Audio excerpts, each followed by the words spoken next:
Yeah, just to inform you, we are going live now on the YouTube. We are live now.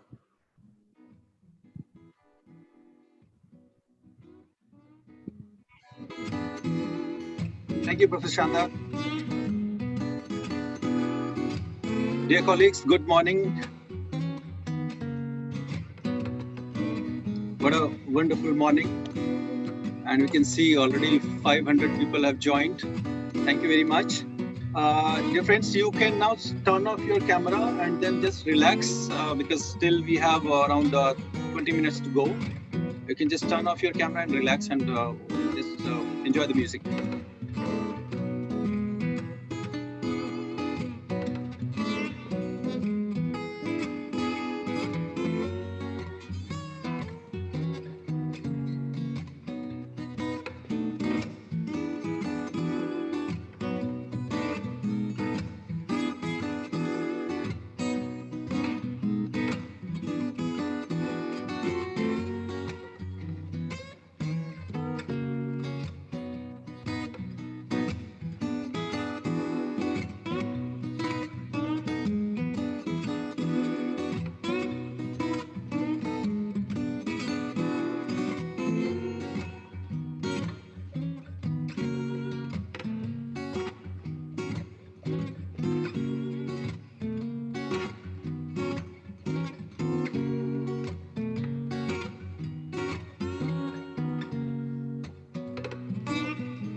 Dear participants, I would like to make a request. I had already requested that everybody kindly follow the netiquettes which are required when you're joining such a webinar. So everybody, please switch off your videos, especially if you're eating or you're in an area wherein you would like to kind of be very careful about, because we are going live right now.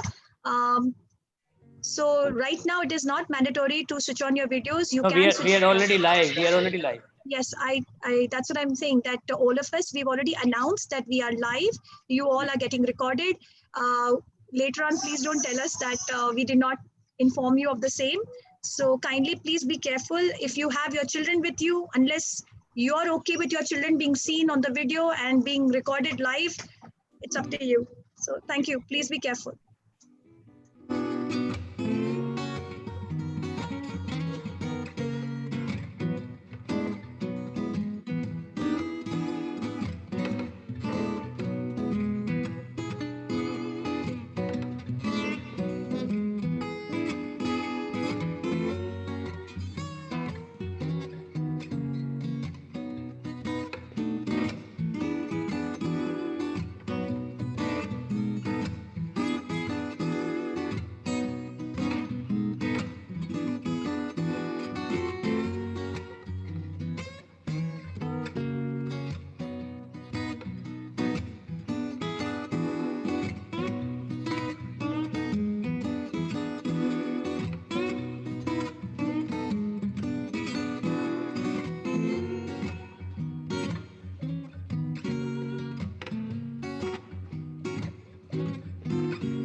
Volunteers, you're requested to kindly check all the screens. You know the rules that we are following. If the netiquette rules are not being followed, kindly remove the person or warn the person once. The persons in charge, they are already aware of the rules that are to be followed. Thank you.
All right, everybody, we have to make a quick announcement. We would like to request everybody who's trying to join in. We're getting a lot of calls. We're getting messages on YouTube. The reason is because people are trying to look for the link in the email which was sent, which had the URN number. So we want to tell everybody the email that had the URN number does not contain the link for this particular webinar.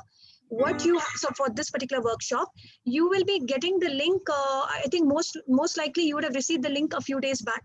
So everybody, please just try to search for the email ID that from where you've got the URN number, and you will see a few days back you've already got the link. All right. So this is the request to people who are listening to me on YouTube, and also I think Dr. Sani is just now going to type it out over there. Thank you.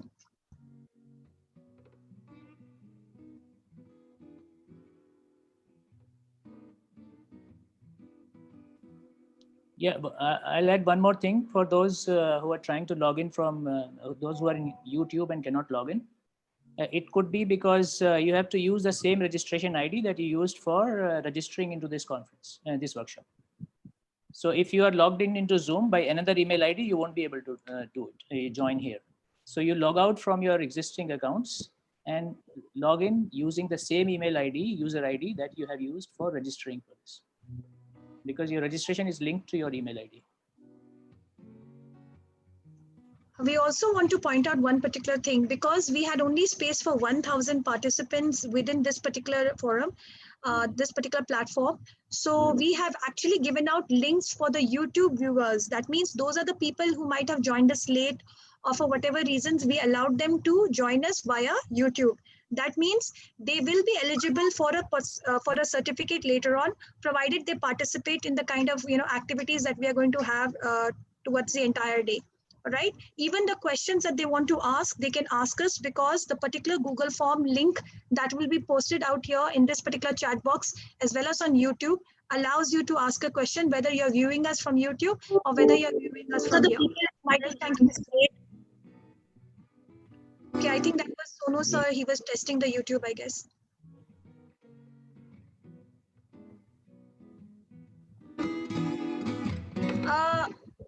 There is somebody who's lying on the bed and actually switched on. You know who you are. Yeah, he's got up right now. Everybody who's lying on the bed, please switch off your videos.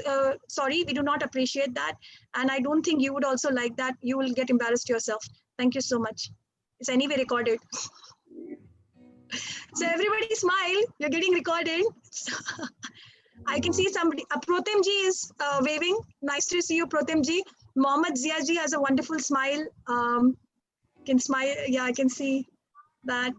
Doctor, I can see a couple of people out here.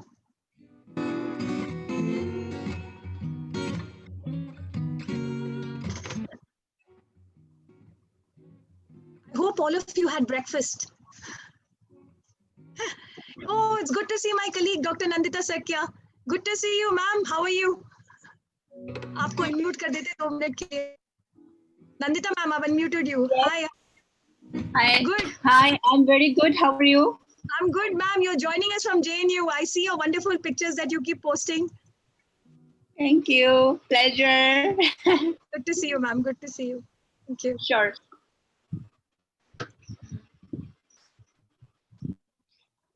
I'm just right.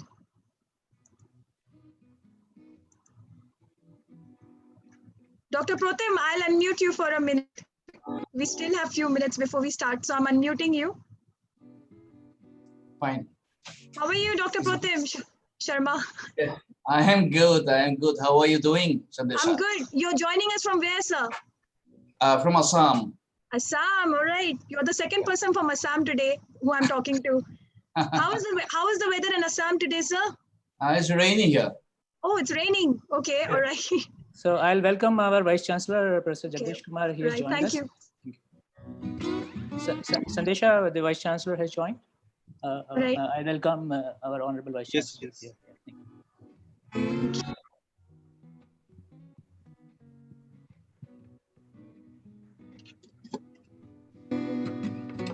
Can you hear me, Sandesha? Yes, yes, sir. Yes, sir. I can hear you.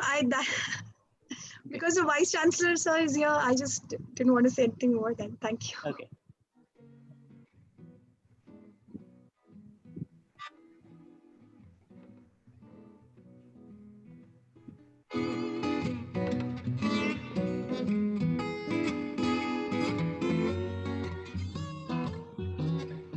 I think whatever Dr. Saini must have typed or whatever we said, it's working, because now the numbers are getting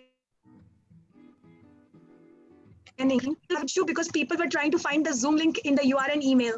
So as we have already clarified, please look at the other email that was received before you received the URN number, and that will help you to get into this particular workshop. We have 1,000 people who will be joining us within the next few minutes. Our Honorable Vice Chancellor is already here. He's always there on time. He's among the first people to join. So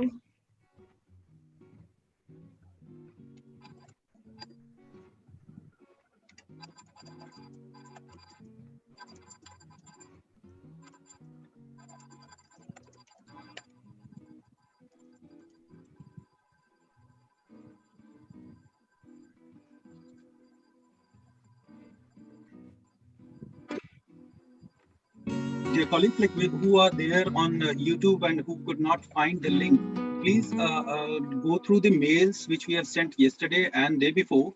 That the link was provided only in the email which was sent through a system-generated email due to security reasons.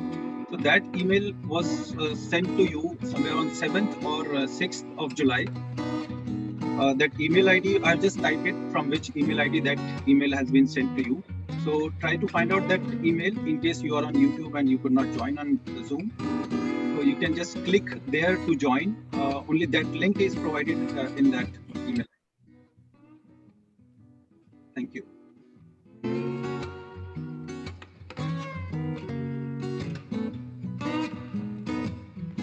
You can see people who were not able to find the link earlier, they have now found it. They are joining.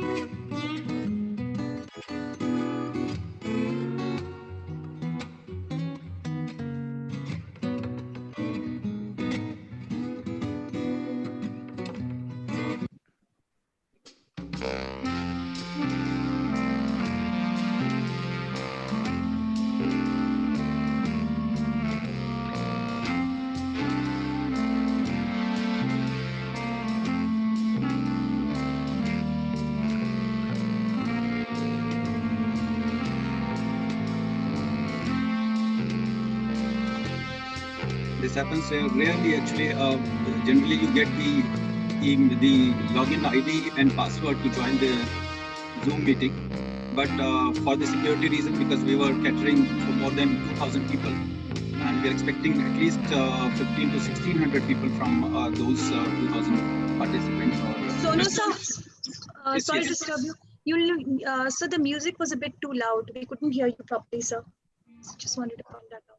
All right, thank you, Sandesh. Now it stopped. Now it stopped, so it's much clearer now. So thank you. All right. So I was telling that generally we receive the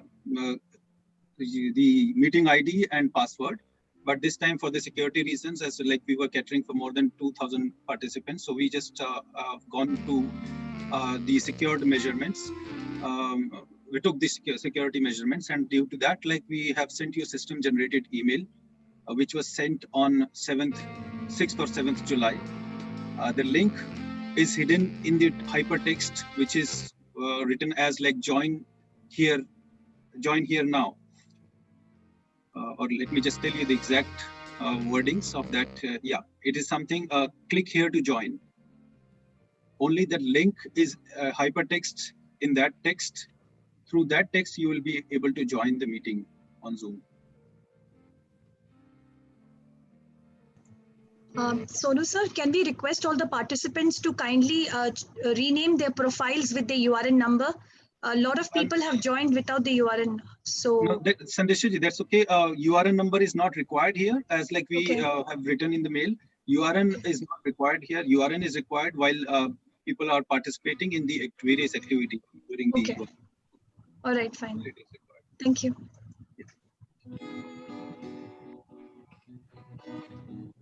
So it's 9:54 right now. We hope that others who have to join in will quickly join in. We will start on time.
I will quickly take this opportunity to kindly tell inform everybody that there were a lot of requests to kind of join for this particular workshop. We thank all the people who registered. Unfortunately, as we were just now mentioning, due to various reasons, we could not accommodate everybody. It was mentioned in the poster that this particular two-day workshop was primarily only for university faculty, colleges, but we also got a lot of requests from researchers as well as from school teachers. Few in number, but still it was a pretty good amount. So we had to decline, but we did give them an opportunity to join us via the YouTube, platform. Though we might not be able to give them certificates, obviously, but we didn't want that they do not feel that the knowledge was not shared with them. So I hope everybody will understand, and we would request everybody whose colleague might not have been given an opportunity to join us here via Zoom, that we did try to accommodate them on the YouTube. So definitely, if they do all the activities that everyone over here will be doing, I'm sure that they will be eligible for the certificates. So thank you so much. Another important thing which I think Professor Shandar and even my colleague, the convener, Dr. Saini, will emphasize on is that this workshop was not primarily meant for generating certificates.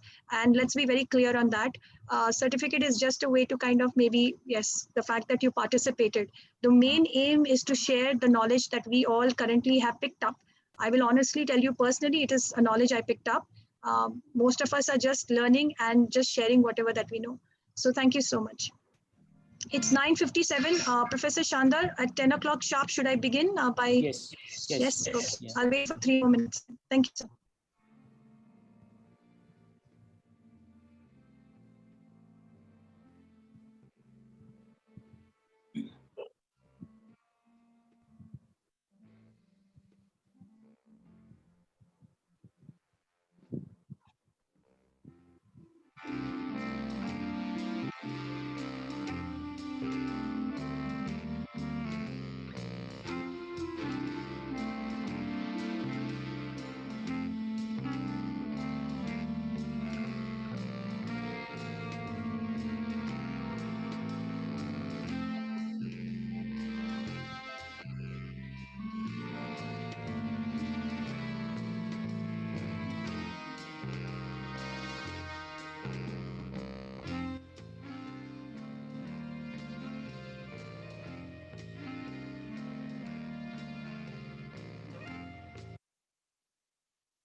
Kindly note that the chat has been disabled as we had mentioned earlier.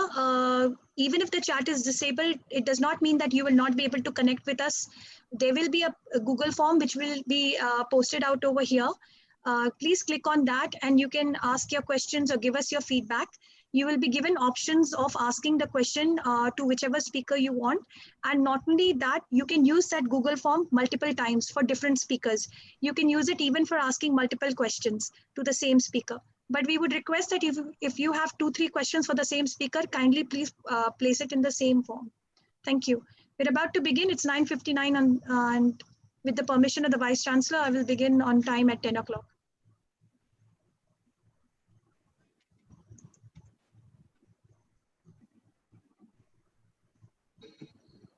Right, go ahead. You can start at 10 o'clock. Thank you so much, sir. Welcome to the virtual world of the workshop. Right. All right. Thank you so much. So ladies and gentlemen, welcome to the 4th VITOM series that we have. And I would now request my colleague and the convener of this workshop, Dr. Sonu Saini, to kindly preside over the workshop. Thank you, sir. Thank you very much, Sandesha ji. On the behalf of our organizing committee, I would like to welcome you all the participants and our Honorable Vice Chancellor. I would now request our Honorable Vice Chancellor to say his inaugural remarks. Okay. So over to you. Right. Warm welcome to all the participants and the experts. You know, while climbing up the staircase to reach this computer to be with you during this inaugural session, I just remembered a saying by somebody. The saying goes like this: the pessimist blames the wind, the optimist thinks it will change, the leader adjusts the sail. I am glad that as academicians, all of you, and as educational institutes, we have chosen to be the leaders, not pessimists, or not just be optimists.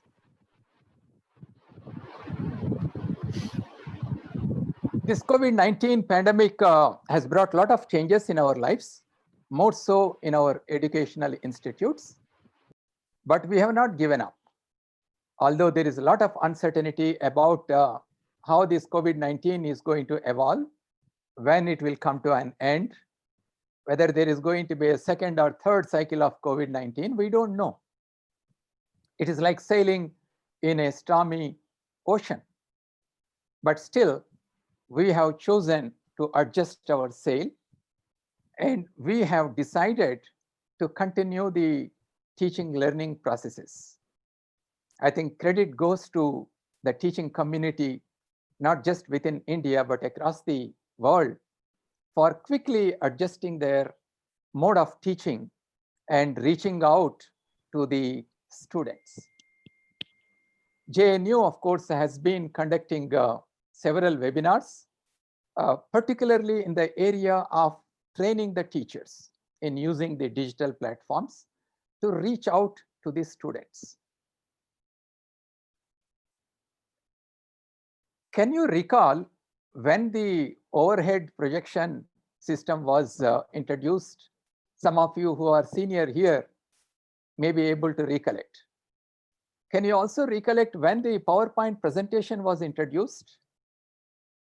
Again, some of the seniors would be able to recollect. And if you have thought about when it was introduced, now let me tell it and see if your guess is right. The PowerPoint presentation, the PPT slides that we so often call, they were actually introduced even before the OHP was introduced. It was sometime in 1987, 1988.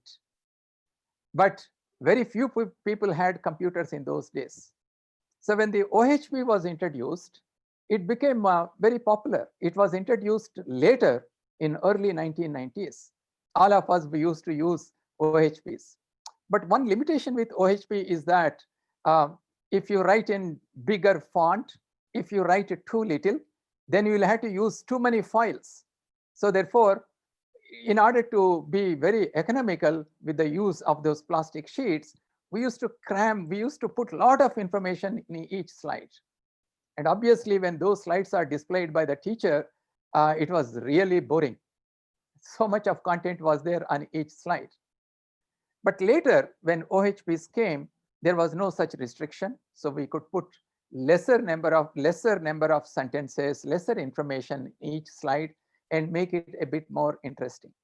But what happened was some of those teachers, some of those users of OHP, they carried those bad practices of OHP even to the PPT. Even now, you can see some of the people putting so much of information in the PPTs that you really feel like sleeping in the classroom when you look at those PPTs. So what is important for us is that when you are teaching in a classroom, the basic ingredient to make your lecture interesting is to actively engage the students in what you are saying. But how do we do that? Not by simply transferring the old bad practices to the new medium.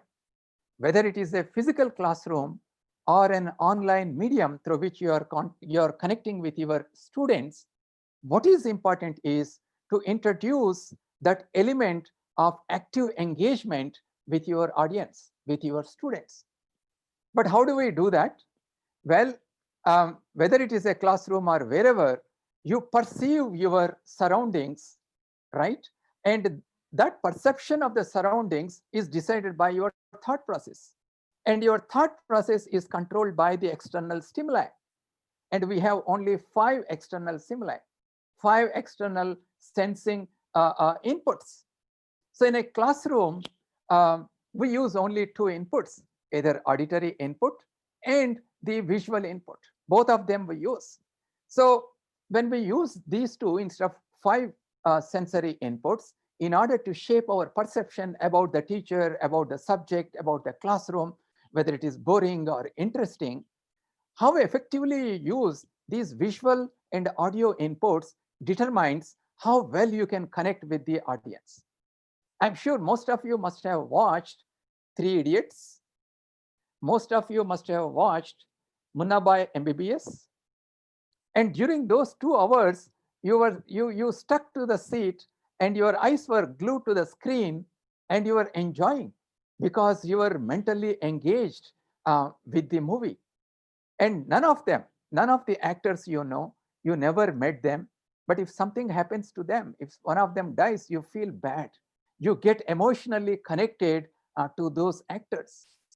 So in the classroom, can we do the same thing?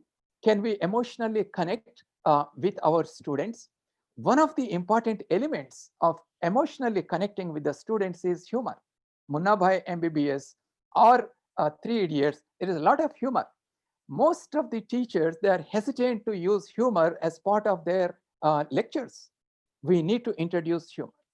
The other important aspect of connecting with the students is in the classroom, as effectively as we use the audio and visual inputs, even in the online medium, if we can use those tools effectively, we should be able to connect with the students emotionally and engage them mentally in what you are teaching.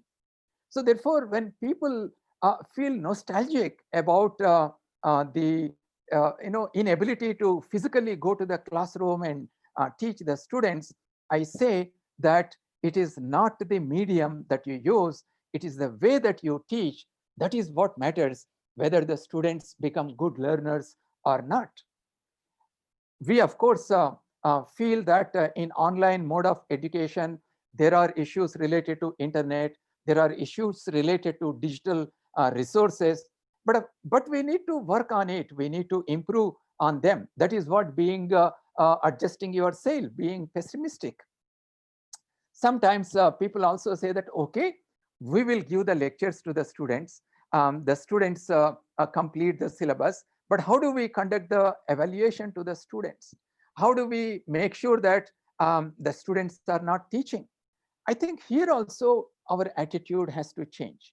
Even in physical exams, for example, I often conducted only open exams in my lectures at IIT Delhi. When I conduct quizzes in the classroom, I told my students that you work in groups, you discuss and then solve a problem.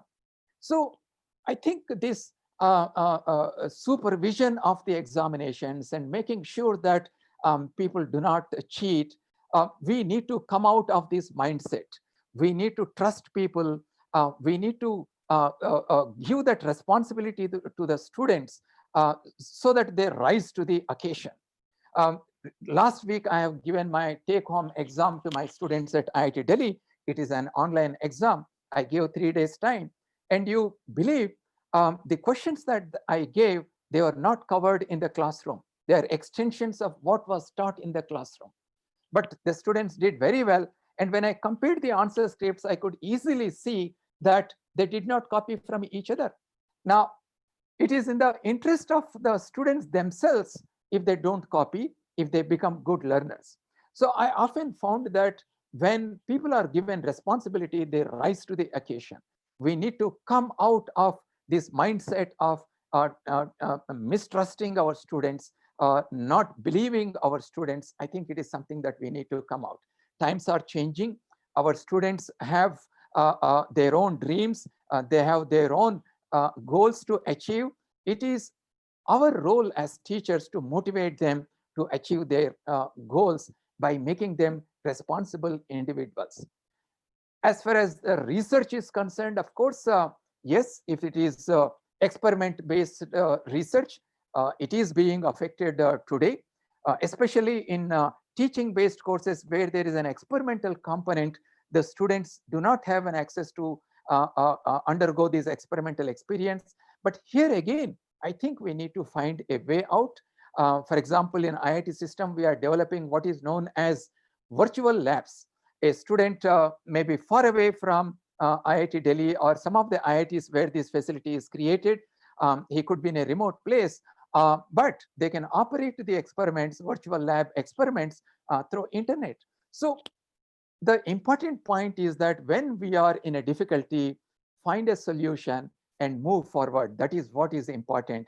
And I'm very, very happy to note that not only in JNU, but across the country, the teachers are rising to the occasion and meeting the requirements of the students. And webinars such as this will go a long way in making the teachers familiar with the digital platforms that are available, so that they can effectively make use of these tools and engage in the teaching learning processes. I would like to congratulate the team at JNU which has put together these webinars. And I also would like to congratulate all the teachers who are part of this webinar. It clearly shows the large number of participation in this webinar clearly shows your intent to be a lifelong learner and be an effective teacher. With those comments, I would like to once again welcome you to this very, very important webinar. Thank you. Thank you very much. Thank you very much, sir, for your thought-provoking inaugural address and your constant support to JNU WETOM. Now I would request Professor Shandar Ahmed to introduce the WETOM and say the opening remarks. Professor Shandar. Okay. Yeah, thank you very much.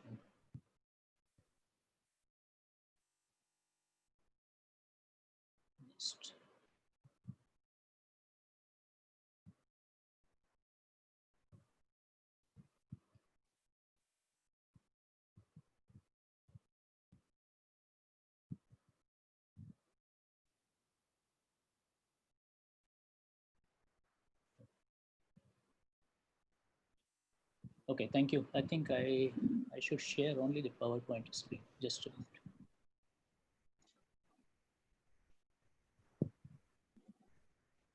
Yeah, now I'm able to do it.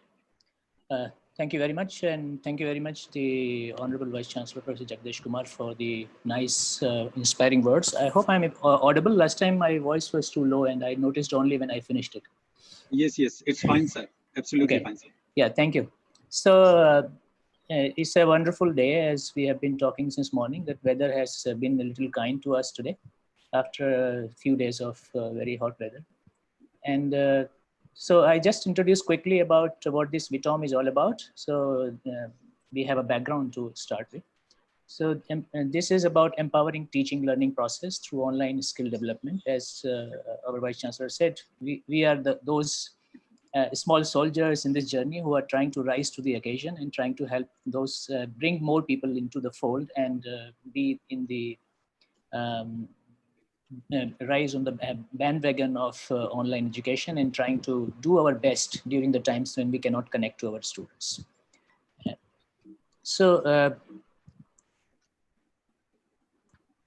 this is very much in, although I did not know what our Vice Chancellor is going to talk about, but it came out to be very much in sync what he said, that the advent of PowerPoint, overhead projector, etc.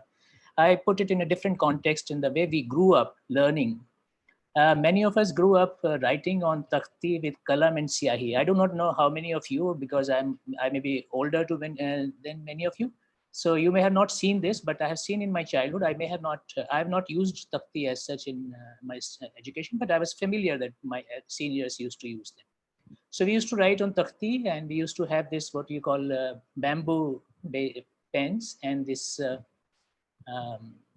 fuller earth was used for washing and cleaning this takhti every day. So we did not have a piece of paper. We did not have one page, second page, third page. We only had one page. That was takhti, and this takhti had to be washed, and every day it had to be dried, and we had to prepare ourselves for doing this. So, and then there was a slate and this chalk. And then there were these fountain pens, which used to have a kind of a syringe to put a lot of ink into the pen. And then this bigger the store for the ink, longer the pen would last. And I don't know, when I was studying in my first, second, and third primary school, we were not allowed to use a ballpoint pen. But whoever a student brought a ballpoint pen, the pen was confiscated by our teachers. So we were forced to write either with the help of with this bamboo columns, or if they were kind enough, they allowed us to use the fountain pen, but not at all about the ballpoint pen, because they thought handwriting is severely affected if you use ballpoint pen, because it has a roller and it lets the pen move in any direction, whereas the column has a tip which forces you to write in a particular orientation of the pen. So this is how we learned. These are the technologies of those days. These were the technologies that we were using in those days. But now we have come a long way, and now none of us uses this technology. And when the new technology came, probably it was very difficult for people to switch over to the new one. So technology and education have been always connected to each other. Education has to rise to the occasion of technology, has to adopt and adapt to the new technologies, and that is how the learning teaching experience can be optimized. So for people used to write on bronze, right, and then suddenly the printing of books came. I have given this example earlier in other lectures, that when the first time a book was published, it could have been a same shocking experience as the advent of everything going digital, and we do not have a paper in our hand. So if we are going to read our books on Kindle and Amazon and these devices, then some of my friends say that they cannot smell paper, and therefore they don't want to go through the digital medium. So this is, but I have to put in perspective that the technology keeps on changing, but we have to adopt the new technology and we have to adapt it. So online medium is the new dominant technology paradigm of education today. It may not replace classroom teaching, because books have not replaced handwriting. Handwriting continues, and digital medium will continue together with the other sustainable forms of writing and transmitting knowledge. Another very important thing about digital knowledge or the online education is that digital knowledge is far more affordable in remote areas where buildings cannot reach. I highlighted this point in my VITOM 3 also, that creating schools, ensuring student-teacher participation and attendance is more challenging than having an internet and trying to reach out to students through online media. And in terms of research, the digital knowledge provides a goldmine of research material which overcomes many challenges of real world. We can look at the social media posts. We can look at the discussions that have been that are being held between different people, which we won't be able to do in the real world. We cannot intrude into a conversation in a physical world, but we can definitely look at the conversations which are in the public domain. So in my interest in this field came has been there. I have had a degree in education. I have a master's degree in education, which is generally was done during my PhD around that time, but I did not pursue that career. So one thing that I've noticed during all these times is that most of the education departments in the universities are focused on school education. There is so little for the higher education, training the professionals in the higher education. So this was that was one interest that I had. Second interest that I had in this field was because of the data science perspective, the technology perspective, AI perspective, and the big data, how the big data can contribute to the improvement in classroom experience and in the online teaching learning experience. So we talked about people have been talking about the robots as teachers as early as 2002. And there was this in BBC covered this conference, Education Technology Conference, where the idea of robots as teacher was presented. Teachers in a virtual class can address a large number of students across the world. I mean, especially in the topics which of very high cutting edge and niche areas of expertise, where you have very few experts and many different students who want to learn this. They can be reached out through the online learning. So then there are experiments, and then we talked about Can we do virtual experiments like our Vice Chancellor mentioned about? Okay, so we can have this kind of labs, virtual labs. And also for the computational people like us, it is easier. We have to access our computers basically. And if we can access our computers using LabVIEW, TeamViewer, Secure Shell, and even we do not need to access our own computers. Computers are now becoming available on the cloud, so we can do cloud computing. And the social media, yeah. So these are the different areas. And then because of AI and the AI can replace the human element in many of these things, I use this for in my own inspiration to my interest, that is poetry, and I keep repeating it. Sometimes I keep finding opportunities to share this. Mimicking brain shallow and deep, machines are learning, letting men sleep, without complex equations or laws, making use of errors and flaws. Regressive, divisive, and classifying only in AI are so gratifying. In AI, regression techniques and classification techniques are one of the most important techniques for solving problems. So now JNU WETOM is a voluntary initiative to train higher education academics. I said that our education departments heavily focus on school education. So there are not many opportunities for the university teachers, except of course there are HRDs, centers, refresher courses, orientation courses.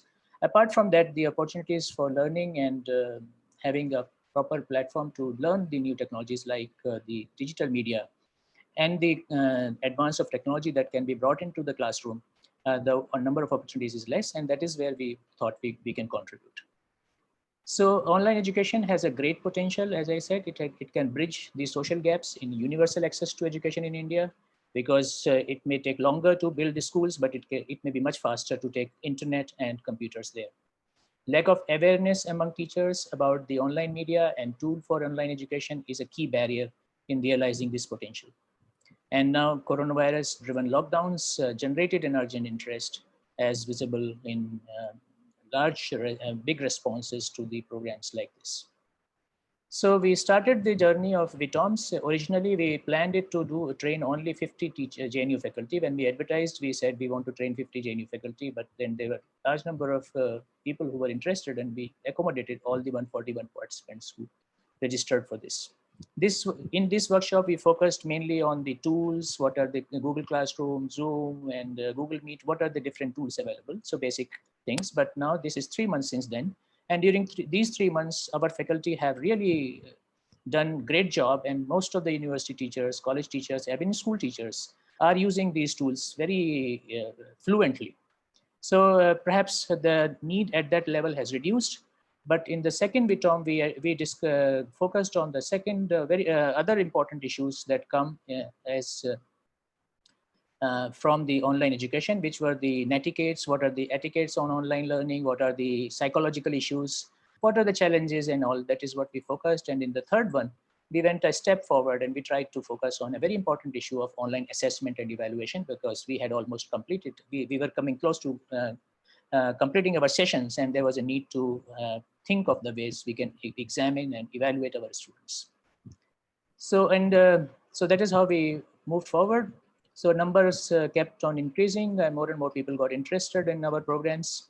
And these are the people. Of course, this was originally I was prompted to start this program by our own Vice Chancellor in a Dean's meeting, and from then onwards, a lot of people have joined, and our convener, co-convener, and our other colleagues have been real spirit who are running these workshops, basically.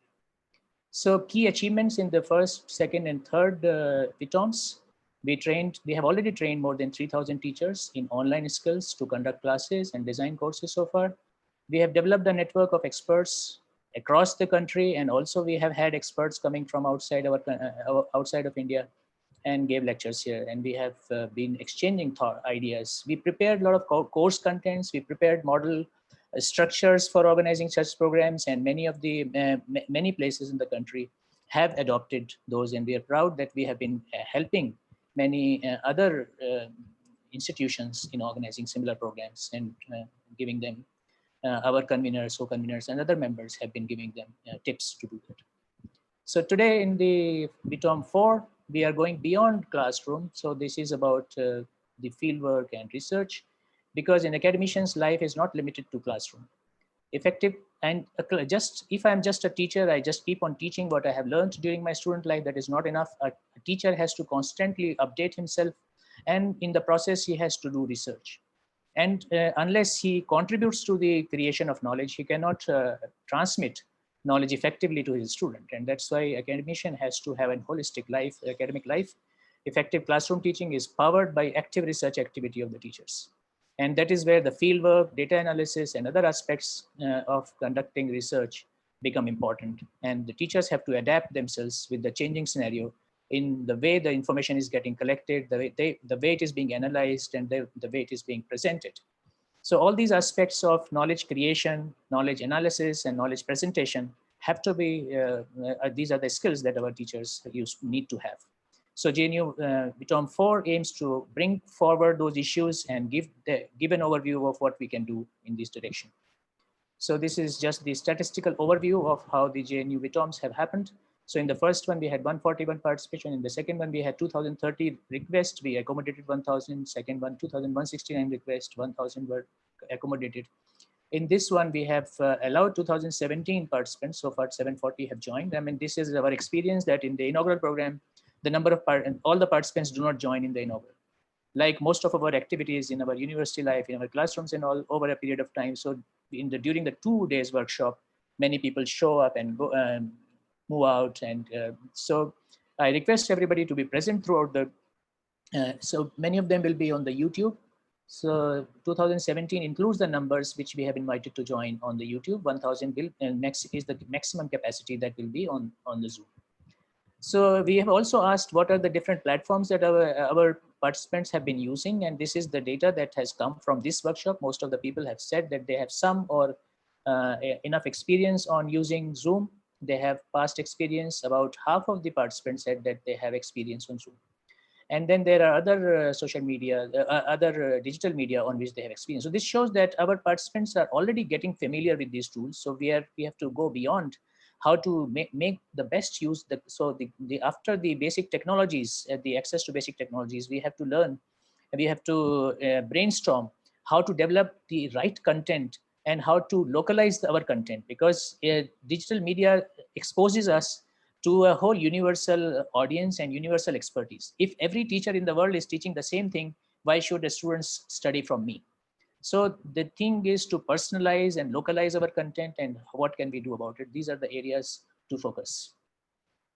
And then in this particular workshop, we have had participations from other countries outside of India. So primarily through the contacts of our speakers and others.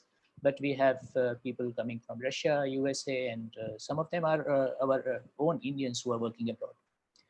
We have had a very good gender balance between the participants. About almost always between 50 to 60% is the gender variation. Both genders are equally represented almost. And as you see the age distribution in the top right corner, the age distribution, you will see that the largest number of our audience in these workshops come from 31 to 40 age group. But it is not that the people who have become senior, you cannot write them off, and you cannot say that they are not interested. That there are people who are as old as 51 to 60, 1,800 people are in this age group. So a lot of people who are all even at the later stage of their career, who may not be totally dependent on the digital media for their classroom teaching because of their vast experience, and but they also want to learn, and they also want to participate actively in these modern day technologies. So this is the WETOM IV, and we have very nice speakers. We have speakers coming from different areas of research and activities, coming from this. We have a speaker, Sasidhar, who has worked in Delhi University, and now he works in King Abdulaziz University in Saudi Arabia. And we have Rama Matthews, who comes from University of Delhi, a vast experience of teaching in teacher education process. Niladri Shekhar Das, who comes from Shekhar Dash, who comes from Statistical Institute, and on machine learning and digital natural language processing, and to field work, basically for research. Shobha Ranganathan, he's a bioinformatician, and she's a bioinformatician, and she also has a JNU connection. She has worked in JNU before. Sanjeev Singh and Julia Salabank. So these are our great speakers whom we expect to learn from. So now the inauguration is over. So I close here. I hope I was in time. Thank you. Thank you. Thank you very much, sir. Yeah. All was in time. And thank you for your wonderful introductory or opening remarks and introduction to JNU WETOM. I would like to just add, we are here about 750 and over 400 people are watching through YouTube and people are joining time by time. So thank you very much. Now I would go to a kind of introduction to the session. So I'll just share the screen. Sonu sir, your volume is a bit lower as compared to earlier. So just wanted to point that out, sir. All right. All right. Okay. So I'll just try to speak a bit loudly. Is it fine now, Sandeshji? Yeah, Sandeshji, is it fine now? It's audible, but yes, you could be louder. I mean, that's the thing. Okay. Okay. Maybe I'll just use this headphone. Yes, sir. Thank you, sir. Now, is it fine now? Perfect, sir. Thank you so much. All right. Thank you very much, Sandeshji. So, dear colleagues, like methods for virtualizing the class. This is what our main motive is in in these previous workshops, and even today also, like we are working towards this area. So I'll just quickly brief you and give you some methods which we are using here, and maybe Sonu, some of sir? you. Yes, yes. Sorry to disturb you again. It's saying that you have started screen sharing. It's been a minute now, but nothing has come up on the screen. Just wanted to point that out. All right. Okay. I'll just share it once again. Is it fine now? I can't see anything. Shanda sir, can you see something on the screen? No, I think you are not sharing the right window of the screen. So you have to... Okay. Okay. Let me just try once again. So you have to start PowerPoint and then you have to share. Yeah, that's what I'm doing. So it's not coming. It's still not coming? No, not yet, sir. And just a minute. I'll just share the whole screen and maybe then it will come. Is it fine now? Maybe it takes around 5 to 10 seconds sometimes. Sir, I had a similar situation when I had shared my audio. Can you check, because you were sharing that audio from music? Maybe that could be a problem. Audio is stopped. Audio is stopped. I had the same problem somewhere else also. So people who shared their music, then later on when their screen sharing, they have an issue. Okay. Okay. If it's a problem, then sir, I'll just if you email it. Can you see it right now? No, sir, we can't. If you want, we try for a minute. Otherwise, you email it to me and I'll play it, or you email it to Shanda, sir. Okay. Okay. Maybe in that case, like we can just, I have to just maybe rejoin. Sometimes it happens. Maybe we can just request our next speaker. Yes, sir. Professor Rama Matthew is here. Can I request Professor Rama Matthew, ma'am, if you're here? If she is ready. Yeah, let me just check with ma'am. Rama ma'am, I have unmuted you. Can you hear me?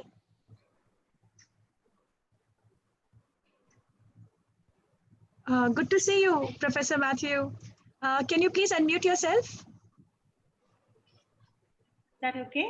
Yes, excellent. Thank you so much, ma'am. Ma'am, would you mind just beginning with your session? I'll introduce you. Is that okay, ma'am? Yeah. Thank you so much. I need to share my screen. Yes, ma'am. We'll be just giving you the hosting rights. Professor Chandar, sir, please give ma'am, Professor Matthew, the hosting rights. And okay. ma'am, so meanwhile, I'll just rejoin, okay? Yes, sir. And meanwhile, I'll introduce Professor Matthew. Thank you, Professor Matthew, for kind of doing this in the lab. All right, ladies and gentlemen, we are proud to introduce Professor Rama Matthew, who is an ELT consultant and the former professor of education from the University of Delhi, where she was also the Dean of the Faculty of Education. She taught at the EFL University, Hyderabad for several years. She was head of the Research, Monitoring and Evaluation Unit of English in Action project in Bangladesh. She has been involved in several teacher development and assessment projects and has published articles and books in the area. She was a lead mentor for ARMS, Action Research Mentoring Scheme, and for ELTRMS, which is ELT Research Mentoring Scheme, both which were British Council funded schemes. Currently, she is supporting teachers in Sierra Leone to carry out classroom-based research. Her research interests include language assessment, teaching English to young learners, CPD, which is continuing professional development of teachers, multilingual education, and making English accessible to learners online. Thank you, Professor Matthew, for being here with us. Thank you, ma'am. Thank you very much. So may I begin now? Yes, please. Can you all hear me? Yes, Yes, please. ma'am, we can hear you. Ma'am, would you be, the audibility is a bit low, so if there's a mic that you would like to use or something, ma'am? This is a very powerful one, I thought. Let me... You could use your earphones mic if you want. Is that... Now is it better? Or no? Ma'am, please use your earphones, ma'am, the mic, that will be better, ma'am. Thank you so much.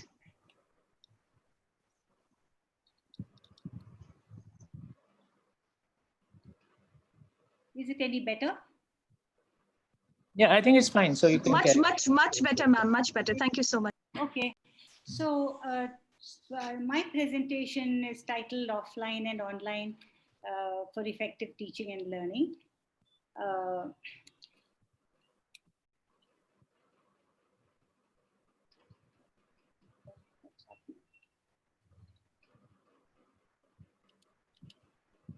Something has happened. Something has got stuck. No, you have to click on the screen to move it. Yes. Okay. So I just need to give a very brief kind of context, clarify the context. Till recently, till COVID struck us, we engaged in a lot of work which related to what we call the blended mode, where we used both offline and online teaching. Offline here to refer to face-to-face teaching, learning.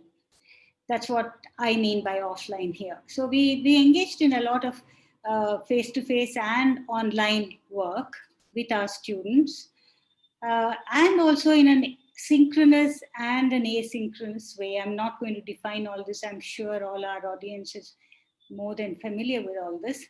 But I must say, and I'm of course focusing on the higher education sector, where we have young adults as our students, not young children. So I am quite familiar with the higher education scene because I've worked for many years.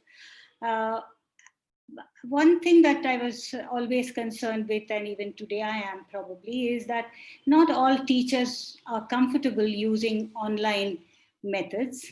And so usually they keep to say, more like a chalk and talk method or a lecture method, come tutorials, but a lot of face-to-face work, not quite integrating online. So that's been the situation.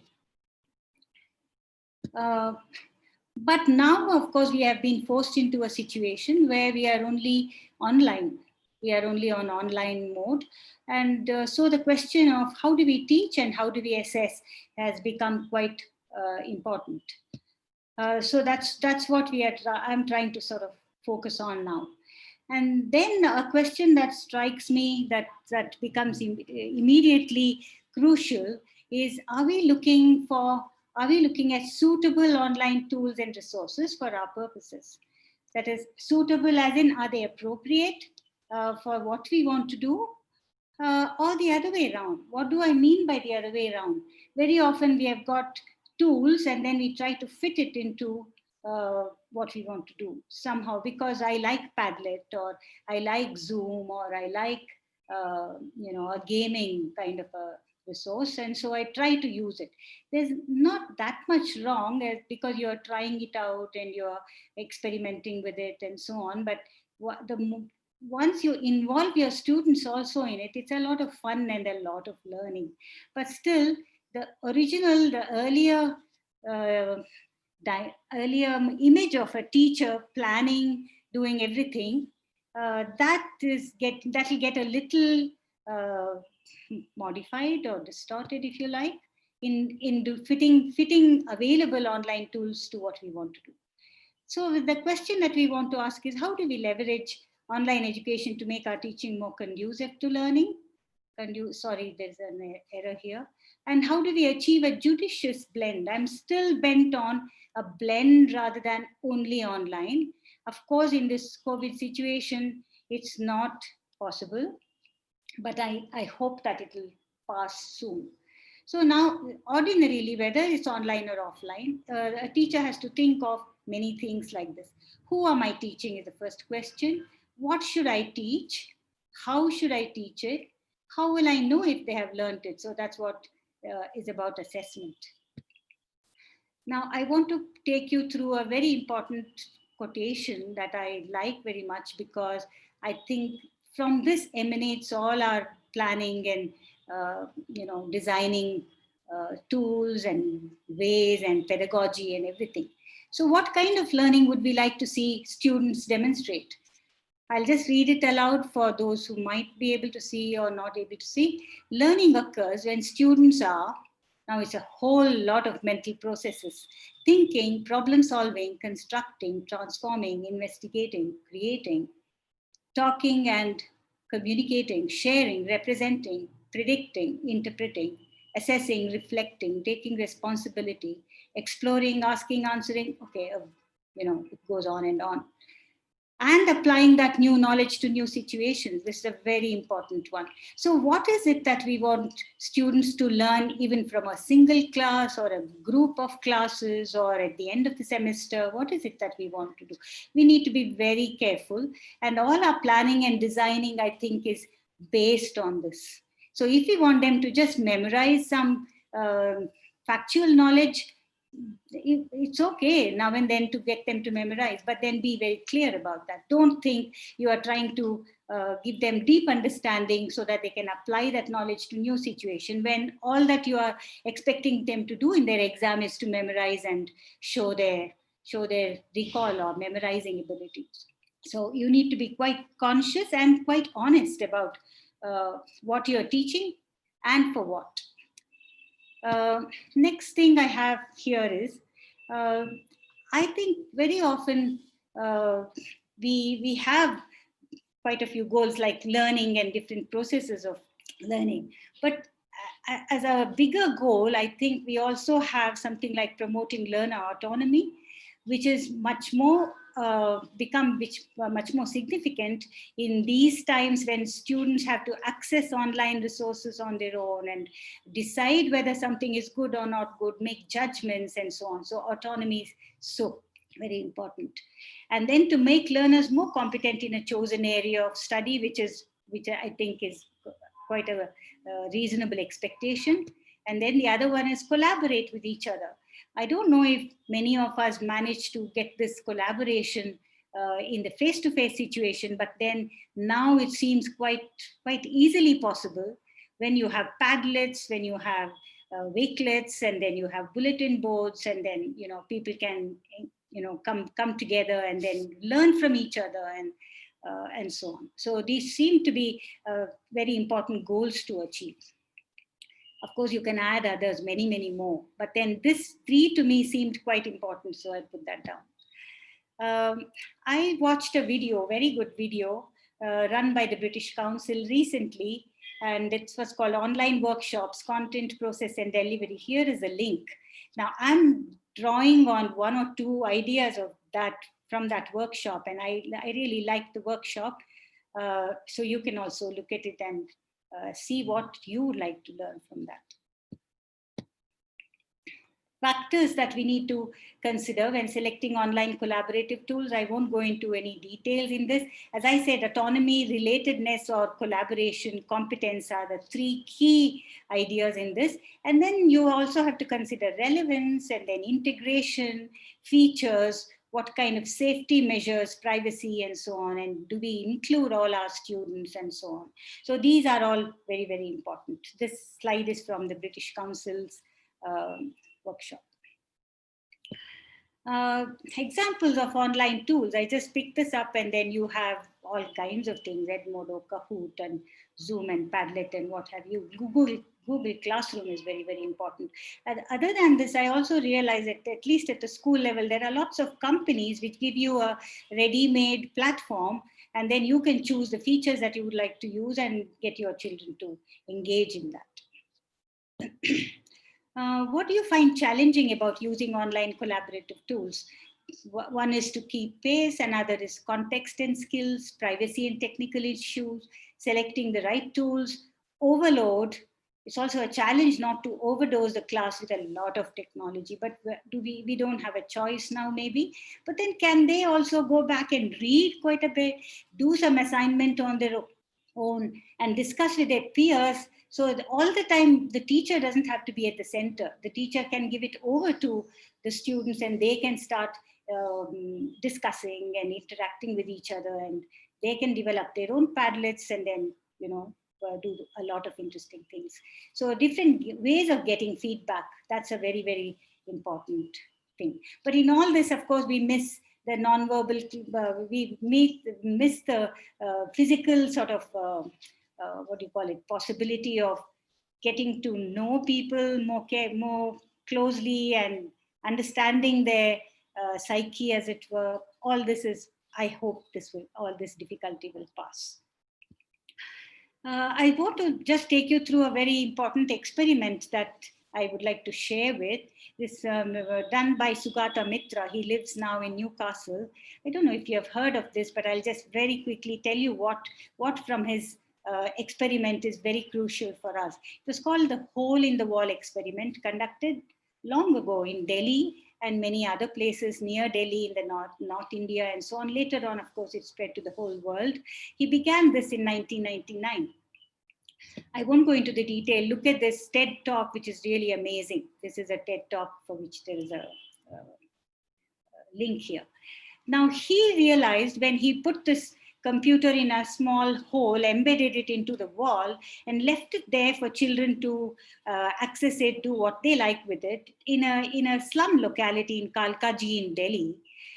He realized that they had figured out quite a few things without any assistance, without any adult intervention, telling them what to do, anything. But they had figured out that computer is like a talking or interactive mechanism.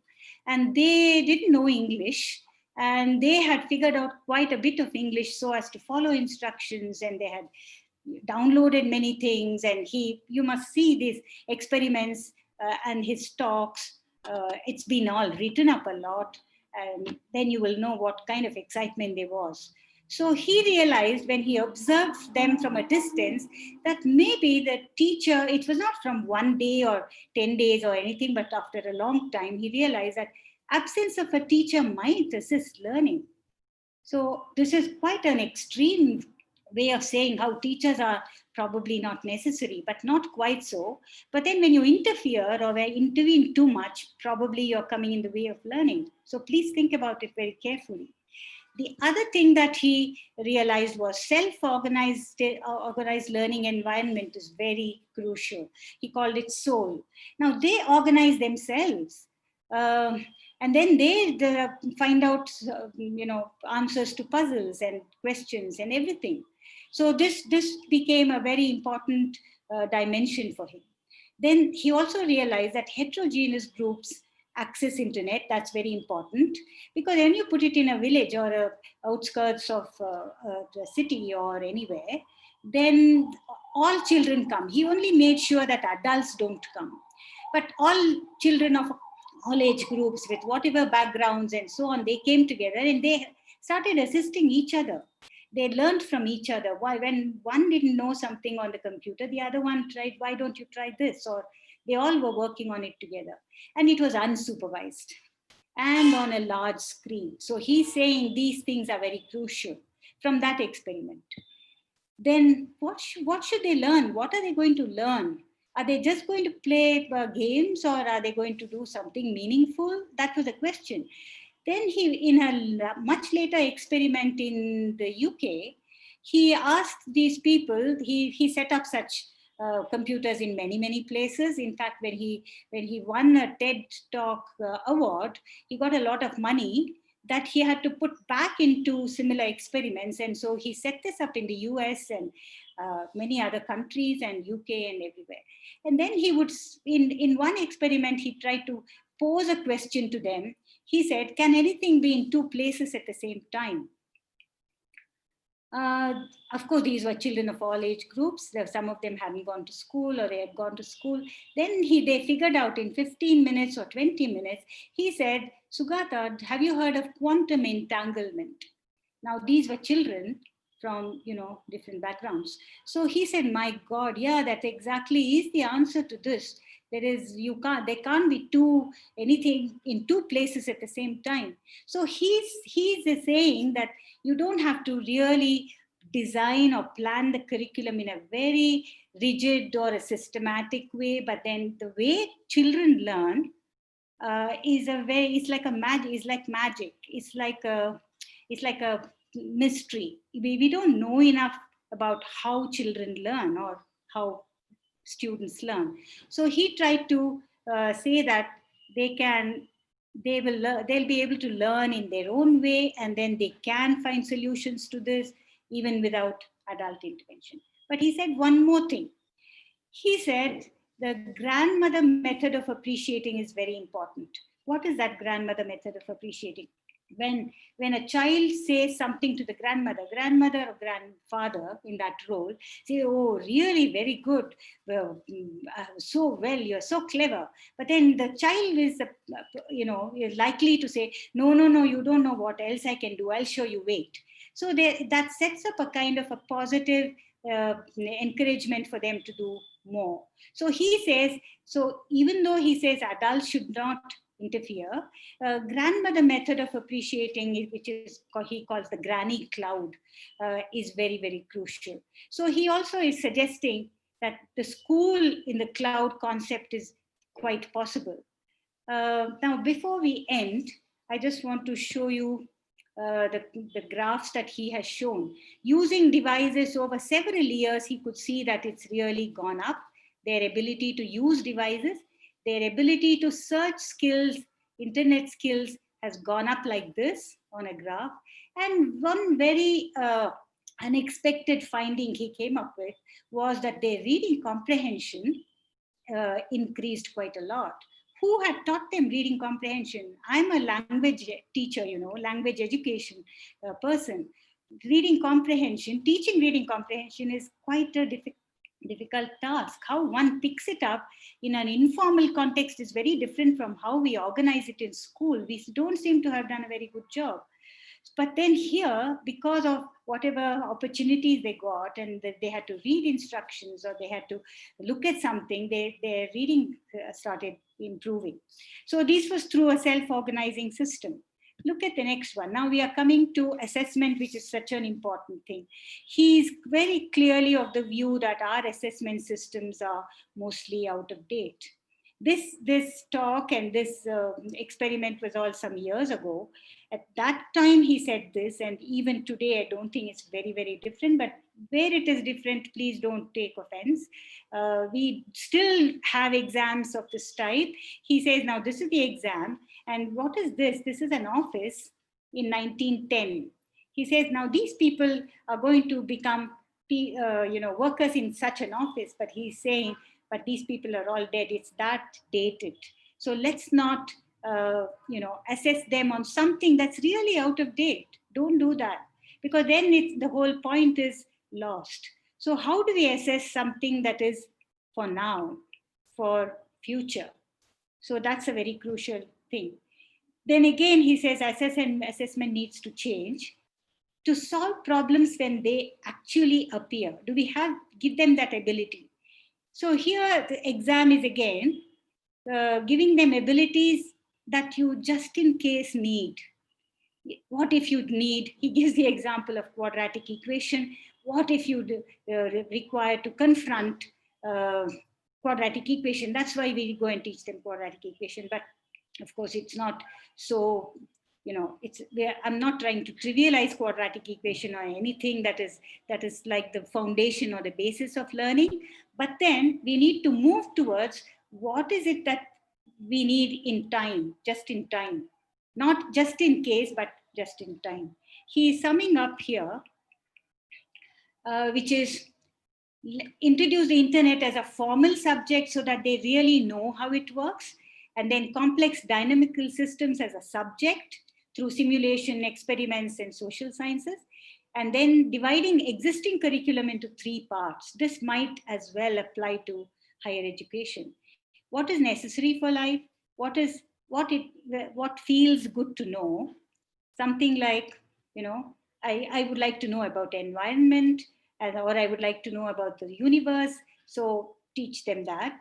And then only for exams would be something like you learn for the exam, but you also forget soon after that. I think we are all familiar with that situation.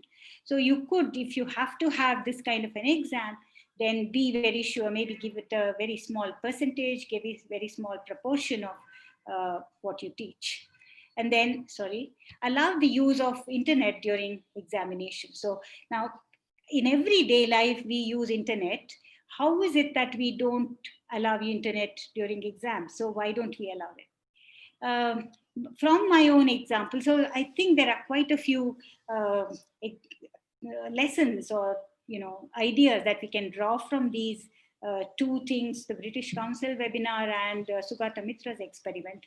My own work with young children as researchers. Now this was quite a bit online, offline. We worked with a lot of Indian primary English classrooms, very rural and government schools and slum schools and so on. And the way young learners started asking questions, young learners started deciding what's good for them, how to devise curriculum, what pedagogy to use. It's amazing. Again, it's available on this. So I would like you to look at it if there is time. Yes, Sandesha, can you tell me the time? Yes, ma'am. If you don't mind, we'll start taking questions because then we'll have to go to the next speaker. Is that okay? Okay. Yes, it is. I'm just going to show you this, and that's to be the end. So these are all things where I have done, helped teachers do research and teacher development and so on. Working in Sierra Leone for that. A lot of it now, since I can't go to Sierra Leone, we are doing a lot of work online. The Bangladesh one was very interesting. We worked on mobile phones. We did a lot of teacher training with mobile phones, and they only had a small Nokia phone, and that was good enough. So all these are examples of that, I think. So I'm just leaving with you with all this, so you can look at that. Now, lastly, I want you to read this quotation because it's very close to my heart. I'll just give you 30 seconds.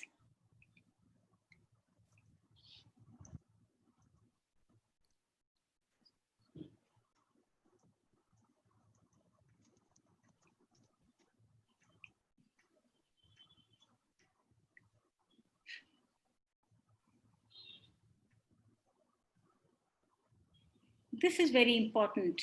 Whoever teaches learns in the act of teaching, and whoever learns teaches in the act of learning. So teaching is learning and learning is teaching. This for me is the crux of whether it's online or offline, teaching and learning. Okay, that's it from me. If you have questions, I'll be very happy to answer. Right, ma'am. We've got some wonderful feedback from everyone coming up, and we're going to first post the question. If my colleague Sonu sir has found Priyadarshini Selvaraj, we will unmute her first, or Richa Sawant. Priyadarshini is here. We have unmuted her. Good morning, ma'am. Yeah. Good morning. Priyadarshini, tell us first of all, where are you joining us from? What are you teaching? And then post your question, please. Okay, ma'am, fine. I'm Priyadarshini. I'm from Coimbatore. Wow. I'm working in Dr. NGP Arts and Science College as a professor of English. Yeah, I'm going to post my question now, ma'am. Yeah, go ahead. Yes, please ask your question. We can't hear you, Priyadarshini. Priyadarshini, we can't hear you. I will, Priyadarshini, we can't hear you, but I'll just tell her question. Yeah. Rama ma'am, her question was, does online teaching survive even after this pandemic issue? Do you think it will survive even after this pandemic issue? Because of the plethora of webinars and meetings and classes, they depend on the online mode now. So basically, she wants to know what is the situation which will happen later. Yeah, that's my question. Whatever happens is in our hands. It's not like we have no control over it. So I am of the firm belief that there should be a blend. I don't think it should be online. That's why I'm hoping pandemic will get over soon. It has to get over someday. But then it's a good thing in a way that we have been forced to use online resources, because as I said right at the beginning, many teachers in college classroom did not use online materials at all. If students didn't come, that was the end of it. There was no class. There was no learning, as it were. But then now that we have got used to it, I hope teachers will be able to combine these things in a very interesting and important way, and then use online as well. Because offline, the physical presence of students and the kind of socialization that happens inside a classroom is extremely crucial. And therefore we want that. But then we want a blend. All right. Thank you so much, ma'am, for answering her question, Priyadarshini's question. Next question is of Richa Sawant. Richa Sawant, yes. Yeah, Dr. Richa Sawant is here. Good morning, ma'am. Thank you for a very interesting presentation, and we got to learn a lot of new things. Ma'am, when you were talking about the British Council workshop, you talked about the autonomy, you talked about the interrelationship of autonomy, competence, and relatedness. Could you please tell us more about that? More. See, instead of telling you here, is it okay if I ask you to watch that video, watch that webinar? It's a recorded video. I've given you the link. It's very interesting. What they have done is actually demonstrated how a teacher can use different online tools and then achieve this goal of autonomy, goal of collaboration, and goal of the other one. Yeah.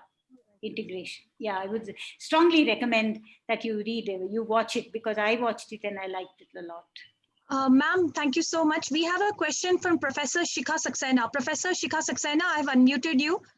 Kindly please go ahead with your question and also tell us where you are joining us from. Professor Shikha Saxena, unmute yourself, please. Actually, she's unmuted and then muted again. Professor Saxena, please unmute once again.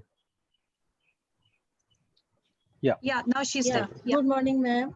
My question is, when we are going on online mode and it's a little bit unconventional, non-classroom teaching, how we can keep a check on the learning curve of the students? As I am from... Yeah, go on. Am I audible, ma'am? Yes, very audible. Yeah. As my students, I am from GGS-IAPU, and the course that I am taking, that is BTech course. So my students are technical students, and I am from humanities background. What they do, whatever direction I give, they go 4 steps ahead to me. Yeah, so it's very difficult for me to get the exact direction or that learning curve as a teacher that I desire. Okay, this is an excellent idea that you have given. Even when we do face-to-face teaching, many students go beyond, many students go at a tangent, many students don't learn what we teach, but learn something else, and so on. But here it becomes even more, because I think students are more computer literate and then computer smart, and then they do things. So I would really suggest, is it possible for you to tell the students to set up a task that they would like to do to show that they have learned something? Is it possible for them to make the question paper? Is it possible for them to devise testing, tasks that they think they have learned? Because when you tell them this, then their learning will be reflected in it best. This is a very important thing. And I've done this before and it works very well. It works very Thank you well. very much. Okay. Thank you, ma'am. Yeah. Ma'am, could you tell us, Shrika Saxena ji, where are you joining us from? Yeah, ma'am, I am from Maharaja Agreshan Institute of Technology, Delhi. It's affiliated to GGS IPU. Thank you so much, man. Thank you. Next, you, ma'am. Thank you, team. Thank you. Next, we are going to ask the question from my colleague out here in JNU, Dr. Nandita Sakya. Kindly unmute yourself, Dr. Sakya. Yeah. She's unmuted. Yeah. Go ahead with your Thank question. you. Can you hear me? Yes. Yes, yes. Yes, yes. Thank you, ma'am. This is really very inspiring and thought-provoking talk. I have two questions. Basically, I just completed my MPhil course to my JNU students, MPhil and master student. But what problem I am facing, it is also perhaps because of the resistance of the student by themselves. Some students, they say that they are not able to access internet. They don't have a system.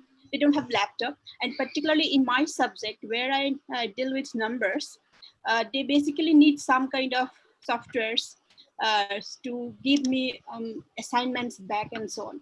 So I was a bit worried for this, that when I have started this course, I was really in dilemma, thinking that whether I am doing the right thing or not, because two students, they wrote to me they cannot access.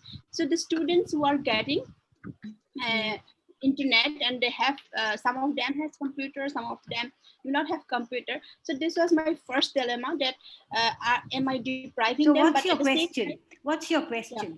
My question is, ma'am, that whether there is a kind of ethical concern, how to deal with such kind of ethical question. And secondly, you said that in Bangladesh, using mobile phone, like Nokia mobile phone, you have got very good response. So I want to hear that so that I can apply those to my students who are not accessing. Okay. See, when students don't have access, then it is a problem. It is a problem. You just don't know what to do with it. I heard that in Delhi government schools, the chief minister had said that he'll provide some money for students to go online. But then later on, I checked with teachers; they were not able to do it because they had not got that money. So for disadvantaged students and people with challenges, now this is not going to be very easy. So it's not going to be very easy. But then I was thinking, even on a phone, can they write their assignment? I had a student who wrote her whole MPhil thesis on her phone because she did not have a laptop, and she sent it to me. So that's also possible. In Bangladesh, we did it with Nokia phone, and then all the teacher training materials were on a SD card, and they would listen to it, watched videos, and they did wonderful things. When we were able to reach even remote corners. So I think on phone, you could try many things. A Google Classroom, I think, is a very good resource where they can post things, and they can also send you an email, their assignments, if they have access. If they don't, can 2-3 students who live close by can get together? I don't know. There are lots of those issues now. But I think when there is no access, you really can't help. You really can't help. Thank you so much, ma'am. Ma'am, we'll just take in one last question because I think we're running late, but there's so many questions. We might email the questions to you later. Ma'am, there's a question from somebody from the YouTube, Umaji from Madurai. Her question is, does this online... Oh, I'm so sorry. Yes, ma'am, can you hear me? Yeah. Yes, no. So there is a question from a YouTube viewer from Madurai. Her question is, does this online assessment and teaching pave way for health disorders like problem to eyesight and mental stress? So she's talking about the mental stress which is happening because of this, and her name's Uma. Thank you, ma'am. Okay. Mental stress, is it any different from what it was before? Is it because of COVID? Is it because of the need to use online resources? Then you need to address it. But if this mental stress is no different from what it was earlier, then you are dealing with it all the time. So what I'm trying to say is, of course, eyes, somebody was telling me yesterday from Chennai that these children's eyes get tired at the end of it because they have enforced quite a lot of online work for children as though it's a school. And he, as a joke, I also want to mention that these children sit down at a table at 9 o'clock sharp in their uniform, in their homes. Imagine, why should a school enforce these kinds of things? There's a lot of stress because of that, you see. Now at home, when you are working, it's the easiest thing to do is to be in your home clothes, as informally as possible, and so on. So stress can come due to various things, but we need to reduce it. But also expecting too much from children, too much from our students when they're still getting to know how these online resources work, I think that also can put a lot of stress. You need to be very, very pragmatic, very realistic about this. So true, ma'am. Thank you so much, Professor Matthew, for accepting our invitation. And it's wonderful. We learned a lot. We'll definitely look at the links that you suggested. Thank you so much, ma'am. Thank you. Thank you. Thank you very much. Thank you. So now we will be going to our next speaker, Dr. Sonu Saini, who will be introducing the next segment. Thank you so much. I hope now the screen is here. Yes, sir, it's perfect. Thank you so much, sir. So it happens in the world of technology, it happens. So what I was telling about earlier, like, that, just a minute, it has been stopped actually. So I will just give you a brief of the methods like through which you can virtualize your classes and you can imagine your resources. So as like we have 15 minutes only, so we'll just go a bit faster. So before like starting, can we have a quick poll about this? Do you think like technology can replace the teacher? Can we have quick answer, please? The poll is there on your screen. You need to click whether do you think like the technology can replace the teacher. Quickly, we have just 10 seconds only. Oh, wow, that's great. Wow, what a speed. Already 300 answers. You know, Sonu sir? Too fast. Yes. As co-host, I don't get to vote, I think, because I don't have the option, but you know my answer. Right. It's the answer of the majority. Yes. So we are already having a 400 plus answers. So maximum are saying no. So here I'll just end the poll to save the time and see the result is like, even there are people who still think that 8% think, 36 people think that yes, technology can replace, but we can have a different thinking on that. But what I wanted to say is like, I also believe no, it's not possible to replace the teacher. Actually, I just recently read just thought which was shared by the Dr. Bhushan Patwardhanji, who is the UGC's vice chairperson, who says we should not make our education system automatic, as technology cannot replace teacher, but it can always we can say that facilitate teachers. So what today we'll be having a like e-content development in our today's talk, the modes of virtual classes and tools for assessment. So I'll give you a quick review of such kind of resources, like assessment of resources. Like that as a teacher we should this is like our interest to find out various e-resources and collect them and assess them whether they are good or they are useful for our teachers, for our students. And then of course R&D is required, like as like we say that a lot of like when you are assessing the resources, you do an R&D kind of thing, like you think, you read, you go through various ideas, and you just then develop and come with your own innovative ideas. And that is what like the learning experience with each other. That is what we say, that we learn from each other, and in that way we get some innovative ideas. Ethical practices also is very must when you are just using somebody's idea. So try to be just fair to that person, to those like whom you had discussed such kind of idea, or with such kind of discussion you have come up with the innovative ideas. So try to be fair with them, to them, and give the due credit to them.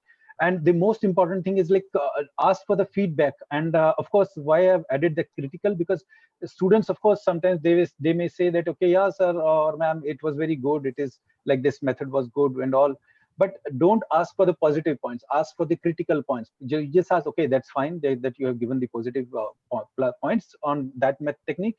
Now, can you have just can we have some negative points so that we can resolve such kind of issues? And then you will get when you'll get such kind of critical comments openly, then it is like your duty, like to just think and maybe resolve such kind of issues in that one. So what I was trying to say, the collection of e-content, like I teach Russian language, so I have collected and assessed, and then just done the R&D on various kind of resources, and then I use it whenever it is required to whichever the classes or the suitable classes.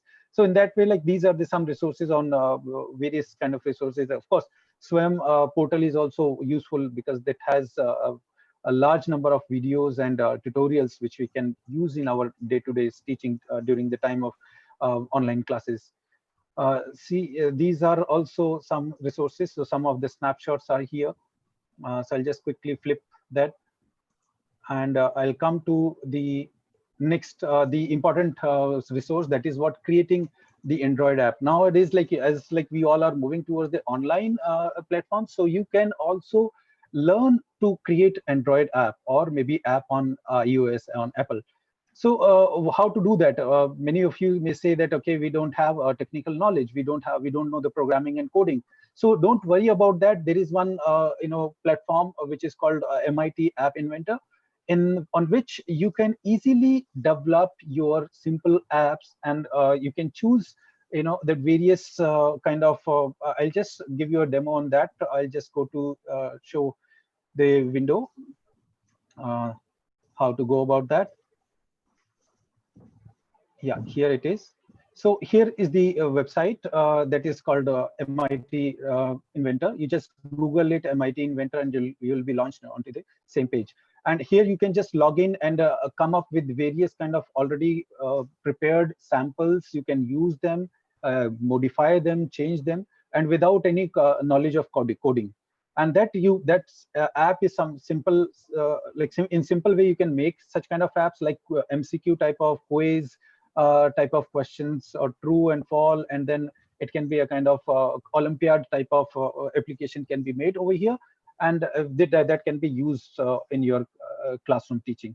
Of course, in the beginning you may use it for the classroom, and then later on you can just launch it on the Play Store so that people can access that app also. That is what first one. Now I'll go back to the presentation. Yeah, here it is. So then I have another question to you. So which platform do you use for your online classes or interaction? So here the poll comes to you. Can we have a quick, again, some responses from your side? So which platform do you use for your online classroom or classes or interaction? I can see, yes, people are very, very fast. Wow, wonderful, excellent. Thanks a lot, thanks a lot. The counting is going in very super speed, it's very fast. Already again, 400, within 20 seconds of more than 400 responses. Yes, thank you very much. So, the leading board is Google Meet and Zoom.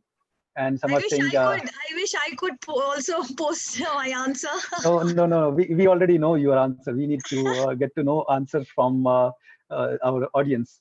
So I'm sorry that our YouTube participants may not be getting this poll, but it's okay. We'll be interacting with you, and you'll be also getting chance to participate in various activities which will be organized during the workshop. So because just to save the time, I have just arranged this poll so that we can have quick answers. So here we can just end the poll and share the results. So here it is, like it says that 57% say Zoom. Google Meets is responded by 54%, and then the others were Like WhatsApp is also one of the popular one. Of course, it is very simple because that is the USP of WhatsApp, that 8 people can connect, 8 person can connect into WhatsApp. So thank you very much for the response. Of course, what I wanted to say that yes, of course, various modes are there, but technique may be simple and same, which you can use. But yes, on some platform you can get some options, on some platform you may not get. This is one of the picture of my classes, like where I just take picture of the book, because some of the students may not be carrying the material with them when they left the hostels, or when they are home. When they're at home, so I just take the picture and share with them, and then try to teach whatever we have done, and with use of the whiteboard. In some platform, whiteboard is not there. Then there are alternatives like Jamboard and other various tools which are available online, which can be used as a whiteboard. Like this is the comparative analysis which I done very early, long ago. Now, one of the important aspect which I just recently discovered, that yes, we can also take the classes of interpretation. People who are teaching interpretation, they may be having this question, because it's impossible to have such kind of interpretation class without having a full-fledged lab. But what I have observed and discovered with these students, that no, it's not required the full-fledged class, full-fledged the lab, but you can do it on any online platform, in which like I've just sent the audio of the source text, or that it can be sent as text, or it can be sent as audio file, and then the student would be listening to that audio from one ear, like using the headphone with one earphone, and then he or she will be speaking or doing the interpretation while listening from here. It can be consecutive, it can be the simultaneous interpretation. So some just sample is here, but we don't have much time. But yes, I can just play a little bit. I think voice will not be there because I didn't select. Okay, that's okay. So tools of for assessment. Here again, a poll. You may be saying that what it is basically. Okay, I think we have to stop sharing this result, and then we can go to the next poll. Okay, this just a minute. So here is the poll. Do you know how to use Kahoot? Kahoot is the platform, online platform, which is used for, it can be for interactive questions and quizzes. It can be for word cloud. It can be for polling. So I can see many of our colleagues, they know how to use Kahoot, because I was just thinking like how to go about that, whether should we tell it about in details or not. But yes, we can see that more than 500 people, like, oh, speed is growing rapidly.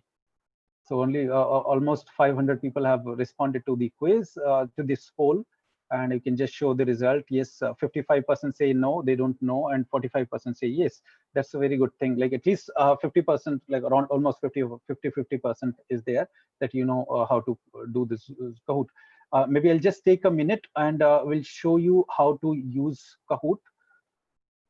And later on, we can, in some later programs, we can just talk about this in detail. So first of all, like Kahoot.com, you just go to Kahoot.com, and then you will just log in with your, or sign up. If you are signing it for the first time, you can sign it through Google email ID, or you can sign up with your own email ID. For one thing more interesting is that Kahoot has given the premium feature for the teachers till at least September. So you can use and explore such kind of features, and then you can just use this wonderful resource in your classroom. So you need to just click on create, and then you have this very nice interface where you can just type the questions. Here is your question, for example, and here you can just quickly type your answers, answer A or something B, or you can upload the picture as well, C or D, something like that. Whatever your answer is, you can upload the picture over here. It has wonderful library over here. You can just type, for example, question. Okay, so here it is, and you can select the time limit and all. And same way, like you can just add new question, and you can just use these features, like which type of question you want to say: quiz, MCQ type, true or false, type answer, puzzle, poll, word cloud, slide. So various type of options you will get. And then when you are complete with this, you can just click on preview to see how your quiz looks, and then done. So so it says that some answer is not correct, so it is checking correctly, because it is saying that you have to click on one answer which is correct. So I just clicked it. So now it can just say, Sam, give your name to that quiz and then continue, and it will validate the Kahoot, and now it is done. You can test it and you can just say play now, which can be done like within your class. It can be done virtually also.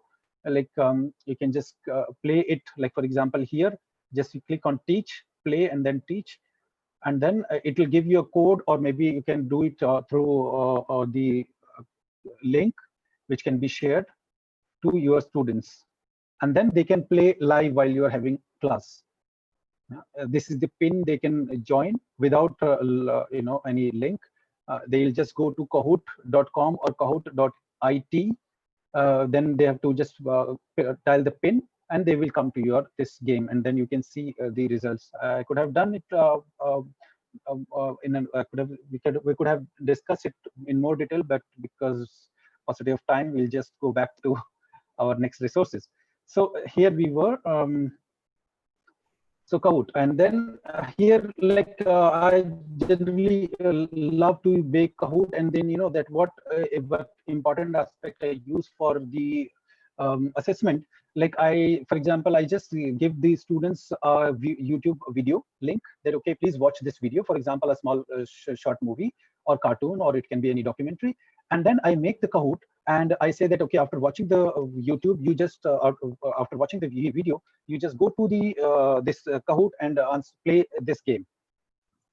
Sandeshji, are we getting? Have we had some time, or we are already? Sir, can we do this during the hands-on session, because Professor Sasidhar has been waiting for some time Yes, now, and yes. he has to join in. All right. Yeah. All right. Thank you, sir. Okay. So we'll just go beyond, like Google Classroom is there, and you can comment over here. Dr. Saini, I'm not able to see anything on the screen. The Professor Shandar or Khyati, can you see something on the screen? Yes, ma'am. The screen is visible. Okay. All right. There's a problem from my side. Thank you so much. Okay. Continue. So here is the audios and all, and of course this is one of the very nice the resource Wiser.me. If I'll just quickly take one more minute, Sandeshji, so that we can just have whether we want to discuss about this or not. So here's the last poll. Whether you know about this Wiser.me. It's very wonderful. It's source. Wonderful resource, I can say that, and it can be used very brilliantly or excellently in your classroom teaching. So it has a kind of collaboration of all resources. Like it can accommodate your Google Classroom, it can accommodate Kahoot, it can you can use YouTube videos in that, and open-ended questions, MCQ, various type of resources are there. So I'll be talking about this in a hands-on session, because currently, like, we're running out of time, or we can see that our responses are like unexpectedly it is saying yes, no, people don't know about this resource. So I'll definitely I'll just share the result. So here 96% say around more than 500 people out of 500 people, that 459 say that they don't know, and only 4% say they know. So maybe we'll just come on in the detail about this wonderful resource which can be used in your classroom teaching. So with this, I'll just conclude. Of course, we have a lot of things to discuss with our wonderful teachers, our wonderful speakers who are coming up next. Thank you very much. We end here. Thank you, Sandeshji, for prompting us. So we need to just take that into account, that we should not go beyond the time. Yes, sir. So you will be introducing Dr. Sasidhar, or we'll take a break right now. Should we take a break for a few minutes first? Maybe we can take 5 minutes break. Yes, let's take a 5 minutes break. Everyone, we're giving everyone a 5 minutes break. Just exercise your eyes, move your head a bit. We're all human beings. Dr. Pratyam Sharma is already moving his head. Yes, couple of Meenakshi ji is also moving ahead. Yes, good to see you, Meenakshi ji. Let's take a 5 minutes break. Come on. This is good. Yes. By the way, if you're planning to eat, switch off your videos. Okay. If you haven't grabbed something, I can see a few people from Russia. I can see Lyudmila ji. Lyudmila ji, by the way, Lyudmila ji is with her husband. Actually, they are accessing this workshop together. Let me unmute them. Let me unmute them. I'm unmuting them. Yeah, maybe you can speak to them in Russian. Yeah. Lyudmila ji, namaste. Can you unmute your mic, please? Yes, I didn't notice where. Yes, we're here. Lyudmila ji, namaste. कैसे हैं आप? मैं ठीक हूँ, बहुत दिलचस्प खास करके।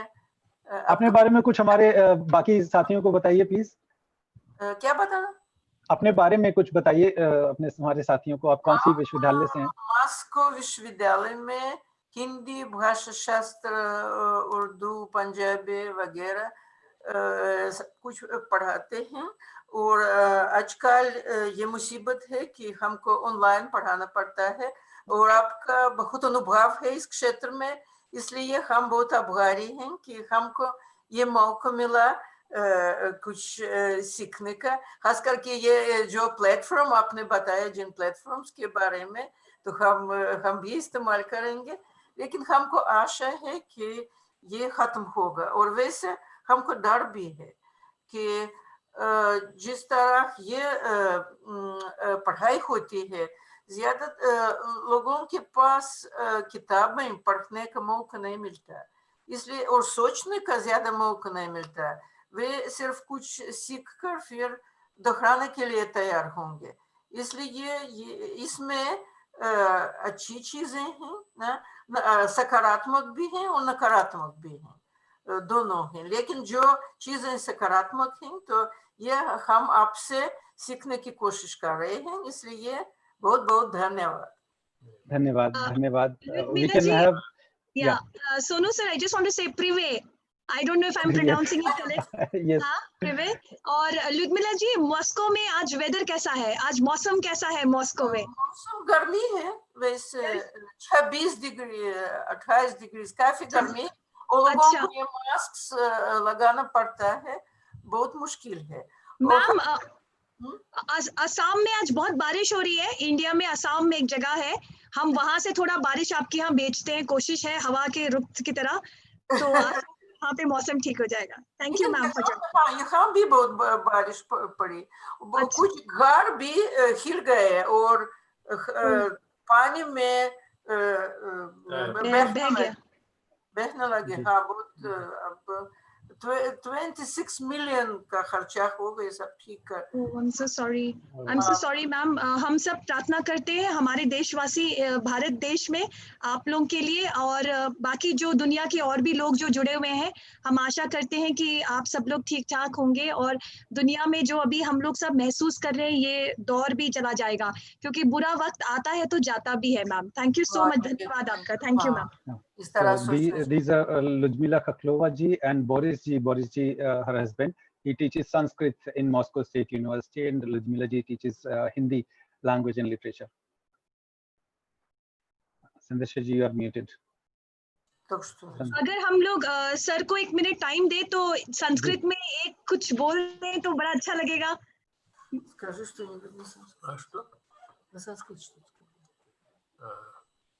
तो मैं क्या बातें करूं? संस्कृत में कुछ बोलकर दिखाना चाहेंगे। I don't remember it by heart. Может быть, просто немножко о себе на санскрит. Нет, я такого не умею. А вы не санскрит преподаете там? Я преподаю общее языкознание, но санскрит, в общем, тоже преподаю.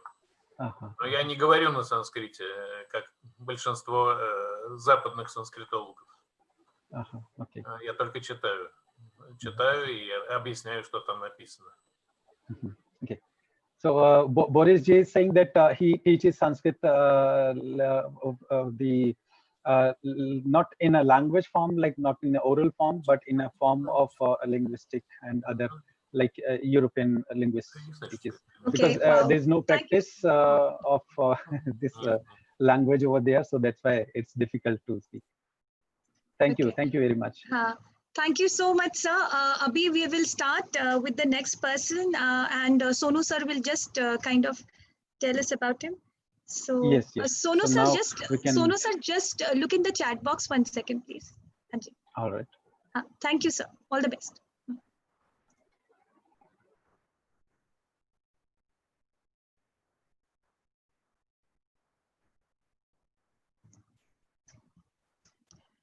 So Sasidhar ji, I would like to, Sasidhar ji is here, I think. Can we yes. Give him the co-host? Yes. Professor Chandra, sir, please give him co-hosting rights. Sasidhar ji ko co-hosting rights. Yeah, we'll give him the So hosting rights. meanwhile, yeah, he's getting the co-host. Let me just introduce him. So Sasidhar ji is a wonderful speaker, and he has nearly 2 decades of experience in academics, educational leadership, and administration. He's an alumnus of CEFL, which is like IFLU now. And before taking up his present assignment in Saudi Arabia, he taught in India and North Africa. And presently, he heads the professional development unit at Prince Satam bin Abdul Aziz University, where he attends the professional development needs of English faculty from US, Canada, UK, New Zealand, South Africa, and Middle East, in addition to his regular teaching. He's also visiting faculty to numerous institutions in India, and Sasidhar ji includes his interests are like CALL, the computer-assisted language learning, EduTech, teachers training, learners autonomy, and academic planning. So we'd like to welcome him and invite him to today's topic or today's talk on effective digital resources in the classroom. So Sasidhar ji.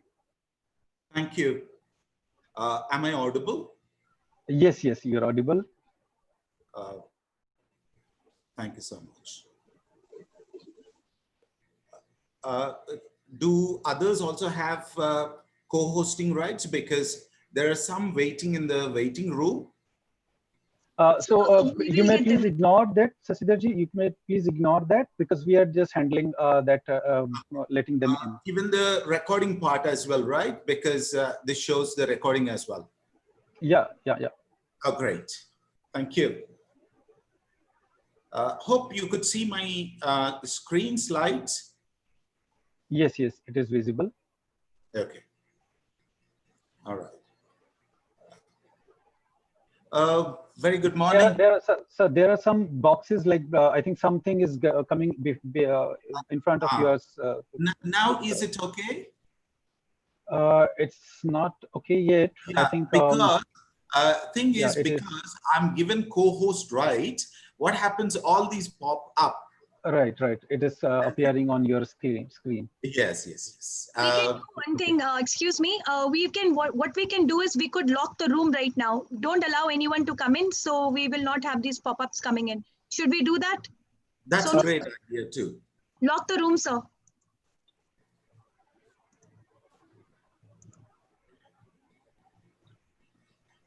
All right, we have done that. Done? Okay. Yes. I think now it's clear. Yes, somehow, but some boxes are there still. I think as like you can just you can just you can just hide your video and hide these you know this controls. There are options which you can click and then hide. Done, completely done. I think it's a little time for you. Yeah, much better. Go ahead, sir. Yes. So I'd be dealing with how much time do I have? It's 11:38. Yes, around we have like 20-25 minutes, and then after that we'll have a question and answer. Okay, 11:58 till 11:58 I would take, that is 12, and kindly remind me if I'm sure. Yeah, sure. please. Yes, sir. Sasidhar sir, 5 or 10 minutes before 12, we'll let you know so that you can decide whether you want to take questions within that time. All right, sir? Oh, sure. Fantastic. Thank you. Hope I'm audible. Yeah, yeah, yes, you're audible. Good. Good morning, everyone. What I'd be dealing with is low technology. Everyone is talking about technology, And I'd be talking about how simple technology can be very effectively and efficiently used to keep your class engaged, all right? And I'd be dealing with classroom management, tools for collaborative learning, tools for speaking, tools for reading and writing, if time permits, tools for vocabulary building and formative assessment, because assessment becomes a big deal, okay, with online teaching, right? How many of you can imagine this simple, I'm not talking about image. Images and language teaching is different, okay? I'm talking about this simple tool almost every one of us have, Google Map, okay? How many of you think Google Map could be used to teach language? And what are certain things that you can do? This is my university, that's where I teach, okay? And this is the place where I stay. This is my flat, okay? And how can I elicit some language? How can I carry out a language class, at least 5 to 6 types of activities with this very simple tool, Google Maps? I don't know how many of you thought about it. How can I exploit another aspect of this simple, if you look at this, I have to minimize it. If you look at this, there is a thick blue lane, there is a lighter blue lane, and along with this, there is a red lane which is drawn by me. So how can we use these simple tools for language? I don't know how many of you, is chat enabled? Okay. Okay, it's only for admins. Okay, right, not a big deal. Right. Oh, I think chat is active, so at least I can expect some good response. If not, see what could be taught with this. A lot many things could be taught with this. You can personalize this experience. See, as a teacher, what you do is from your place to university, how do you reach? You can teach directions, how to express directions you can teach. You can teach if conditionals. You can ask them to write a piece.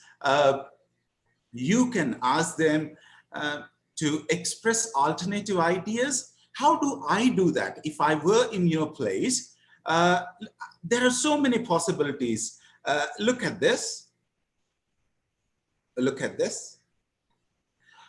See, from here, from my flat, where you could see 9675 to the place of my work, it is 5.6 kilometers and 11 minutes. There is another alternative route, which is of same distance, but it takes 10 minutes. And Sasidhar, I think your pop-ups are not visible. So you have to either share the entire desktop or probably, because your pop-ups are just showing blank here. Is it clear now?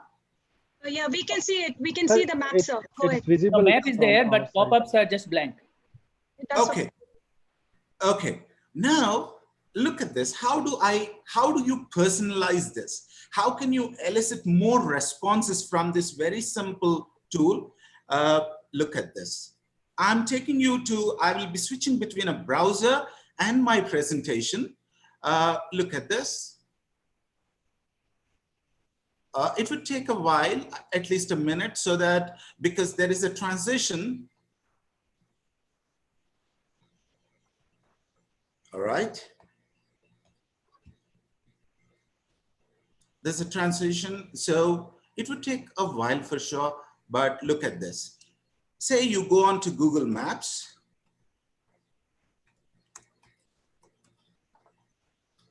Right? And here,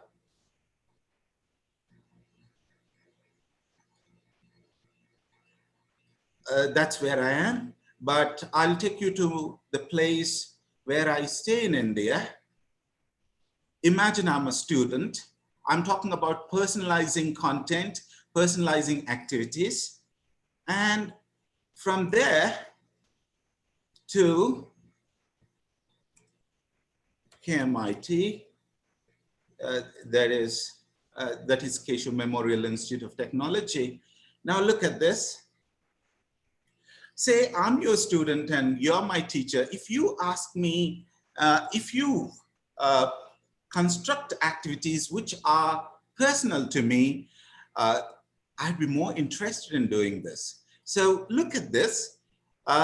If I walk, it is 7.8 kilometers and 1.40 minutes, 1 hour 40 minutes. And if I take public transit, if you look at that, it would take 1 hour 1 minute. If I take a car or a bike, it would take, if you look at this, it would take 20 minutes and it's 8 kilometers. So it's up to you how to get the most out of the available resources. I think I conveyed what I wanted to say. You see, there are alternative routes here, 10.6 kilometers, 24 minutes.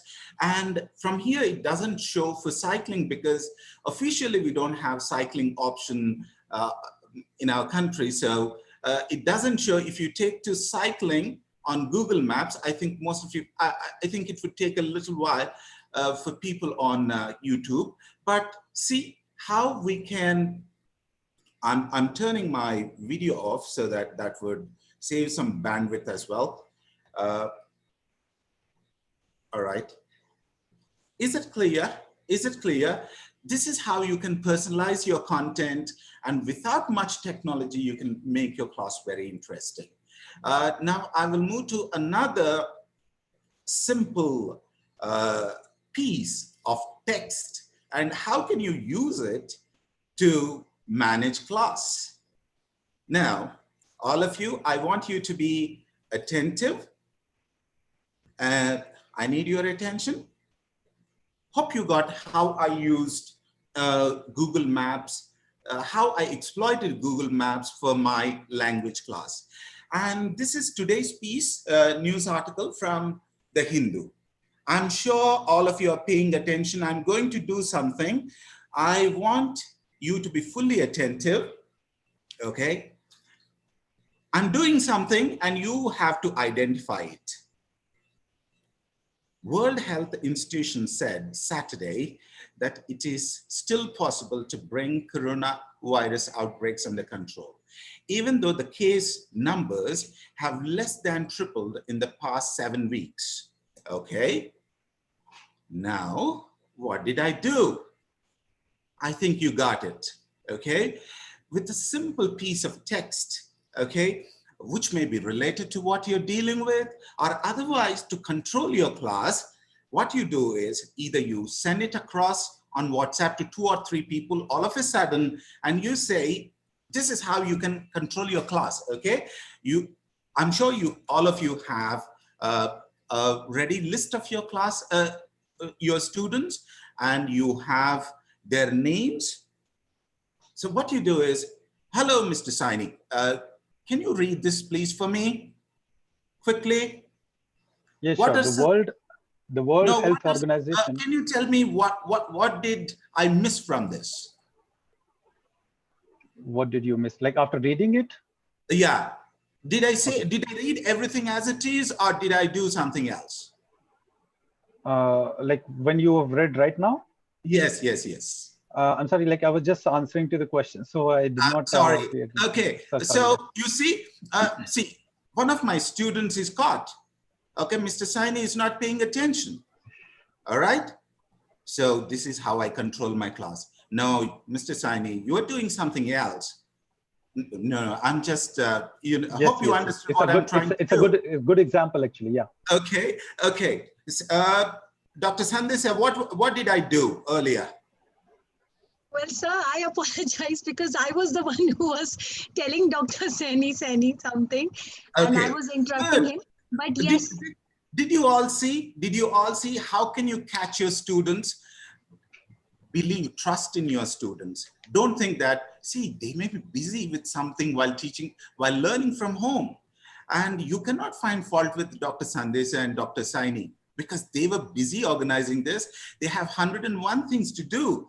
And at the same time, something is forced on them. And you see, they felt probably, imagine your students. First thing is, while teaching online, be a human. Try to understand your students also have so many problems as you do. Okay, now, Dr. Saini, and because I'm not able to listen to our, as other participants are not able to respond to me, I want you to pay attention, okay, this time. Are you ready? Yes, yes. Okay, Ready. okay.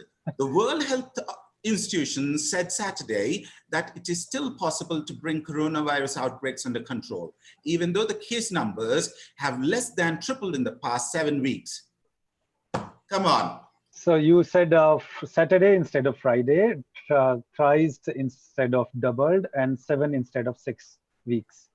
Sandesha, did Mr. Saini miss something? No, I think he got it right, because even I saw double written over here, but you said thrice. So no, sorry. You missed the actual thing, that is World Health Organization. Instead of organization, I said institution. Okay, all right. Sorry about that. Yeah. This is for all the participants.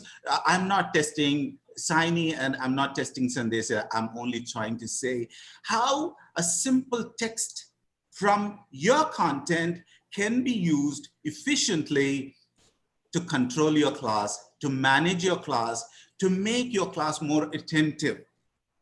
Is that clear to you? Hope. How do I do as a teacher? Okay, I would pick 2 or 3 people every day from my list. I give them a surprise on their WhatsApp, on their personal chat. I will leave this and I'll say, Sandesha, read this for the class. Okay, and I display it and I give the wrong text to these people, to these 3 people. I give the right text on my projector and I ask, let us see what is happening, okay? And what is it that went wrong? And I expect chat box is one of the best tools for interaction, to maintain interaction. Is that clear? So don't discard chat box. Don't disable chat box.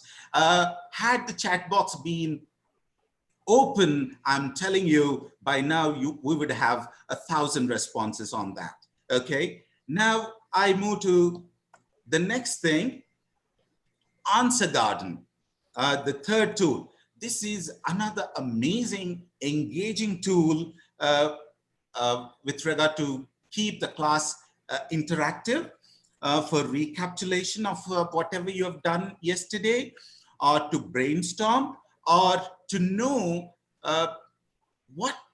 how much knowledge they have with regard to the concept that you're going to teach, what do they know, and from where you should take your class to the next level. This simple, as I mentioned to you before I begin, today I'm going to talk about low-tech stuff, okay? Answer Garden is something which anyone who can open a browser can do it, okay? Let me show you how it works.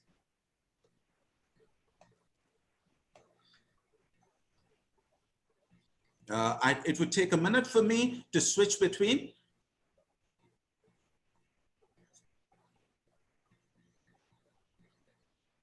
Hope participants are taking a note of this. Please do, because you have 101 questions coming from this, these 3 tools, okay, in your assessment. The point is Answer Garden CH. This is what you type in your browser. Am I projecting my screen? Do you see yes. a browser? Yes, yes, we can see that. Okay.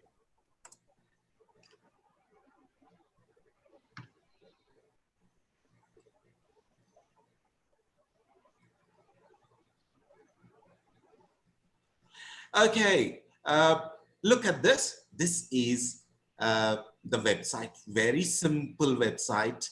Okay, so easy to use. How do you use it? If you see on my screen, there is a plus here. There is a plus here. Okay, as a teacher, what you do, and as a student, what your students to do, I will tell you. Or you can also go to YouTube or you can visit Answer Garden itself and you will see where you should be doing that. I will tell you in a while. Look at this plus. It says create. All right. Topic required. Look at this. What comes to your mind the moment you think of teaching online and technology? Say, I did this. All of you can, if most of you are on your desktops, you can do this, okay?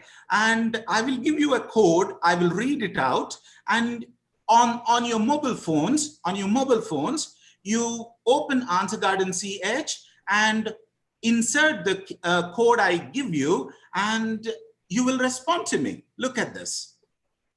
That's the question. And now I'm in brainstorm, classroom mode, moderator, lock mode. So I can say brainstorm or classroom mode, both are okay for the present situation for us. Answer length, 20 characteristics, 40 characteristics, okay? And here you see spam filter, I can put it on, okay? If you think, I'm sure none of you do anything unacceptable, so I leave it. And case, lowercase, uppercase, no change I can do. Leave anything. How long do you want this Answer Garden to be active? 1 hour, 1 day, 1 week, hidden. Now I say create, okay? When I said create, the question is teaching online, teaching with technology. What comes to your mind the moment I say this? Those who have mobile phones and those who are on laptops, the code is open Answer Garden CH and insert this code and respond to the point, okay? Okay, the code is 129. All of you be ready. Be ready. I'm going to share the screen. This is the code. I assume that all of you have opened the website Answer Garden CH and you inserted this code in that 1296940 and type your response in the space provided. Okay, I repeat 1296940. Okay, now I'm going back to the browser, and if any one of you have responded, and you would see the responses here. Has anyone tried? Wow, look at that. Do you see this? Do you see this? The new normal and so much to learn full. See, are you able to see your responses? Not yet. I need more responses. Wonderful experience. Screen is not visible. It would take, the slight transition, bandwidth issues. And just wanted to prompt that it's 12 now. So okay. Sure. The question and answer session. Okay. Yeah, now it's visible. Now it's visible. Are you able to see? Are you able to see? Visible. Yes, yes. How can you use this efficiently for your class? Say you shared a video with your students last night, which is a homework, and today you wanted to take your class from there. And some students might have watched it, some students might not have watched it, and you wanted to know how much they understood it. So you start an Answer Garden, right? And you get this. From here, you can take your class to the next level. And how can you share? What can you do with this? You can share, you can export, okay? You can moderate, you can change responses, you can do tons of things. And before I would do one more thing quickly, and after that, I would take QA. Now, I have tons of them. The next one, I don't know how many of you know Padlet. How I can, as a teacher, integrate. How many tools have we used till now? We used a simple text. We used Google Maps. We used Answer Garden. Now I am introducing you Padlet. How can I integrate these four? I can very easily integrate these four. I can very easily integrate these four, provided, you know, in your hands-on session, if there is a space for me, I can come and do that for you. I don't mind doing that. And I have tons of them to do. How can you use a simple mobile phone to make an amazing learning, listening and speaking activity? Now I'm introducing you just one more tool, and I leave you there. And I'm ready to take question answers. Look at this. Another amazing and simple tool is VOCA. Are you able to see my browser? Yes, yes, yes. Okay, look at this. This tool helps your students, helps you in a big way. This is workaroo.com. Workaroo.com. This is a web-based application which can be used to enhance your students' speaking ability, to enhance your students' pronunciation. It helps you to give feedback on your students' work when you're teaching online. Look at this. There is this cute little mic. Turn it on, okay? And what you do is, you know, I'm talking to all of you, all these 1,000 participants or so, on 700 participants on Zoom, and the remaining, I'm not sure how many are on YouTube. So I'm talking to you, all right? For 17 seconds I recorded, I stopped it. Say you gave some activity for your teacher, for your students. You ask your students to write something, and you also want to improve their speaking. So you ask your students to read what they have written, okay? Now you see, look at this, okay? And what you do is, you know, I'm talking to all of you, all these 1,000 participants or so, on 700 participants on Zoom, and the remaining, I'm not sure how many are on YouTube. So I'm talking to you, all right? For 17 seconds I recorded. Look at this. I checked what I have recorded. Now, how can I share as a teacher? How can my students share it as students? Look at this.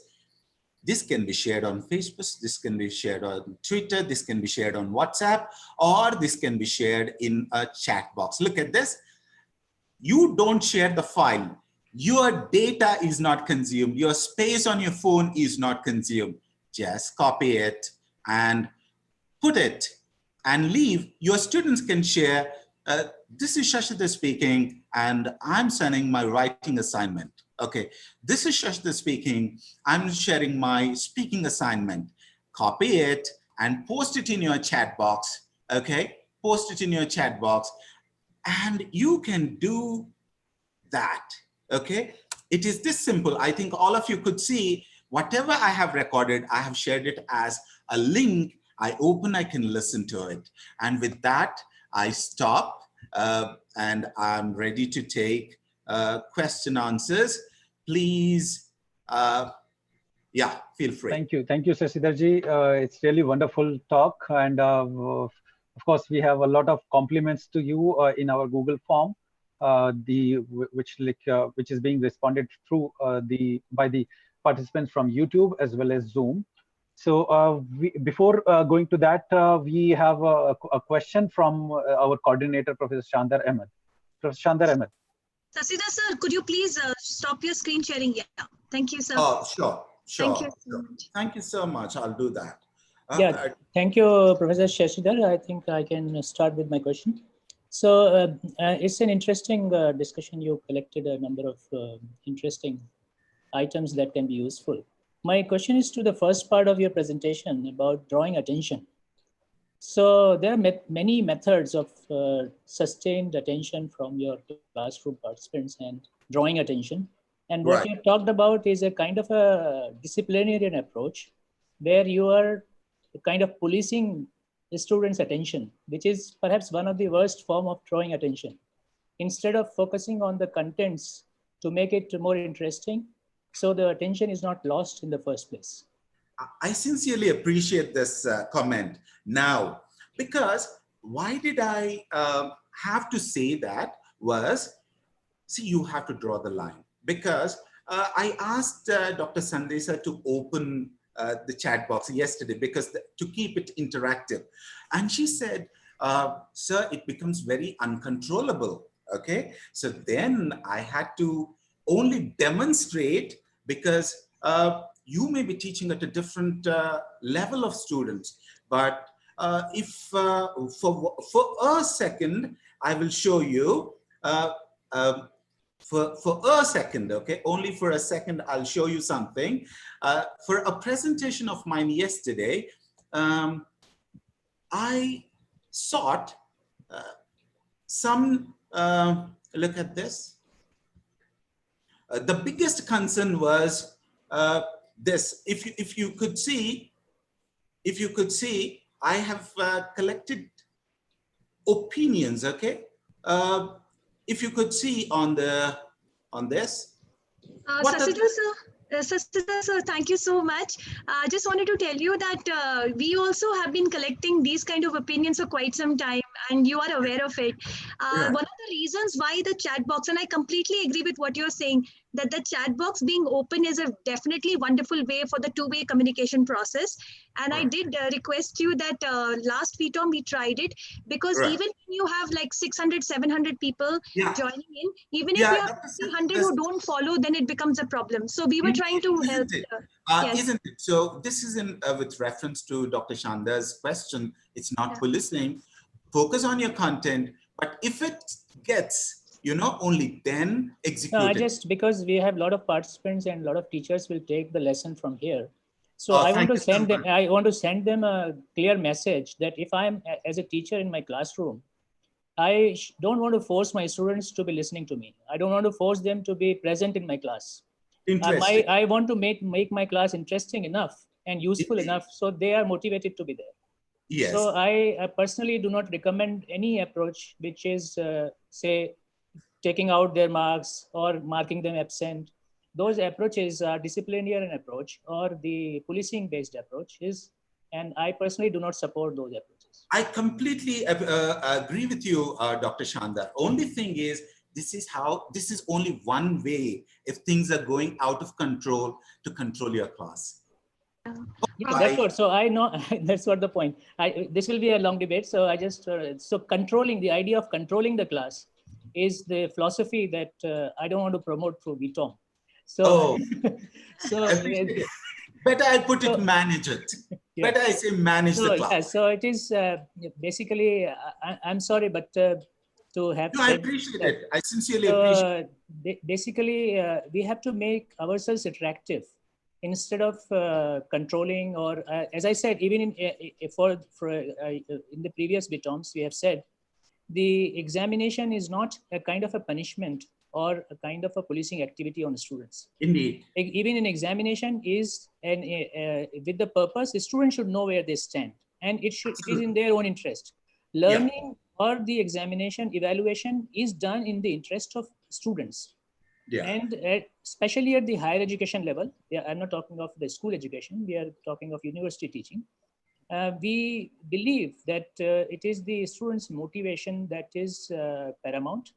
And if it is interesting for them, students are really doing a lot of hard work to get the maximum out of a class. So personally, I do not think that I should punish my students or I should kind of call them out for not listening to me. Absolutely not. But if you are dealing with students at school level, this is how to manage. Hope you focused more on the other apps that I have dealt with. Shall we move on to the other parts? Please carry on to the next. Yes. Thank you, Professor Shandar and Sasidarji. So next question we have from Parul Pandey. Parulji, can you please unmute your mic and speak out your question? Yeah. Parulji, yeah.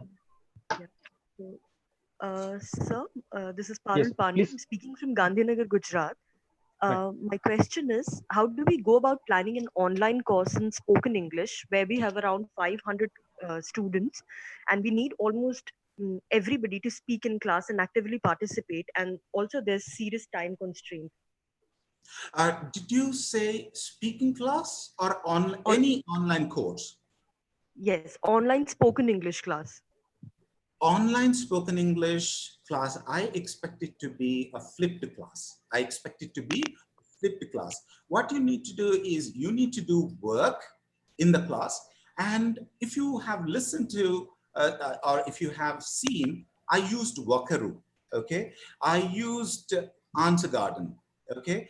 If you ask your students, you give them a topic, they record their piece and they send it to you, and you can respond back to it again with a Wakaru thread. Okay, hope this is the simplest thing. There are many other ways. If you look at some of the best MOOCs by FutureLearn, by edX, by Coursera, you would understand how to design an online course. Hope I answered your question, Dr. Parul. Yes, thank you. Thank you so much. Most welcome. Thank you, Sasidarji and Parulji, for your question. So next question is from Dr. Rema. Dr. Rema, can you please unmute your mic? Dr. Rema? Yes, Dr. Rema. Dr. Rema, are you getting our voice? Okay, I think we are not getting the sound. Sir, Sonu sir, Yes, Professor Sunita Reddy is here. She's raised her hand. Let me just unmute her. Is that okay with you? Sure. So Sunita Reddy ma'am, I've unmuted you. Kindly go ahead with posting your question. So much, Sandesha. I'm really glad that this course is happening and a lot of learning. And I would like to thank Shashidhar for such a wonderful, very clear lecture. A lot of things I've learned. But I completely agree with Professor Shandar about the way we have to be teaching to our children or students, especially given the kind of self-fulfilling prophecy which the earlier scholar talked about, grandma's reactions. So the child, if we say that you're good for nothing, the child also go back with that kind of notion and doesn't perform. Whereas if you are encouraging, then they perform a lot better.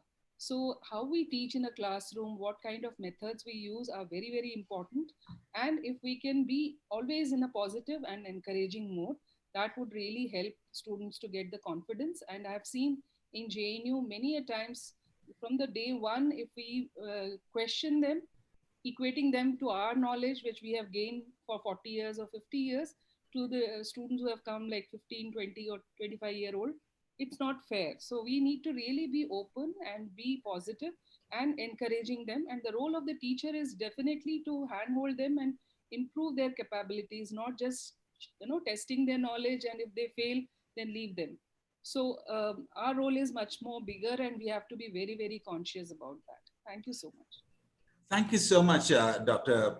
Sunita. Hope you had focused more on, I appreciate the comments and Dr. Shandar's. The point was, I said, be a human. See, they might have many problems, okay? See, they are occupied with many things. Be a human first. That was only to demonstrate how not to, how to gain attention. Professor Sir Sasidarji, I just wanted to say, first of all, I wanted to apologize that I was the bad student who kind of interrupted Sonu sir. I was the one who distracted him. Otherwise, he's a very good student. Actually, we were having some problem. See, we cannot say bad student or good student too in this context, because yes, as I see many, because I've been teaching online for quite long, what I see is every time my student doesn't respond, I don't feel bad. I only think, what is the problem with this student? What I do after the session, I get in touch with this student personally and check with him. Okay, that was only an example of how not to, because it is how to engage with your students is more important. Be as approachable as possible. If at all I'm here today, if at all Dr. Sandesha invited me, it is for a different reason. She has never heard this voice of mine, and it is for which, isn't it? Isn't it? If at all I'm invited She knows about me. I never ever use that tone. No, that is only how not. No, that's not about it. So this is a point of philosophy about education. So that's a very welcome discussion. And personally, as a student, I mean, if I may be in a class where I think instead of listening to my teacher, it is better for me to think and reflect on something which is going on in my mind. And I may be spending more productive time. Yeah. 1 second, if you give me. Yeah. One more important tool which I have not mentioned is silence. Yeah. Thing is, you ask a question, don't expect a response straight away. Give your students 2 seconds time. See, for example, if you give a second's time or a minute's time to your student, everyone, the participation, the percentage of participation increases. Kindly keep in mind that, you know, everyone processes information at a different level. So silence is one of the best tools for your students to respond. Thank you. May we have some more questions? Yes. Sasidarji, like, thank you for this really a nice, wonderful discussion. But yes, we need some more time to discuss these questions. But yes, we have a very wonderful, very nice question. We can say that from Karthik Kumar from Kathalam. Karthik ji, can you unmute your mic?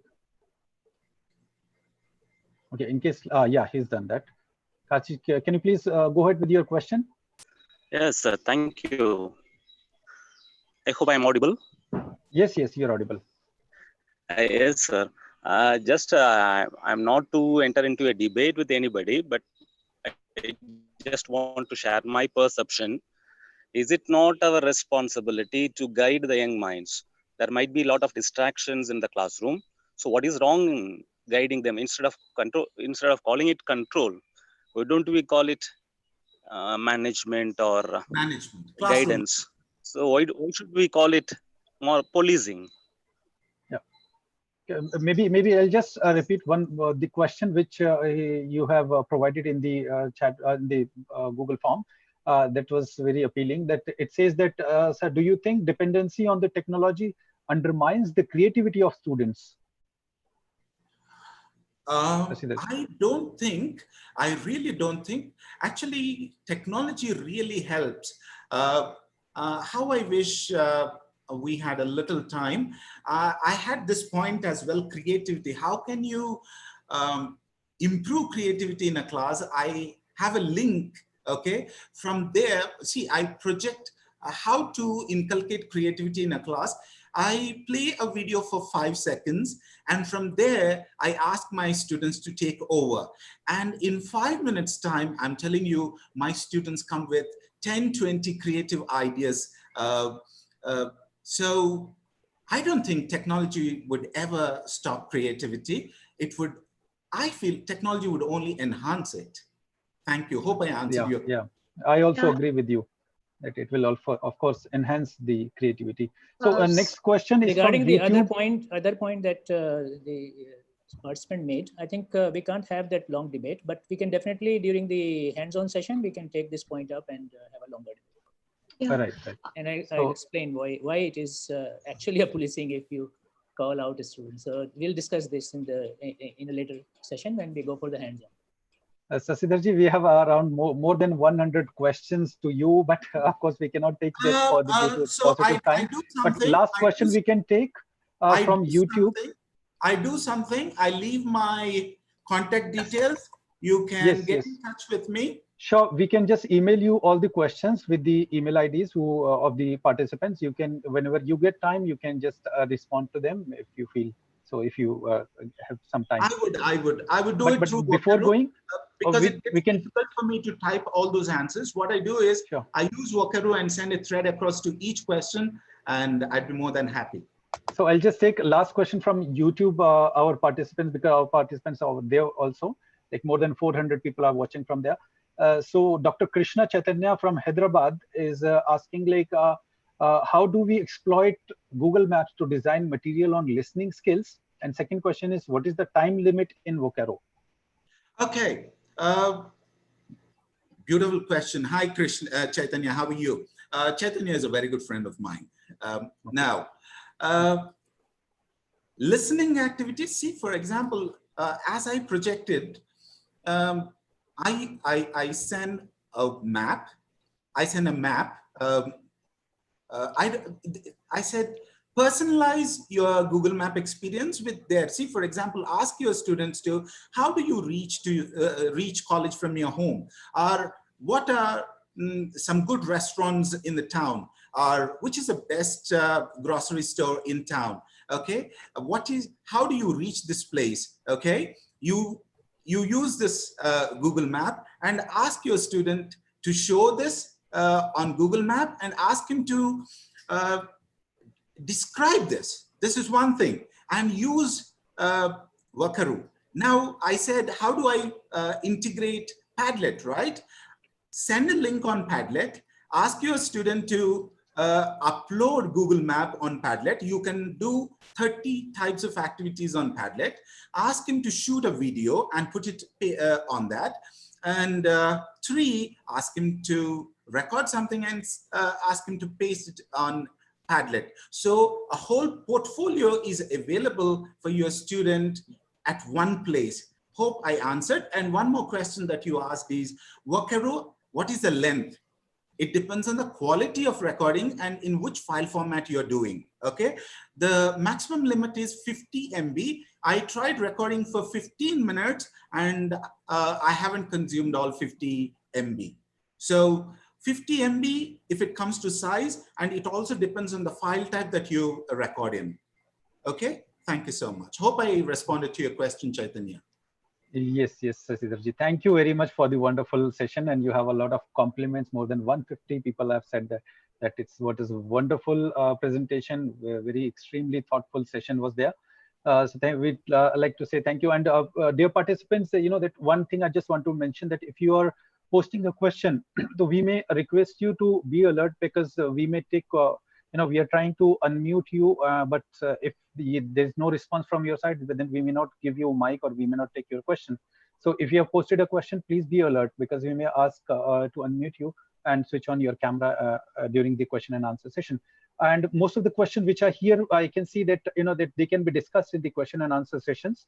Of course, you're welcome to discuss your questions over there as well. And I can see many people have raised their hands. So maybe because due to paucity of time, we may not take these questions, and we may just move next and start our journey, the wonderful journey, I would say that, and the novice type of journey into an online fieldwork, and would like to invite our co-convener, Dr. Sandesha Raipa. Sandesha ji, over to you. Thank you so much, Dr. Yeah, Saini. can I request, I think it will not be a problem with Sandesha, I know, I'm sure. But there is some comment from YouTube that audio is volume is not high enough. So may I request all the speakers to speak a little more loudly and closer to their mic. But for Sandesha, I know it will not be a problem. I'm confident about it, but this is for others.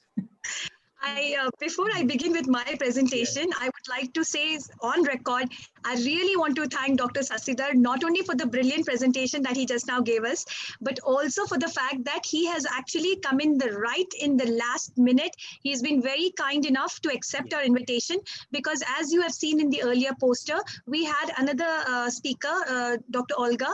Unfortunately, please, we would request everybody to please pray for her grandfather, who's not well.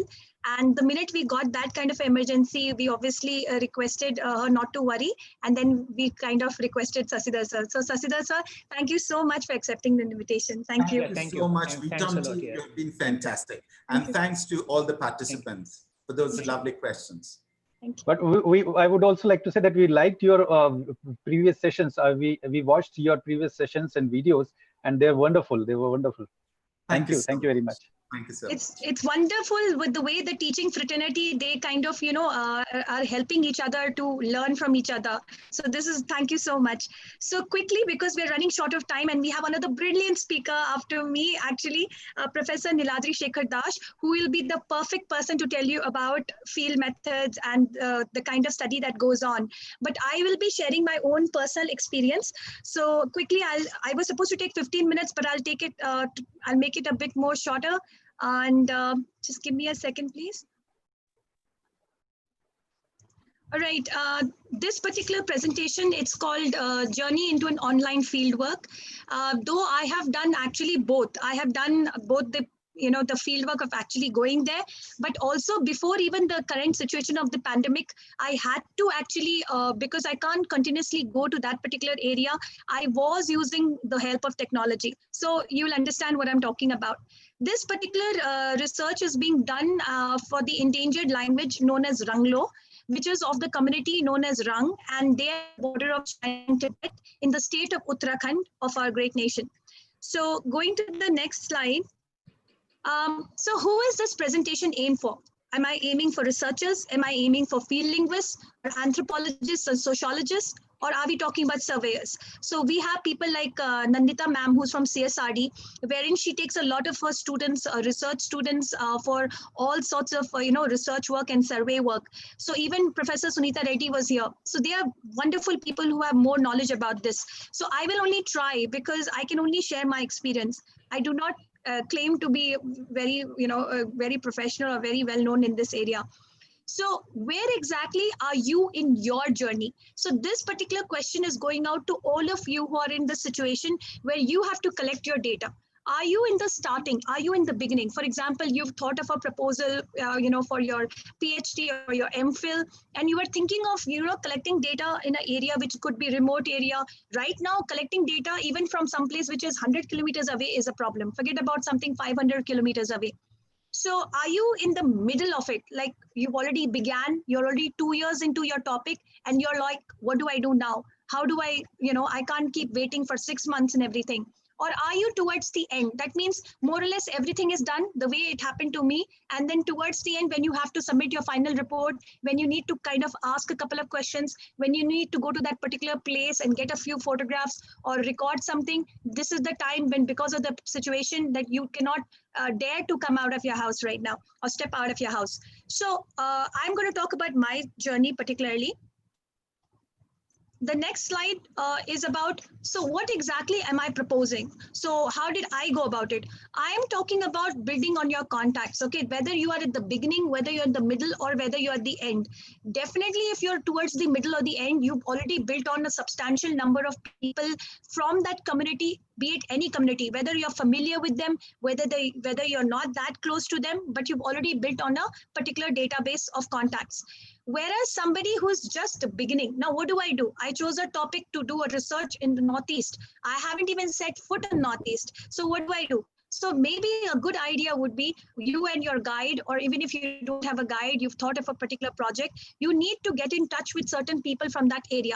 You could start with the officials. You could start with finding out if that particular community has some kind of a society, or they have these village heads. So there are many ways, many possibilities. I am not saying that whatever I'm going to say right now is, obviously the only possibility, because I've just started off with such a thing on my own.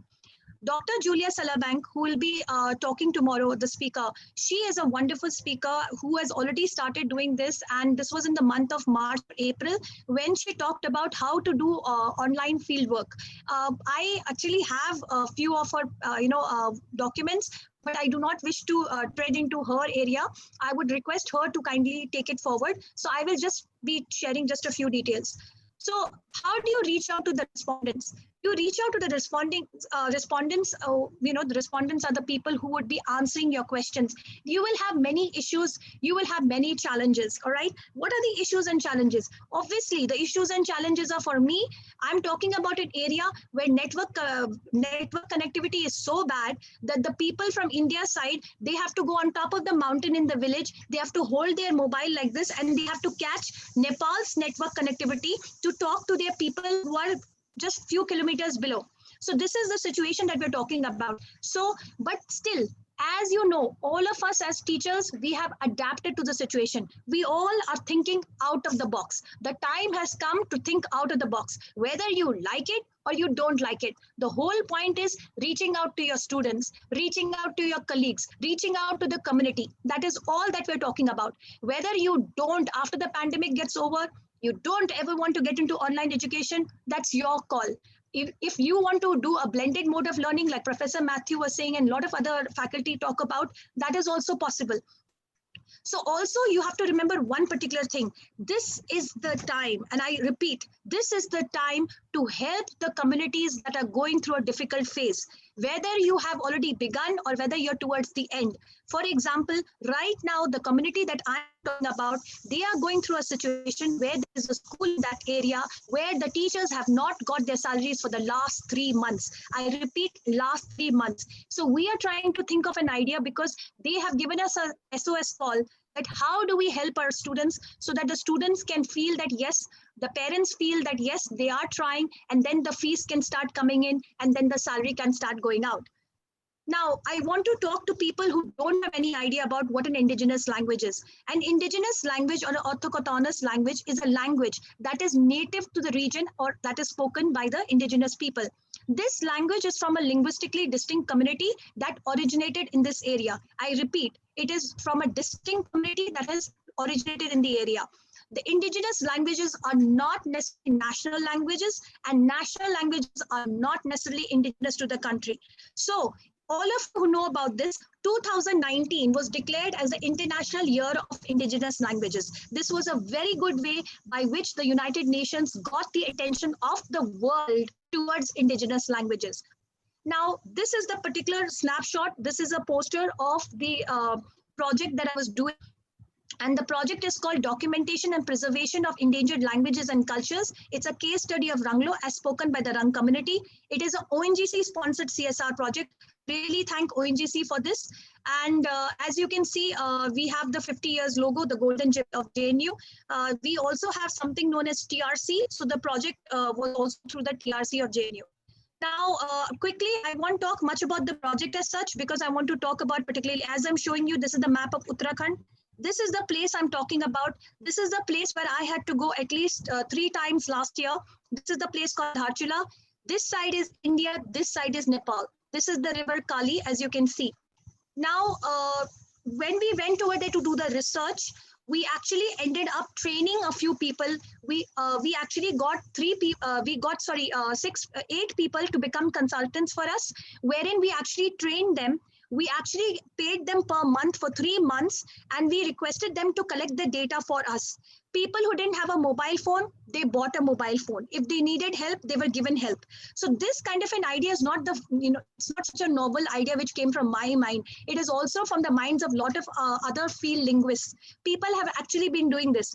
I know a professor, she actually gave a mobile phone to one of the people from a particular island so that she could get to collect data, or she could get to clear her doubts regarding the data collection that she had done. So these are all the possibilities that are possible.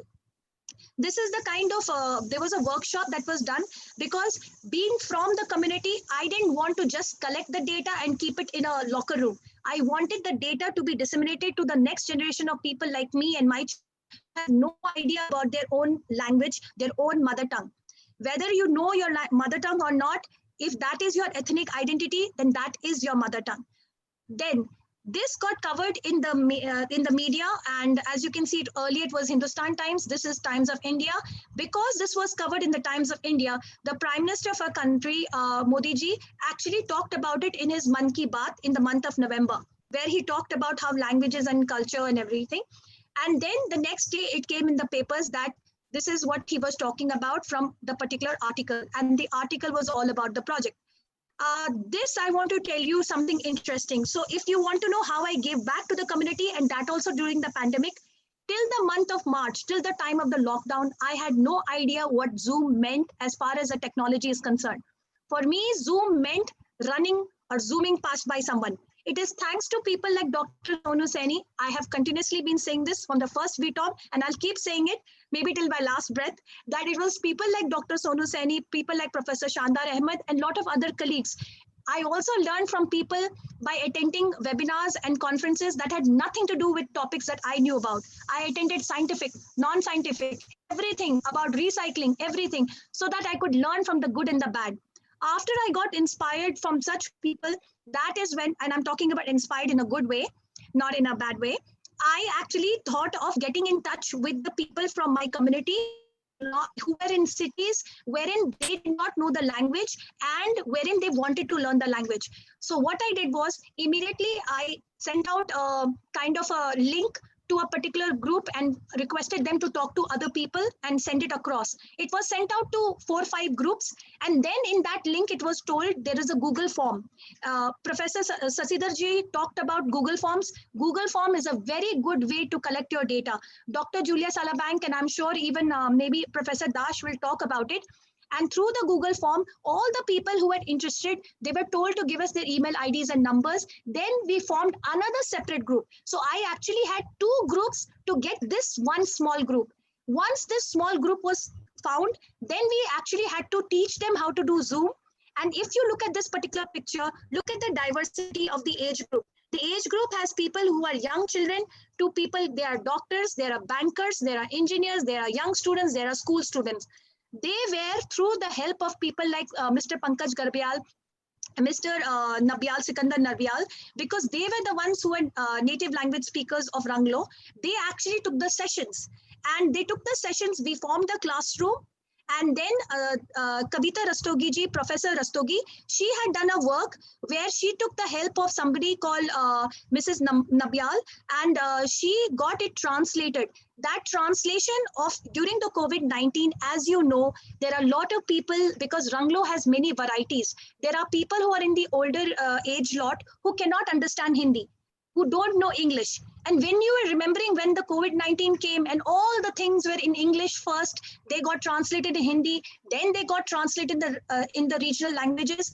So that is when I thought about it, that why don't we get it translated in our own local language? So we got it translated in our own mother tongue, Biancholo, which is one of the varieties. You have Biancholo, Bangbalo, Darmalo, Kutilo and Tinkerlo are similar, yet they are very different.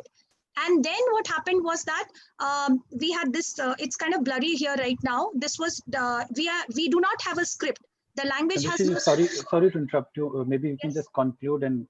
Yeah, so I'm just concluding with this particular video. I hope you can hear it. This was the 2-minute video which was shared so that everybody could learn.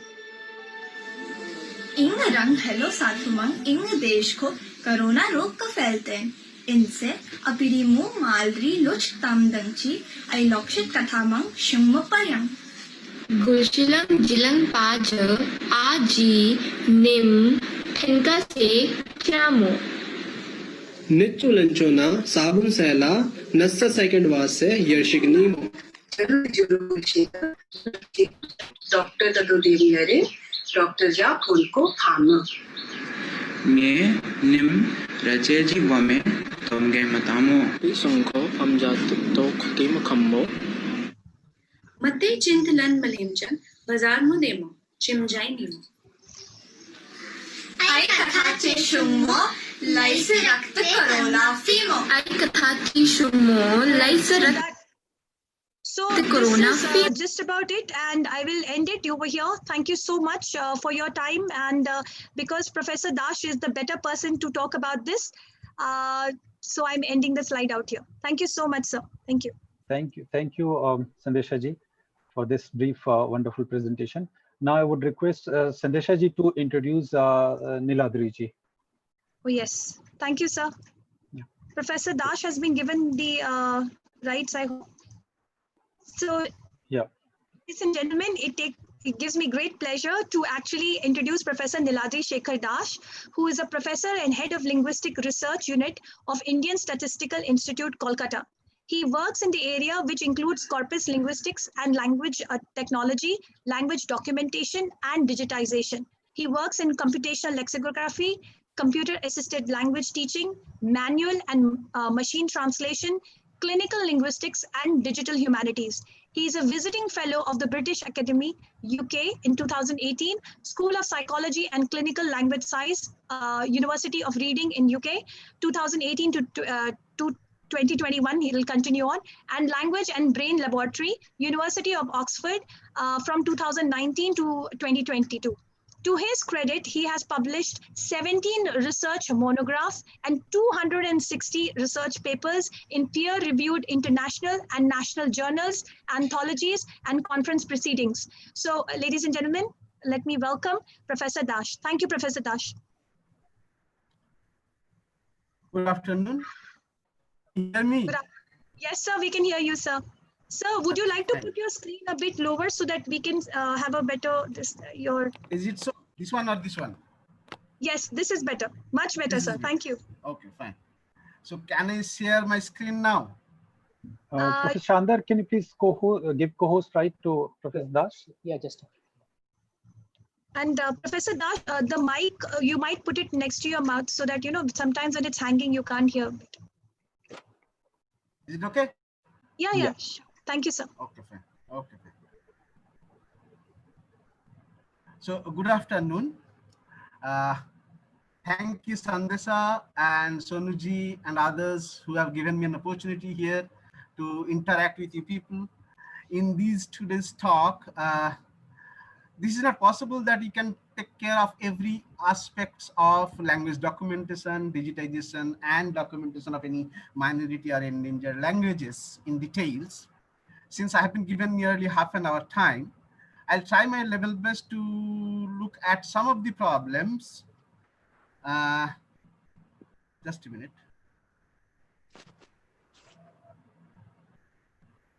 You can share your screen. So, is it visible now? Yeah. Yeah.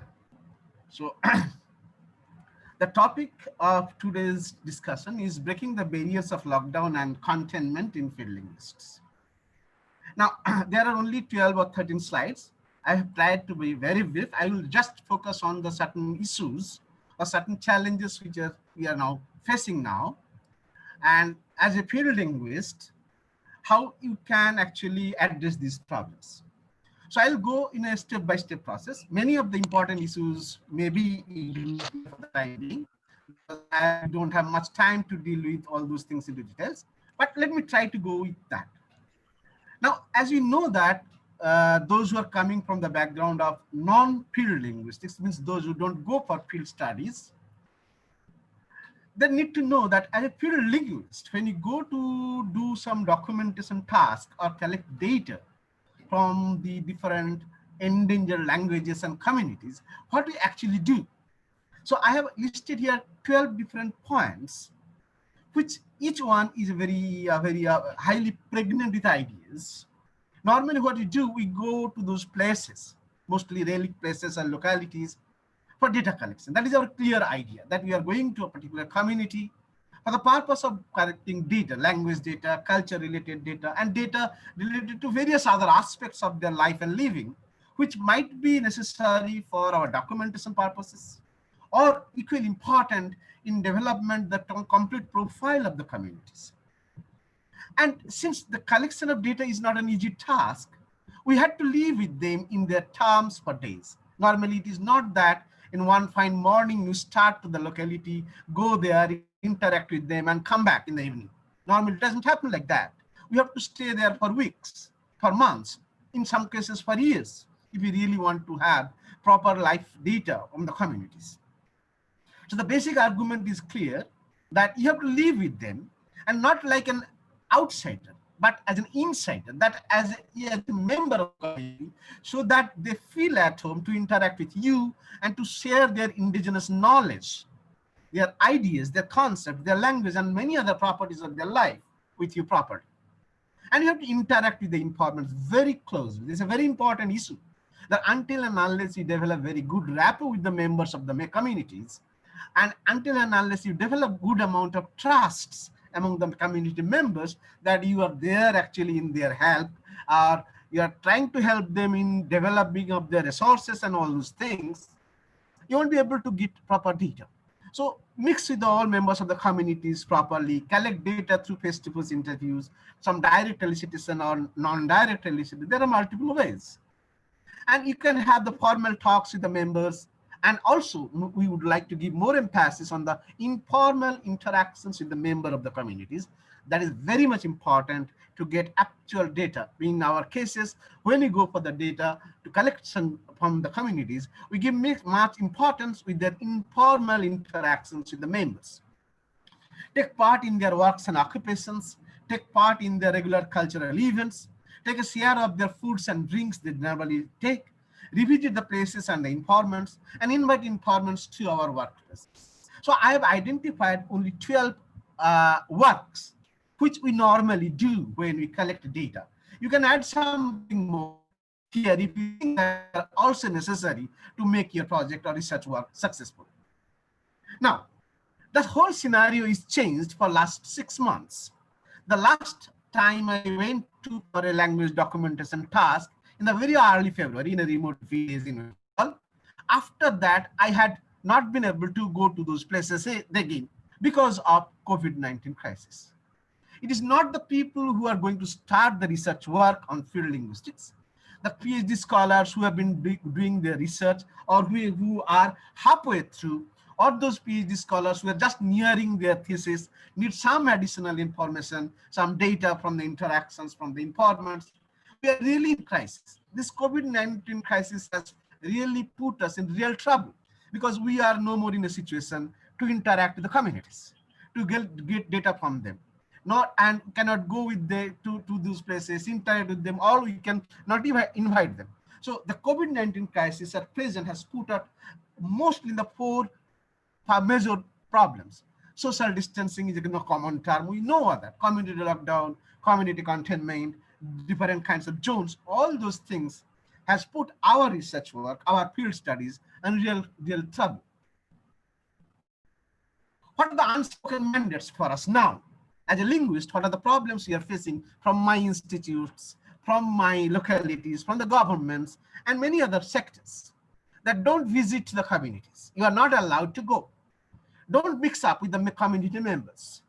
Don't go for interactions with the informants. Interaction means face-to-face interactions when you are in close proximity. No linguistic fieldworks. No data collection in regular manner as we did. So these are the all clear mandates given by authorities that we cannot do this. So we are really in trouble. Now, what are the new normal for us now? But we have to do the tasks. We have to do the work. We have to carry out the projects. We have to complete the tasks or the research or the projects. So what are the new normal for us? We have to find out the new ways of planning and preparation for the service. Now, our existing knowledge of surveying, going to the places, identifying the informants, following a questionnaire, and that the existing model has to be changed. New way of defining goals of a new kind of survey. Now, in our times or earlier times, what are the new goals or the existing goals for us? That the goals has to be defined, redefined now. You have to do a new kind of formation of a new type of survey. You need type of training to the fields and technicians. The people who go with us for field study, they have been trained in a standard methodology, is a standard way of document data collections. Now they cannot go. They have to do the task, staying at their own places and developing a good rapport, a link with the community members to collect the data. So they need a new kind of training now, how to interact with the informants, get data. And also you need a new type of budget for linguistic field survey. As you know very clearly that when you go for field survey, we have a budget for that. How much money you can spend for the entire course of visits in the localities. And probably that part budget, which is not now going to be spent on that kind, redirect the budget for buying some new instruments, new gazettes, or mobiles or some other technology which can be shared and can be given. New way of time and event management of survey. So whole day we used to spend with the locality or communities in the task of data collection. Now that kind of time management has to be changed. Now you have to find out the appropriate time when the informants should be available for us to give their data. And we have to adjust our whole process of data collection. New way of questionnaire preparations. The existing format of questionnaires which have been using for ages now has to be changed. We have to introduce a new concepts, how the existing knowledge of question have to be modified. New years of selections of mediators from community. Now notice that in every field study for the last 12 years, I have been doing it for almost regularly every year or twice or thrice. I know that we have some known mediators who help a lot to establish a good rapport with the informants, with the community members, and to have a trust with them. So now that mediators has to play a new role. We have to assign them a new kind of role to play. And we have to find out there will be a different set of mediators who can make this our project of data collection and activities successful. Again, the next one is new selection of informants. The existing set of informants which have been used may be redefined now. 11 number point 11 is a crucial one because this talks about the new methods of data illustrations. Our face-to-face interactions with the informants is now changed. I have to use some technological tools, devices, strategies, or zooms of different platforms for our data collection purposes. And in that case, you have to have different strategies and methods. New ways of using data collection instruments also. You have to think of different instruments which have never been used for our purposes. So here are 12 new proposals we have to seriously think about, because our entire scheme of data collection task, interaction task have been changed. New kind of execution of digital offline field service. I have identified nearly 12 different ways. See, when the local mediator does the job on our behalf, first alternative is that I can assign the local mediator who is there in the community to do the task on our part. That is possible. In that case, provide digital devices to those mediators. I can give them proper instructions over phones and provide some smartphones, smart audio recorders, smart video recorders, or data input or storage devices to them so that they can collect data on my behalf because I am not able to go there and do the survey within the locality. That is one possible way. You can also appoint mediators from the communities and entrust more roles and responsibilities on them for link up and negotiations. So usually what I used to do that I used to depend on my mediators to identify the appropriate informants so that I can interact with the informants to collect data. Now, if the mediators is doing the task on my behalf, then mediators need to be more properly trained in a separate way so that the task can be properly done. You can also appoint informants through mediators. If required, we can do a kind of online interview for selection of informants. That is also possible. This is the way we are really thinking about it, that whether the mediators can suggest some people who can actually provide us data, and I can have some online kind of informal interactions with the informants to find out that if they are suitable enough to provide me data. It is perhaps better now follow the norm in selection of informants. That norm is a very well-established term in language documentation task. We can also follow this particular norm to find out the new set of informants who will be able to provide data and who are technology savvy, who can use mobile phones or other smart devices to provide our appropriate data. In my intimate mediators and informants about their works they are meant to do offline. So you have to intimate them, guide them properly, clarify certain things informants about the online interviews, what kind of online interviews we are going to conduct, what kind of data we are going to take from them, and required train informants about how to respond to questions online. Record online interviews and replies of informants based on the questions asked to them. You can record those data online as the system helps this in this task. Do online recording on spoken in responses on digital tape recorders or audio recorders and spoken dialogic interactions in video recorders. Go for online video recordings for the pre-text discourse of various discourse types for discourse texts. So these are the alternative ways through which you can collect data. Record samples of culture text. That is an important part for our studies, that we take large amount of folk tales, songs, riddles, prayers, hymns, lullabies, and other things, which can be not only audio recorded, mostly normally we do a video recording, and the informants can do it by themselves or the mediators can do it on their behalf and on our behalf and collect the data and transfer the data to us. Share all types of data with the local mediators and information to cross verification and authentication. In every stage of field language documentation studies, we need to clarify certain things or verify or authenticate that actually the data which has been collected through devices are actually belonging to the communities. It is the properties of the communities. So that kind of verification or authentication can be done by some local mediators or the informants, so that whenever the further questions of study or analysis, there is no dispute with regard to the authenticity or belonging to the community, belonging materials. Now, new kind of execution of online field service. The first option was that we can use the mediator.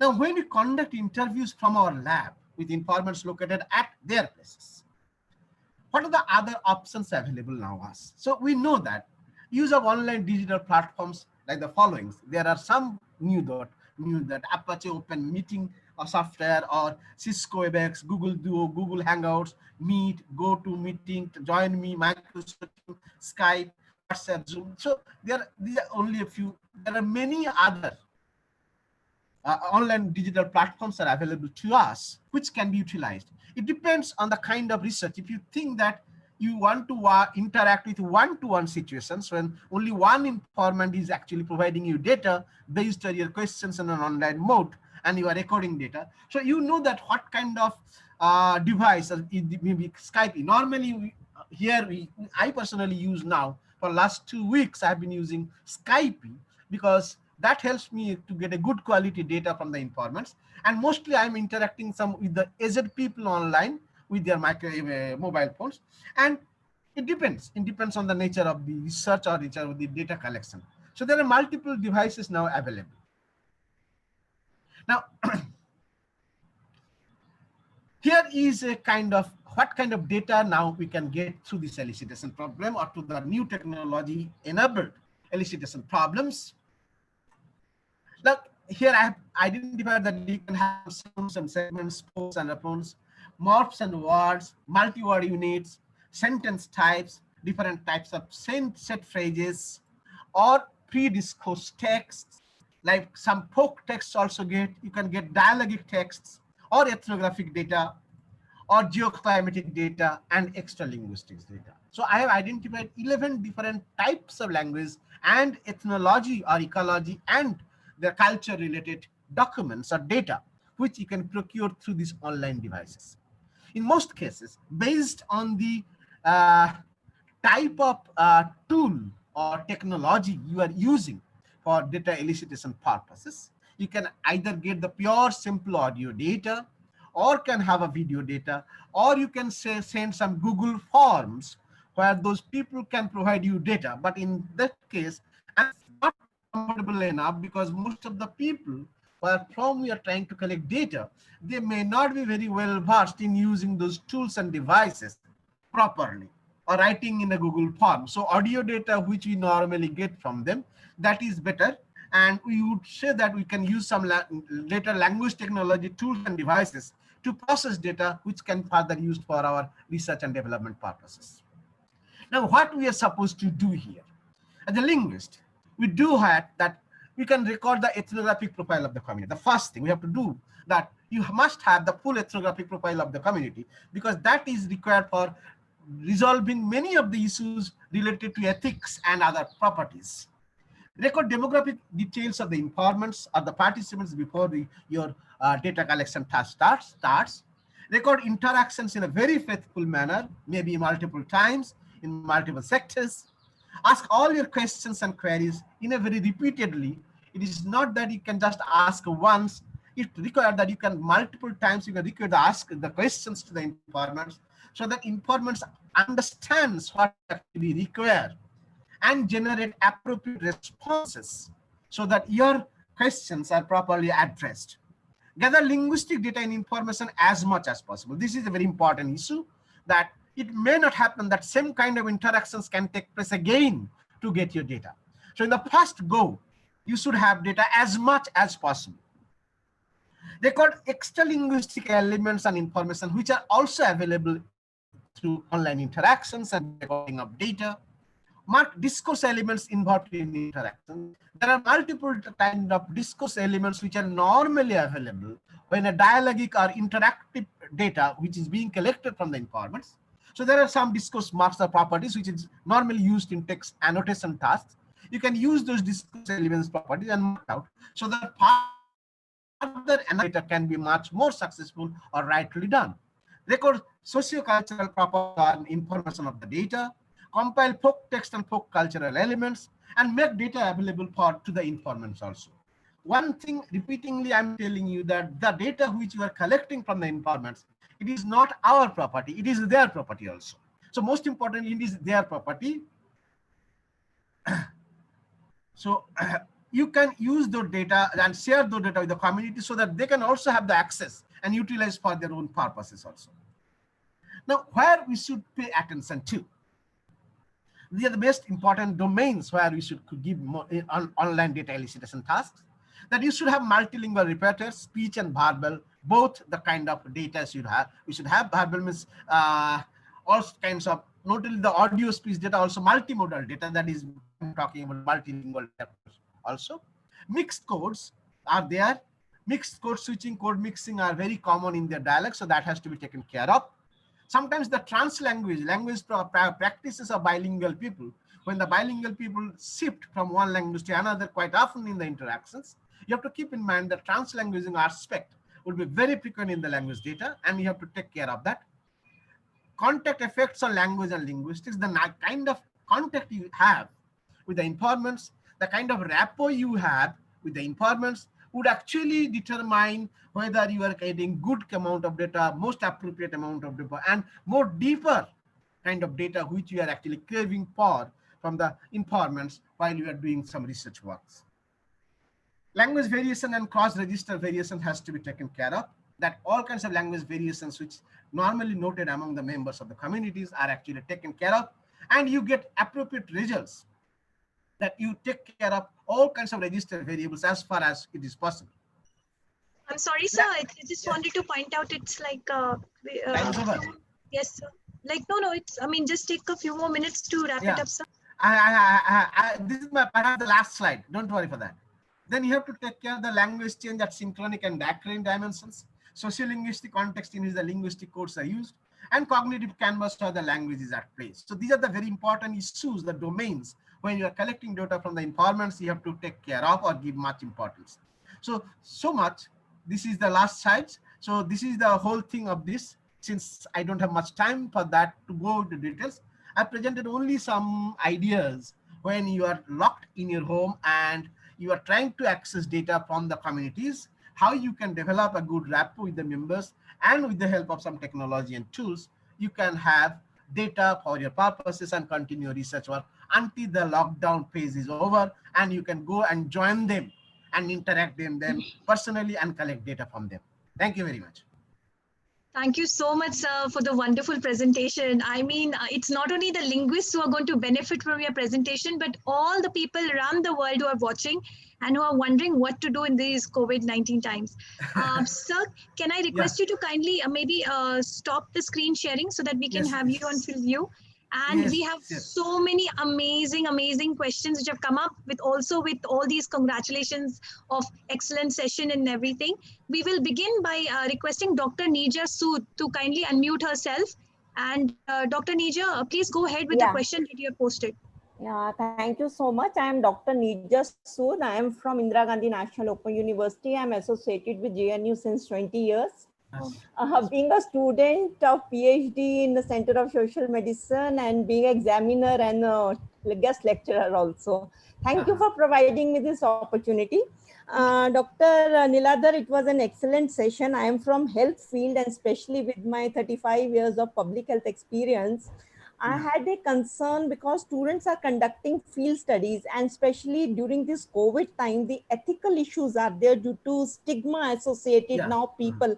So my concern is how to contact these families and the patients during this COVID-19 and conduct interventional studies, and how to take informed consent. That is very important in our health studies, because the ethical issues are associated with the privacy and the confidential data of the patients. That is my concern in this field studies. Yes, ma'am. That two thing is that if you can develop a personal communication with the patient party or the people who are actually you are interested in, then that is the best option. So that you don't have any mediator in between. So that you can collect directly data maybe over telephone or some other devices. If you can contact with them personally and have a good established communication with them, so without any third-party intervention, you can collect data or questions or send some questions, ask them to respond, or you can verbally interact with them to get data and get it recorded for further verifications or authentication.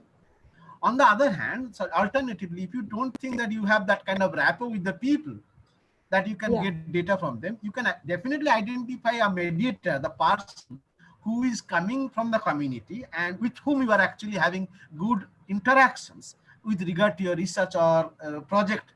So you can engage those people to do the task of data collection on your behalf.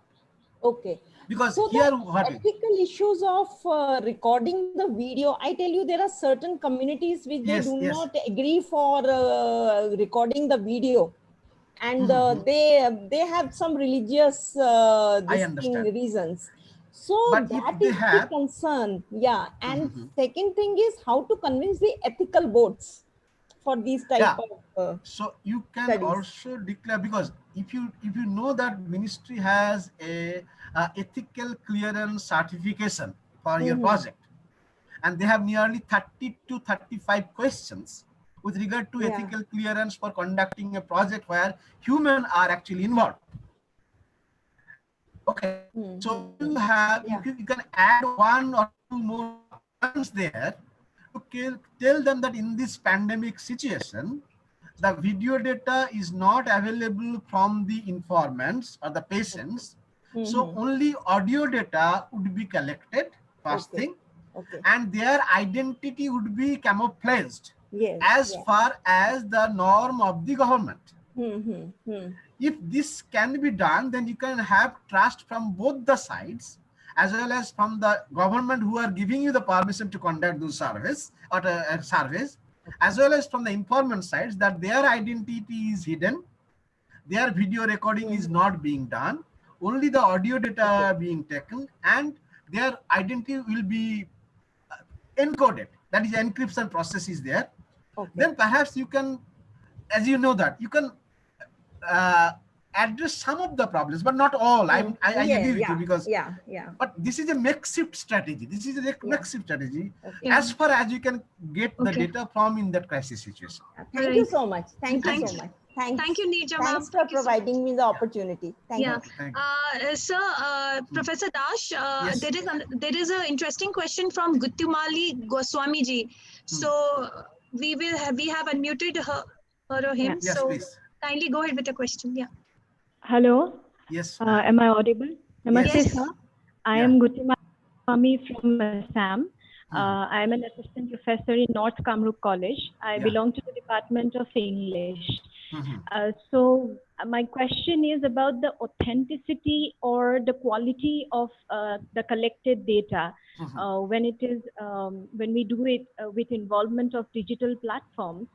Do you think somehow the authenticity of the data or the quality of the data can be impacted?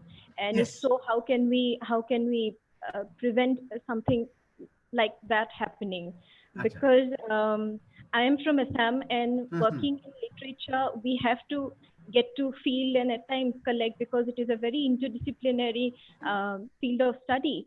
So in that case, when we are ourselves getting equipped with digital platforms as teachers, we cannot expect much from the localites, or especially the rural people, to know much about these digital platforms. So in that case, what could be a way out, sir? Yes.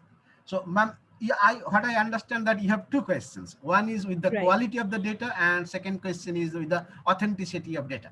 Yeah. So, two things here I should say very clearly, that the strategy which I am talking about here is basically a makeshift process. This is not the permanent solution. For last 6 months or for next 6 months, you won't be able to go to the communities to collect data. So this is the alternative ways we can collect data from them to continue with our research and development activities.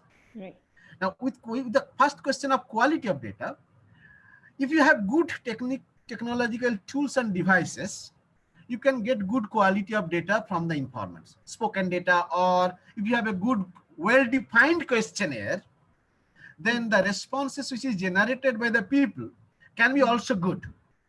So it depends on many other issues, that whether your questionnaire is well built, it properly asks the questions to the informant, so that informant can generate the appropriate responses, or the devices or the technology or tools which we are using for data collection elicitation, maybe with regard to audio data. If you think that you have good audio recorder given to them, then perhaps you can have a better quality data. For us, you have noted that we are using some best good quality recorder, noise unidirectional devices, where only the data is from the informants are possible to collect, and all kinds of noise can be removed. Then you can get good quality data. Right. Now, with regard to the authenticity of data, that is a very important question that I have also raised this issue here, that authenticity can be judged with regard to the cross-verified by the informants themselves, or by some expert linguists, or if you belong to the community itself, then that would be the best way to authenticate the data, whether the data which you have collected from the community or the target informant actually belong to them. For us, what happens, we generally do cross-verification. If I collect data from one informant, I give the data to the second informant to confirm that the data which has been collected actually belong to the community, or actually reflects on one of the aspects of life and living. Say we are talking about that this particular song belongs to the community, then I collected it from informant 1. I give it to informant 2 to check and to confirm that actually this song is belonging to that community. So cross verification is one of the strategies through which we can confirm about the authenticity of texts. This problem arises with regard to the folk texts and their cultural texts. We need to have a team of experts from the community, multiple experts coming from different walks of life. You can give some data to them to verify and confirm that the data actually belong to them. This is one of the strategies which we have been using, because I can refer to you, I got a song with regard to the from a snake charmer about how to remove poison from human body. That particular song I verified with some other snake charmers to see that whether this is a genuine resource or genuine song or genuine mantra which has been actually practiced by those snake charmers. So after hearing this mantra, snake charmers confirmed that okay, this is the song actually they sing when they are removing poison from human body. So this is one of the strategies, one of the ways by which we get authenticated that the particular cultural text belong to a particular community. You can also be innovative to find out some new other strategies to cross-verify. And if yourself you belong to the community, then half of the problems, half of the challenges are actually solved. Thank you very much. Thank you. Thank you so much, sir. We are just going to quickly Can I add, Sandeshji, can I add yes, a little bit here? Yes. So some of these data validation and looking at the authenticity of data are definitely the domain-based expertise, as Professor Mulagari has talked about. But there, from the technical perspective, also there are computational techniques which are neutral to the context of the problem, where we can look at the consistency of the data. So model-based. So if you have a lot of data coming from, say, a particular, I mean, in certain cases, say you are audio recording of a particular region. So when you do a computational analysis, some of the spurious data will stand out. That these are the data which is not consistent with the rest of the data. Yes. So these computational strategies can help us to filter out those spuriously collected data. Thank you so much, sir. Yes. So I didn't talk about, because this has been a part of my text processing of the data. So when you go to the digital text processing part, that consistency or cross verification, all those things are technical aspects. I just thought to draw your attention. Of course, you are an expert. You're an expert, so I just. In text processing part, I kept. Okay, thank you. Thank you. Thank you so much, sir, for answering the question of Gutumali. Quickly, we'll wrap it up. But before we end it, there is a question from the YouTube. And we have somebody called Rajbir Kaur who is joining us from Amritsar. And her question is, sir, can we rely on the information which is provided or collected by some other person who does not know the technicalities of the research? So I think more or less you've already talked about it right now, whether you talked about cross-validation and everything. And so there are many hundreds of questions which we will be emailing to you and requesting you to take time out to answer if possible, whenever you have time. I know you're very busy. I know you had a session before this and you have a session after this. So thank you so much, sir. We truly appreciate you being here. Thank you, sir. Thank you very much. Thank you. Best of luck. Thank you very much. Thank you. Thank you, Professor Das. Yeah, we should also point out that Indian Statistical Institute is one of the leading institutes in the country. working in the field of artificial intelligence, machine learning, and also this is a very prestigious institute, and we look up to this institute to draw inspiration for our students. Thank you very much. I humbly appreciate. Let us serve collectively to the nation. Yeah. Thank you very much. Thank you very much. Yes, sir. Okay. Sir, so Yes. Sonu Sani sir will maybe take us to the next round, sir. Thank you, Professor Dash. Thank you so much. Okay, thank you very much. I'm leaving now. Okay. Yes, thank you, sir. All right, sir. Thank you very much. Maybe we can just go into the hands-on session, and with permission of all, I may start with that my resource, which I was trying to demonstrate. I'll just share the screen. So this is for everyone to know that during this particular hands-on session, we will be... Can you summarize the session? What will be the content of the session? So are we going to, because some of the questions we left out pending for the later discussion, are we going to take them up today or tomorrow? What should be done? Like there were a couple of questions during the sessions. Yes. We thought we'll discuss later on. So I mean, maybe we can do it tomorrow or. So tomorrow will be a longer day. So everybody, all the questions that were directed towards me and Sonu sir, we will handle those questions tomorrow in the second half, because we will otherwise start getting complaints from people about, starting on time, ending on time. And then there are people who are requesting for longer period. There are people equally requesting for it to end. So we cannot make everybody happy. We are trying to take the middle path. Taking the middle path, we are going to quickly just have a 15-20 minutes or half an hour maximum hands-on session. We have 2 quizzes which are based on the 2 sessions that we had today. Everyone, please be ready for that. Maybe, Sandesha, maybe I can demonstrate later on, like tomorrow as well. And today we can have just quiz. You can carry on as planned. So there is, I think there was just one question that needed some debate. So, but you can probably carry on, and we'll find a suitable time slot for that discussion. Okay. Yeah, please carry on. Okay, sir. Thank you. So, so this is what where we I was just telling you about the visor. See, I'll just take you directly to the visor.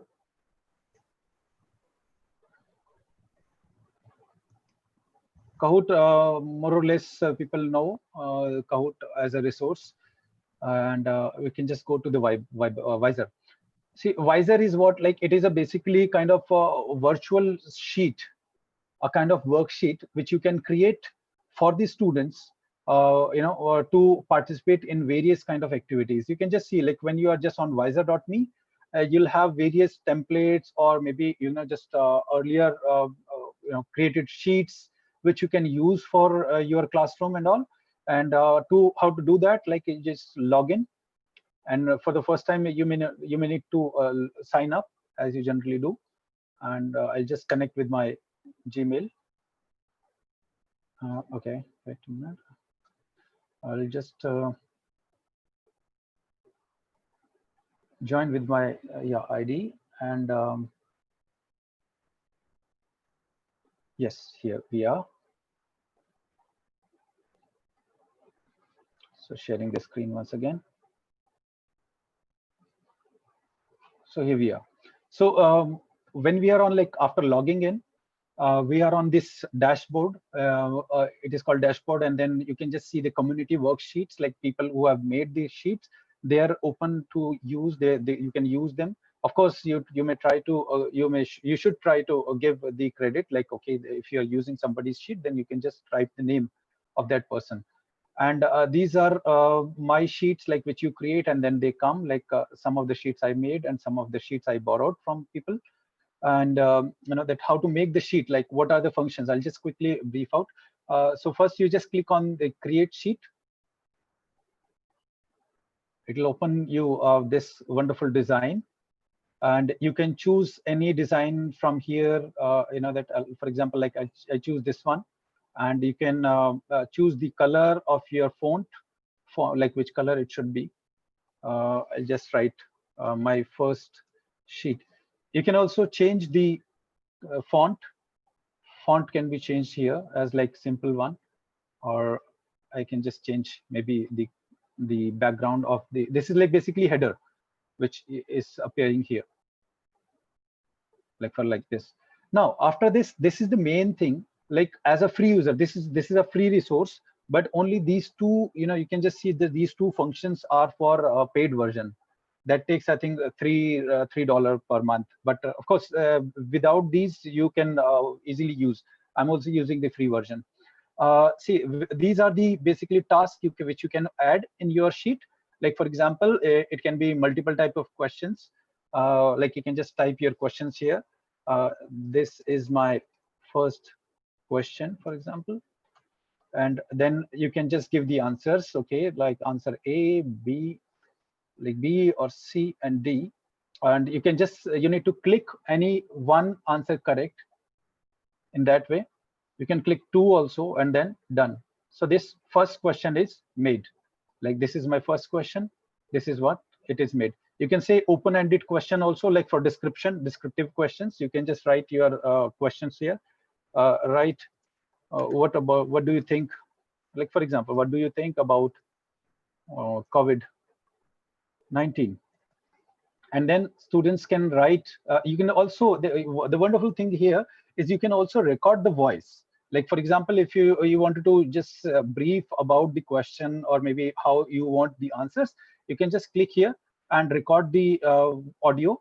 Like, for example, I just record it, like whatever I'm saying, that is being recorded. Okay, that helps actually when you are explaining the students that what to do exactly in that question. And you can just stop and just say upload. So that with the question, your instructions like in voice is also going with that. And you can then just mark the points also. Like here we have blanks, like fill in the blanks. Like, for example, in language teaching, we use a lot these kind of fill in the blanks. You can type over questions here and then put as like fill in the blanks. Then you have like fill in the image. This is also very interesting kind of resource. For example, I'll just click here and maybe I'll just upload this map of India, blank. This can be used by anyone, like in any field. And I mark there, the wonderful thing, like I mark any point over there. Like, for example, my question will be, write the name of states. For example, I'll just put here. I'll just put the answer. Okay, Delhi, right? Then I'll put maybe somewhere here, say Maharashtra. And here, for example, Gujarat. And these are my answers. Like these are the expected answers. And in this way, like you can just go through the various kind of, you put these kind of points, and these points will be hidden from the students, and these will be popping up that okay, that you have to write the answers, and student will be writing the answers. So I'll just say done. Then you have matching the pairs. Like here, this is also very interesting. It gives a good graphic. I really like that graphic. Like, for example, you can give the match the following, give the heading, and here in left item you can just say, for example, computer, and here you can just say mouse, and in that way, like just you can just type, say, yeah, here, like copy or notebook, for example, notebook, pen. You just write the correct pair, and then it will automatically just dumble it up like this. Then we have like table, sorting, draw, like draw. This is also one thing, like drawing kind of list, sorting a kind of list. Like, for example, you're teaching some subject, and then you need to just assess the students or just give an exercise. Okay, now you just write. Okay, I'll just put heading, sort the nouns and adjectives. Here it is, and I can record the question, like how to do that, how to go about this one. And then, for example, here I can just say noun, and here I can say adjectives. And now here I can make entries. Like, for example, noun, kind of world, country, city. And then here adjectives can be old, big, new. Now let's say done, and it will automatically, by default, it will give the points. You can also edit it by clicking on these thing. One table is there, sorting is there, draw. That is also one good thing what I learned at this Visor actually. So what happens, like you can just say draw a picture, like that draw a picture, or what do you say, that draw a picture when you think about, and I think about a cat, any kind of picture. And then you can just to calm them down, because students may be thinking like, okay, how aesthetic sense and then how to draw it out. You can just give them instruction, okay, please don't worry, it is just a kind of exercise to entertain, for the entertainment, and you can just draw anything whatever you wish to on the cat. And then it can be done. Like it can be used in various ways. So that means like there's no limit in using various kind of activities over here. Text is there, image is there, video can be shared here, and then link can be also be shared here, like through YouTube. And this is also one thing, like discussion forum. This also can be added by default, like share your experience. So it will be kind of a blog type of thing, which will come at the bottom. And as you can see that here in the in this box, it is showing the sample how it will appear. Share your experience. Okay. Sonu. Yeah. Sonu sir, can you hear me? Yes, yes.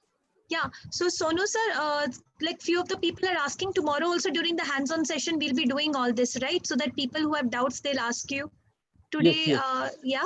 Yes, so, yes. I'm just winding it up. All right, because sir. I also think already is 1:25. So how to do that? Like now, after finishing that, like you can use any kind of questions over there, and you can just use give your name to that worksheet. And for example, you can just give the grade, which grade it is being used, for example, and then save. And then later on, these three tabs are here. Review. You can review it here, and then assign to the learners, or you can just see here this picture. These MCQ is here, this open-ended questions is here, and then here is the map on which like they have to fill up the answers, and this match the following here, and it has been jumbled up. Then noun and noun, and in these adjectives they have to just click what it is, basically adjective. Okay, here it is also adjective and all. And then draw a picture, something like that. Okay, well, how does it look like, and so on. And then start a discussion. They can just start a discussion. And assign to learner is what you can just share it through various modes, like via link. Also, it can be shared. Like I just shared it with my students, so it's coming here. So make sheet public. Of course, it says that you have to make this sheet public because it is a free account, and that's why it is like that. So here is the link. So you can just share this link with these students, and they have to the important thing that they have to log in first. They have to sign up, and then they will be using this sheet. This process is required only first time. And after that, they will be directly come to the sheet and fill up the answers. This is wonderful. Like I have used it in my classes, and I found it very nice and very good, like kind of questions, and then a mixture of everything. Like Kahoot also can be embedded here. YouTube can be embedded here. All other sources can be embedded here. Like even the Zoom class can be embedded here. Like you can just say they'll give the link over there, and then you say that, okay, at this time, like you finish this sheet by this time, and then you join the class. So this is what like I would just like to have a brief idea about that. Yes, Sandesha ji. Okay, thank you so much, Sonu sir. Something new that I learned, and I saw from the poll that majority of the people don't know this. Even after 3 months, we're learning new exciting things. So thank you so much, sir. Sir, we have 2 quick quizzes for everyone. Everybody who's here can also, the people on the YouTube, this thing, they can also participate. The ones who Right. have the URN number will have to put the URN number. If you don't have it, then you just put not applicable. Though the certificate, okay, there is one thing I want to point out. You've already heard what Professor Shandar said and what he believes in, and most of the teachers in JNU believe in. At the same time, he was very vocal. He was like, we really don't want to quiz people. He was not even particular about giving certificates out, but we were like, many people would require it. So because of that, he kindly agreed. So then we wanted to kind of, also for giving out certificates, we wanted to make sure that people, yes, who were there, who had kind of picked up on certain things, maybe accordingly. So it is still debatable. Yes, already we'll get a lot of, requests for different things. So we just want to tell you, main important thing is we just want everybody to enjoy and learn. The process should be simple. So here we go. We're starting. Maybe just I'll add one point. Yes, here, like we are not based on these quizzes, we are not going to assess the teachers, assess the colleagues. It is just for the participation, so that yes, you are there. Like doesn't matter like how you answer correctly or wrong. That's not important. Important is like your participation. So participation is necessary in this workshop. So please participate and answer to the questions as you think. So we are posting the question link in the chat box here as well as on YouTube. Volunteers, can you please post the link? And we'll take 10 minutes. 10 minutes. 10 minutes, yeah, for both the quizzes, like 5 minutes each. And there are, I think, very few questions, a few questions to be answered. Have you posted the questions? I will post the questions because I thought the volunteers were doing it, but doesn't matter. I'll only post it. All right. We'll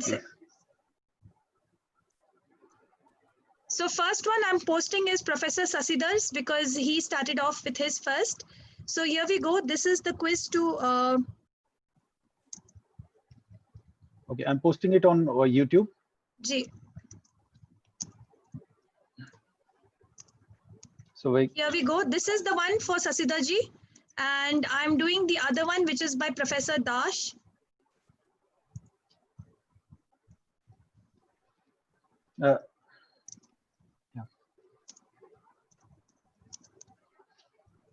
Please click on the link and participate in the question and in this quiz based on the talk given by Professor Sasidar.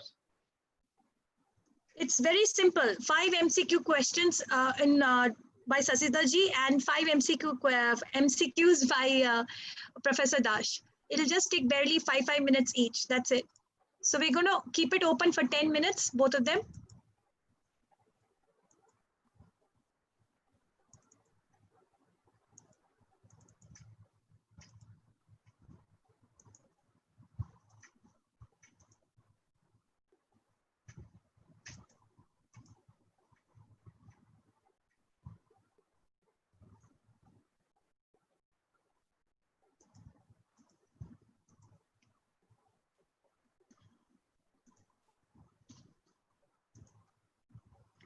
On YouTube, has it been placed, sir?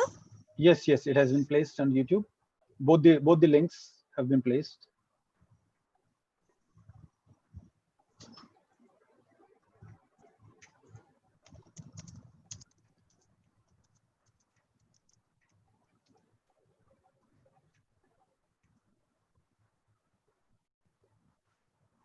I think we posted it around 2 minutes back, 1:30. So 1:40 we'll stop it, or people already have it, so they can do it in the next 10 minutes. Already, I think we've already got very quick responses. More than 40 people have responded first to Sasidar ji's quiz, and then obviously they're going to Professor Dash's quiz. Good, we're getting the responses. So anyway, sir, the responses will keep coming. So we want all the people because we've had an exciting day. I know Many of you maybe will we say, can oh, open, maybe we can keep it open for like 15 to 20 minutes, and then maybe we can just end the session here, and we can just keep it open and for 15 20 minutes, and then we can close. Yeah. Yes, sir. So I would like to say that before we go, why don't we just take a few questions? The ones who are doing it, keep doing it. If we're disturbing you, then please mute us and then you continue on. I can see Dr. Parimala Rao over here. I'm going to unmute her. She is our colleague from JNU. Dr. Rao, would you like to say something or would you like to ask any question? Please go ahead. I'm unmuting you. Please unmute yourself. Dr. Rao, unmute yourself. You're not unmuted. Yeah, now. Thank you very much. It was wonderful, but I had some problem with the internet in between, so I missed some part of it. And I look forward to tomorrow's, because like I'm not very good in handling these things, and I've been having a lot of problem with the Zoom also because of the internet connectivity also. So it was really good, and please keep doing it and bring us more lectures. So it will be fantastic. Thank you. Thank you so much, ma'am. Abhi VITOM 4 khatam nahi hua hai. People start asking for VITOM 5. Last time also it happened. So thank you so much. We'll take it as a hint. First time I am attending. Yes, ma'am. I know you're attending for the first time, but we have people who are joining us from April, May, June, and this is July. So they are waiting for August now. Thank you so much, ma'am. Thank you. Quickly, we will take Dr. Prakash, who has been raising his hand. Dr. Prakash Chandra Panda. Dr. Panda, yes, please go ahead. Tell us where you are joining us from. Bataiye. Madam, sorry, I couldn't find the link. That's why I raised my hand. I forgot. Yeah, I got the link in the YouTube. Yeah. Okay, excellent. Thank you so much. Where are you? Where have you joined? Yeah. Where have you joined us from? I'm from Ranchi, Jharkhand. Okay, thank you. Thank you so much for joining us, sir. Okay, bye. All right, we have Sankari ji, S. Sankari. She also raised his hand. So I'm unmuting you. Sankari, S. Sankari. Can you please unmute yourself?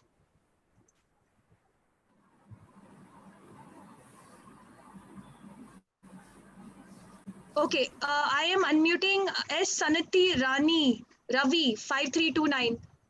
S. Anita Ravi, you are unmuted? No, sorry, you're not unmuted. You're not there. Okay. Okay, Leonie Sharmila, I'm unmuting you. Please go ahead with your question. Hello. Yes. Good afternoon, ma'am. It's a very good session, which I've learned many things. I'm from Chennai, from SRM University. My one question is, I'm basically a mathematician. I feel very difficult in typing maths equation in online teaching. I either have to write it in my notebook and I have to take a picture and I have to show it, screen share it. Or when I cannot do, you people are doing wonders, but I cannot do excel in that wonders in teaching when I am teaching in my online classes, which is what missing, and the students also lagging because of those. Either I take a video, self video, and just share it, or I write it on my notebook and I share it.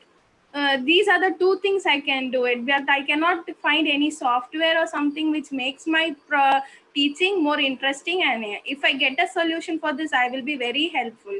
Okay, Leonie ji, we have the very good solution. In fact, as you know, everybody, JNU has a School of Engineering, which was recently in the news because it was the school with very few engineering institutions in our country. And School of Engineering, it's already had 2 batches now, and they were the ones who complete the entire online evaluation and assessment. They actually used a particular software known as examiner.in.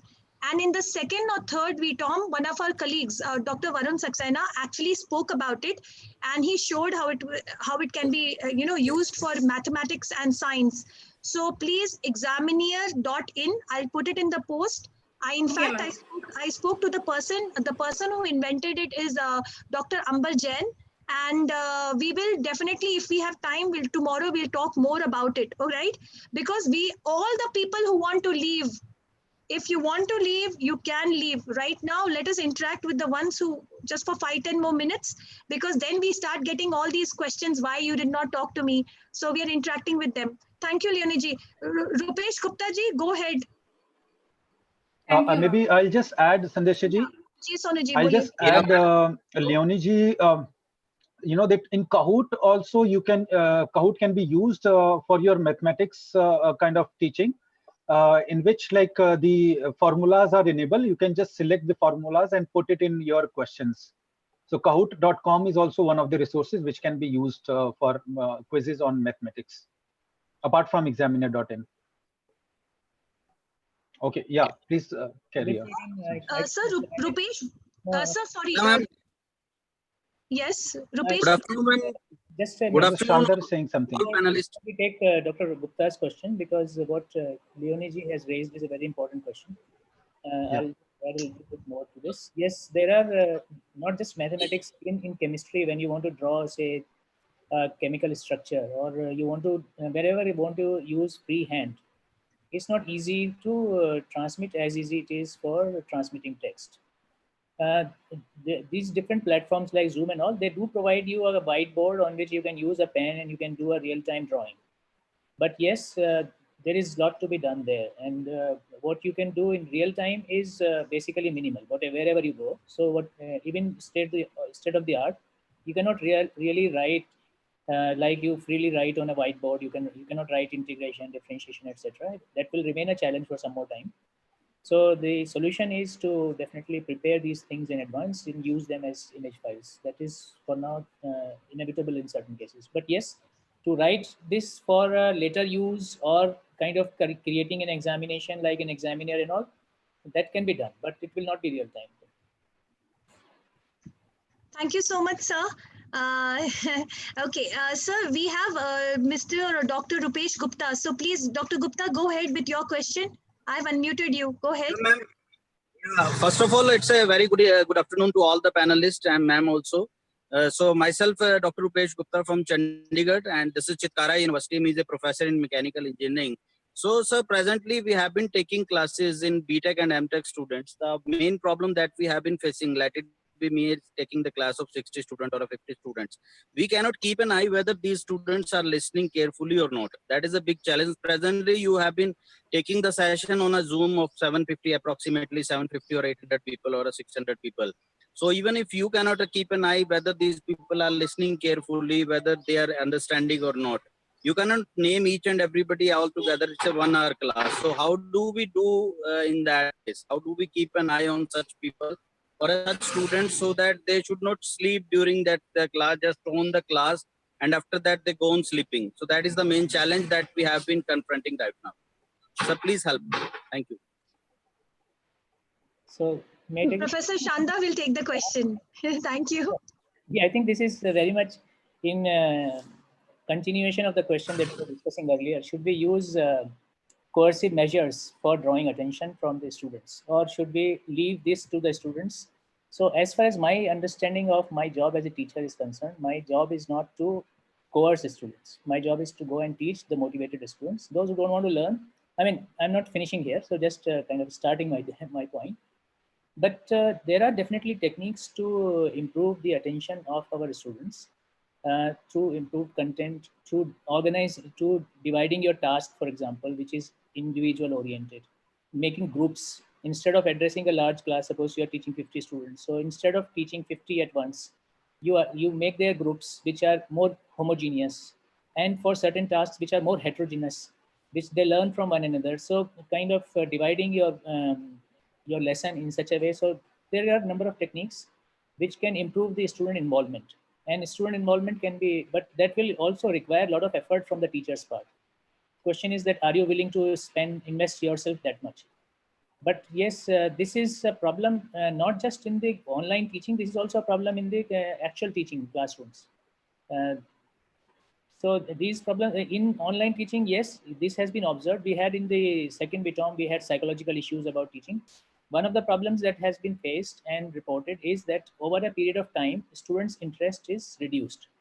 When the students start their online classes, their first 4 or 5 classes, you will have a high attendance. And in the subsequent classes, attendance starts dropping.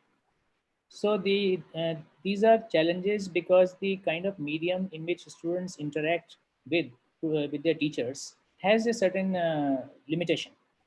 And we have to be innovative, find them more, do more interesting. I mean, any things which can involve them actively give them some subject, some work to do, and then discuss those points. So you don't even have to discuss yourself, everybody's work. So you take 10 groups, ask everybody to present their work, and ask the other students to evaluate that and make comments on that. So based on whatever subject you are teaching, there will be certain methods to improve students' involvement. But yes, this is a problem that we have to all work on, and where experts work dealing specifically with these problems. Thank you so much, Professor Shandar. We have somebody over here. I think her name was Pallavi. She was asking a question, I think, and I had unmuted her. I will unmute her right now. Pallavi Berry, do you want to ask your question? Pallavi, you are unmuted. You can unmute yourself. Yes. I don't know if you can hear me. Can you? Yes, we can see you. And yeah, go ahead. Go ahead with your question, please. Okay. I actually have two questions in mind. One, of course, was related to the research work that you had presented, how to do online research, what methodologies can be adopted. My main concern here is that, ethnography is a very important tool in social sciences.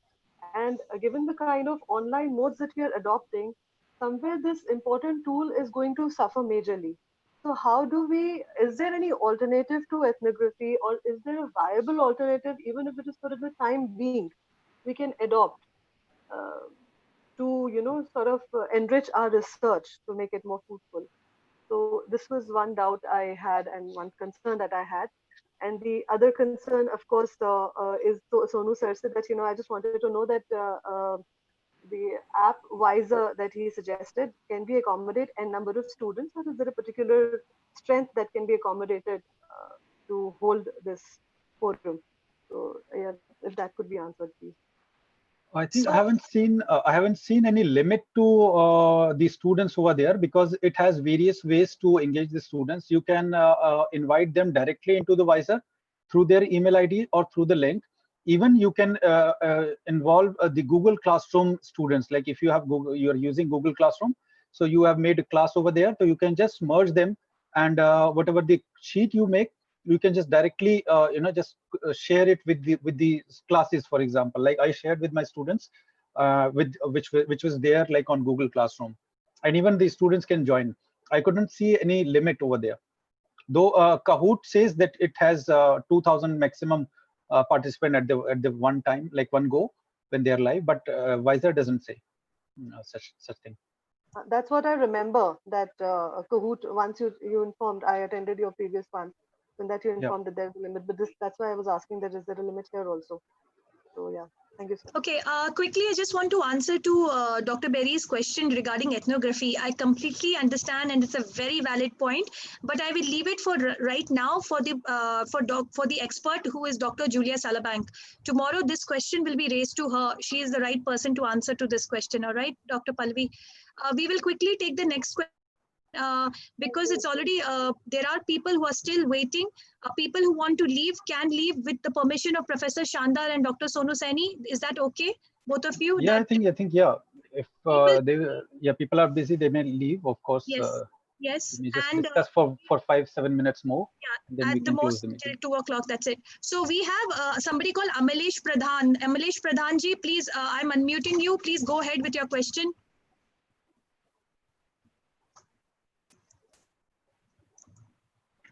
Amalesh Pradhanji, I had unmuted you, and I think yes, please go ahead. Madam, two questions is there. I am Amalesh Pradhan from West Bengal. I am teaching in university.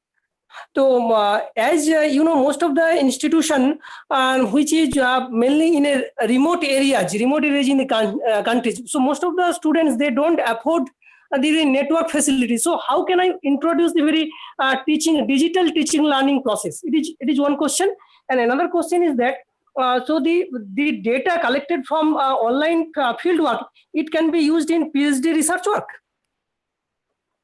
Yes, that was what was told earlier by Professor Dash. He was talking about the same thing, but the methodology that you use, and you have to make sure that it is authentic, that you are able to validate the entire process. So please go back to this particular workshop's video, which is being aired right now on YouTube. You will go through the screens and you'll see the points. Plus, tomorrow, Dr. Julia Salabank will also be talking about the same thing. She's teaching in SOS at London, and tomorrow she'll validate everything and answer to the questions. Coming to the part about, I think you asked a question, Sonu sir, was there a question which is directed the question regarding in remote areas, that which is known as emergency remote teaching methods. For that also, there are lots of ways which people are trying. I will say that people are adapting to the situation. Definitely remote areas, forget about remote areas. Look at the capital of our country, Delhi. If you are living in an area where connectivity is a problem, there you're cut off from the world. Not only students, even teachers who are very experienced teachers, they cannot connect with their students because they are in that lockdown. They're in a particular situation where they cannot reach out. So they are using other methods. We cannot always rely on this kind of a synchronous. Synchronous is when we're doing it right now, like this kind of two-way process. Asynchronous ways like WhatsApp, there are Google Classrooms, that kind of a blended mode of learning is exactly what we are using. Even the school I was talking about right now, remote areas, even if WhatsApp is not there, few people are donating money so that people can buy mobiles and give them mobiles. So such options are being looked at. I think tomorrow, when other experts come in, they will talk about it. Professor Sanjeev Singh is going to be coming in tomorrow. He is going to be talking about the research which is done through online methods. Thank you so much. Can we take... Thank you, madam. Issue about connectivity and all, we have been discussing it. So the issue of infrastructure is not limited to online or digital platforms. As far as our country is concerned, we do have places where we don't have in the previous VITOM I presented that there are still a large number of places where people have to travel 5 kilometers, 10 kilometers to attend a primary school. So these challenges are of a general nature. They are not exclusive to online system. And yes, online digital platforms come up with new challenges, but also come up with new solutions. There are many solutions which are not there in the physical world, which online systems can provide. So we have to find, optimize our given teaching learning environment based on what is available to us. Shanda sir, in fact, I remember Dr. Sonu Saini had actually last time recommended something. Dr. Saini, you had recommended about a particular call. Yes. There is one tool called free conference call. There is one tool called freeconferencecall.com. That tool is also free of cost. It can be used, and that like I just if you just see recap the video on YouTube, you will find out the conferencecall.com link, and through which you can connect the students through mobile phone also. Like people who do not have internet access, they can connect to your class through a phone call also, and that phone call is in India. Like generally. Today we can see that the call charges are on a very nominal fee, or they may be like plans like unlimited call. So students can get that, and they can connect to the class through audio mode also. Like other people like who have the network, they can connect through video audio call, and through internet. And people who do not have the access to internet, they can come through even landline also can work in that way. But of course, like if you, there are also say that if you have will, then there are the ways. So ways can be found out. Sir, definitely, because I would like to point out something. Last week, I was invited to be a speaker at a webinar. In that particular webinar, I still remember the Pro Vice Chancellor for university actually said, the questions that people are asking to the teachers, the universities, faculty, the educationists, oh, we cannot connect to our students. It is not the teachers who are answerable to that, because that thing the government has to handle. We as teachers, what we can only do is we can adapt to the situation. If our students cannot reach us or we cannot reach them, we have to think of out of the box ways how we can adapt to the situation. I think that is the whole point. There is somebody called Kavita Dandapani. I'm unmuting her. She has been raising her hand.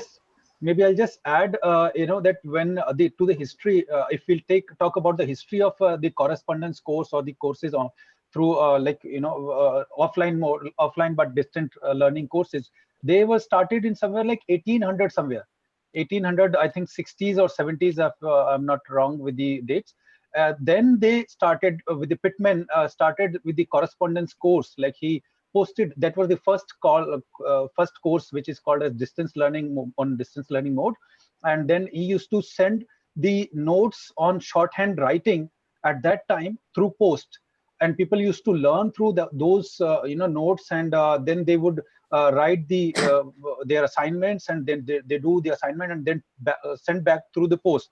So that was the first, that is considered like the first distance learning course. So even like 200 more than 200 years ago or 300 years ago this was started.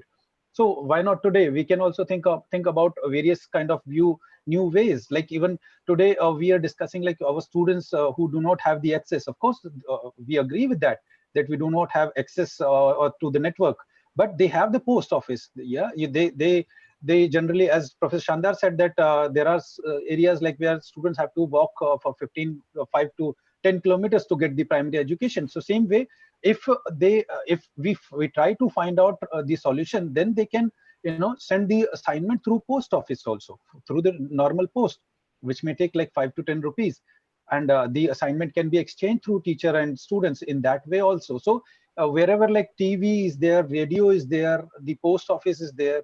So various kind of ways can be found out if we are optimistic and if we think in a positive way. Only just saying that we don't have internet, we don't have that thing, that of course is a better way to just be safe around without learning it. In fact, Sonu sir, I must add that I heard about this particular story, and then this is in Meerut. In a town in Meerut, the headmaster of a school, he went around and he had his speaker, some kind of loudspeaker, and he started talking about a particular lesson from that particular loudspeaker mode. So there are such teachers also. So I don't know what people are planning, but everybody's doing their bit. Kavita ji, you are unmuted. Please go ahead with your question. Yes. Yeah, thanks a lot, Sandesha ji. I think I'm audible. Yes, clear. Yeah. Good afternoon, all of you. Thanks a lot for the wonderful sessions going on, and a good job for all of you, JNU. This is Kavita from Coimbatore, Assistant Professor of Biochemistry from Avanashangam University. Yes, please go ahead with your... Yeah. Among all the other tools, whatever, there are many new tools that we are experiencing day by day from VITOM.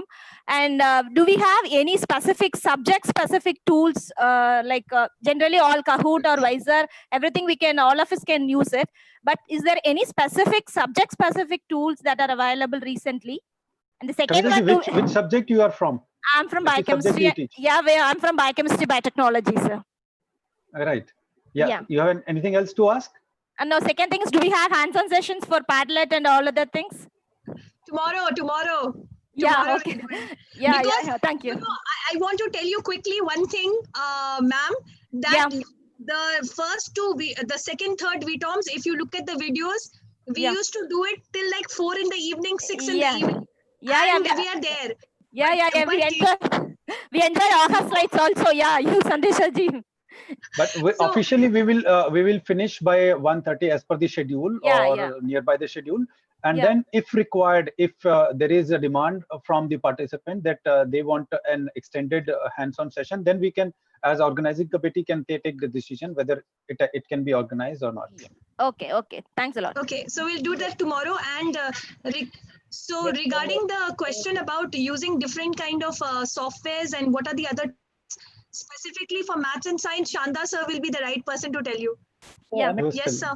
These workshops are focusing on your own content development and what tools you can use for your teaching, your classroom. So it is essentially not really specific to a subject. So when you come to a specific subject like say mathematics, there was a question on mathematics or biochemistry or chemistry. I added chemistry when mathematics was being discussed. That there will be challenges in creating contents which are specific to say life sciences, chemistry, mathematics, where you have to really need freehand drawings and all. So currently there are no such development platforms which specifically cater to them. You have to use standard techniques like the CamDraw and other things which have to be integrated and plugged in with the current devices. Like in Moodle, perhaps you can try to integrate CamDraw and there are some Java-based chemistry drawing things. But then easiest thing is to prepare this material as PDF files, as image files, and incorporate them into your lecture. These are the faster ways, because for the other techniques, there will be a greater learning curve. So as far as content development is concerned, we have to, here in this course, we have to be more generic in nature. But as far as contents are concerned that people have already developed, so there are many specialized courses in various programs like Udemy and Coursera, Khan Academy and all, and many of them are free contents also. So that can be harnessed as part of your lectures.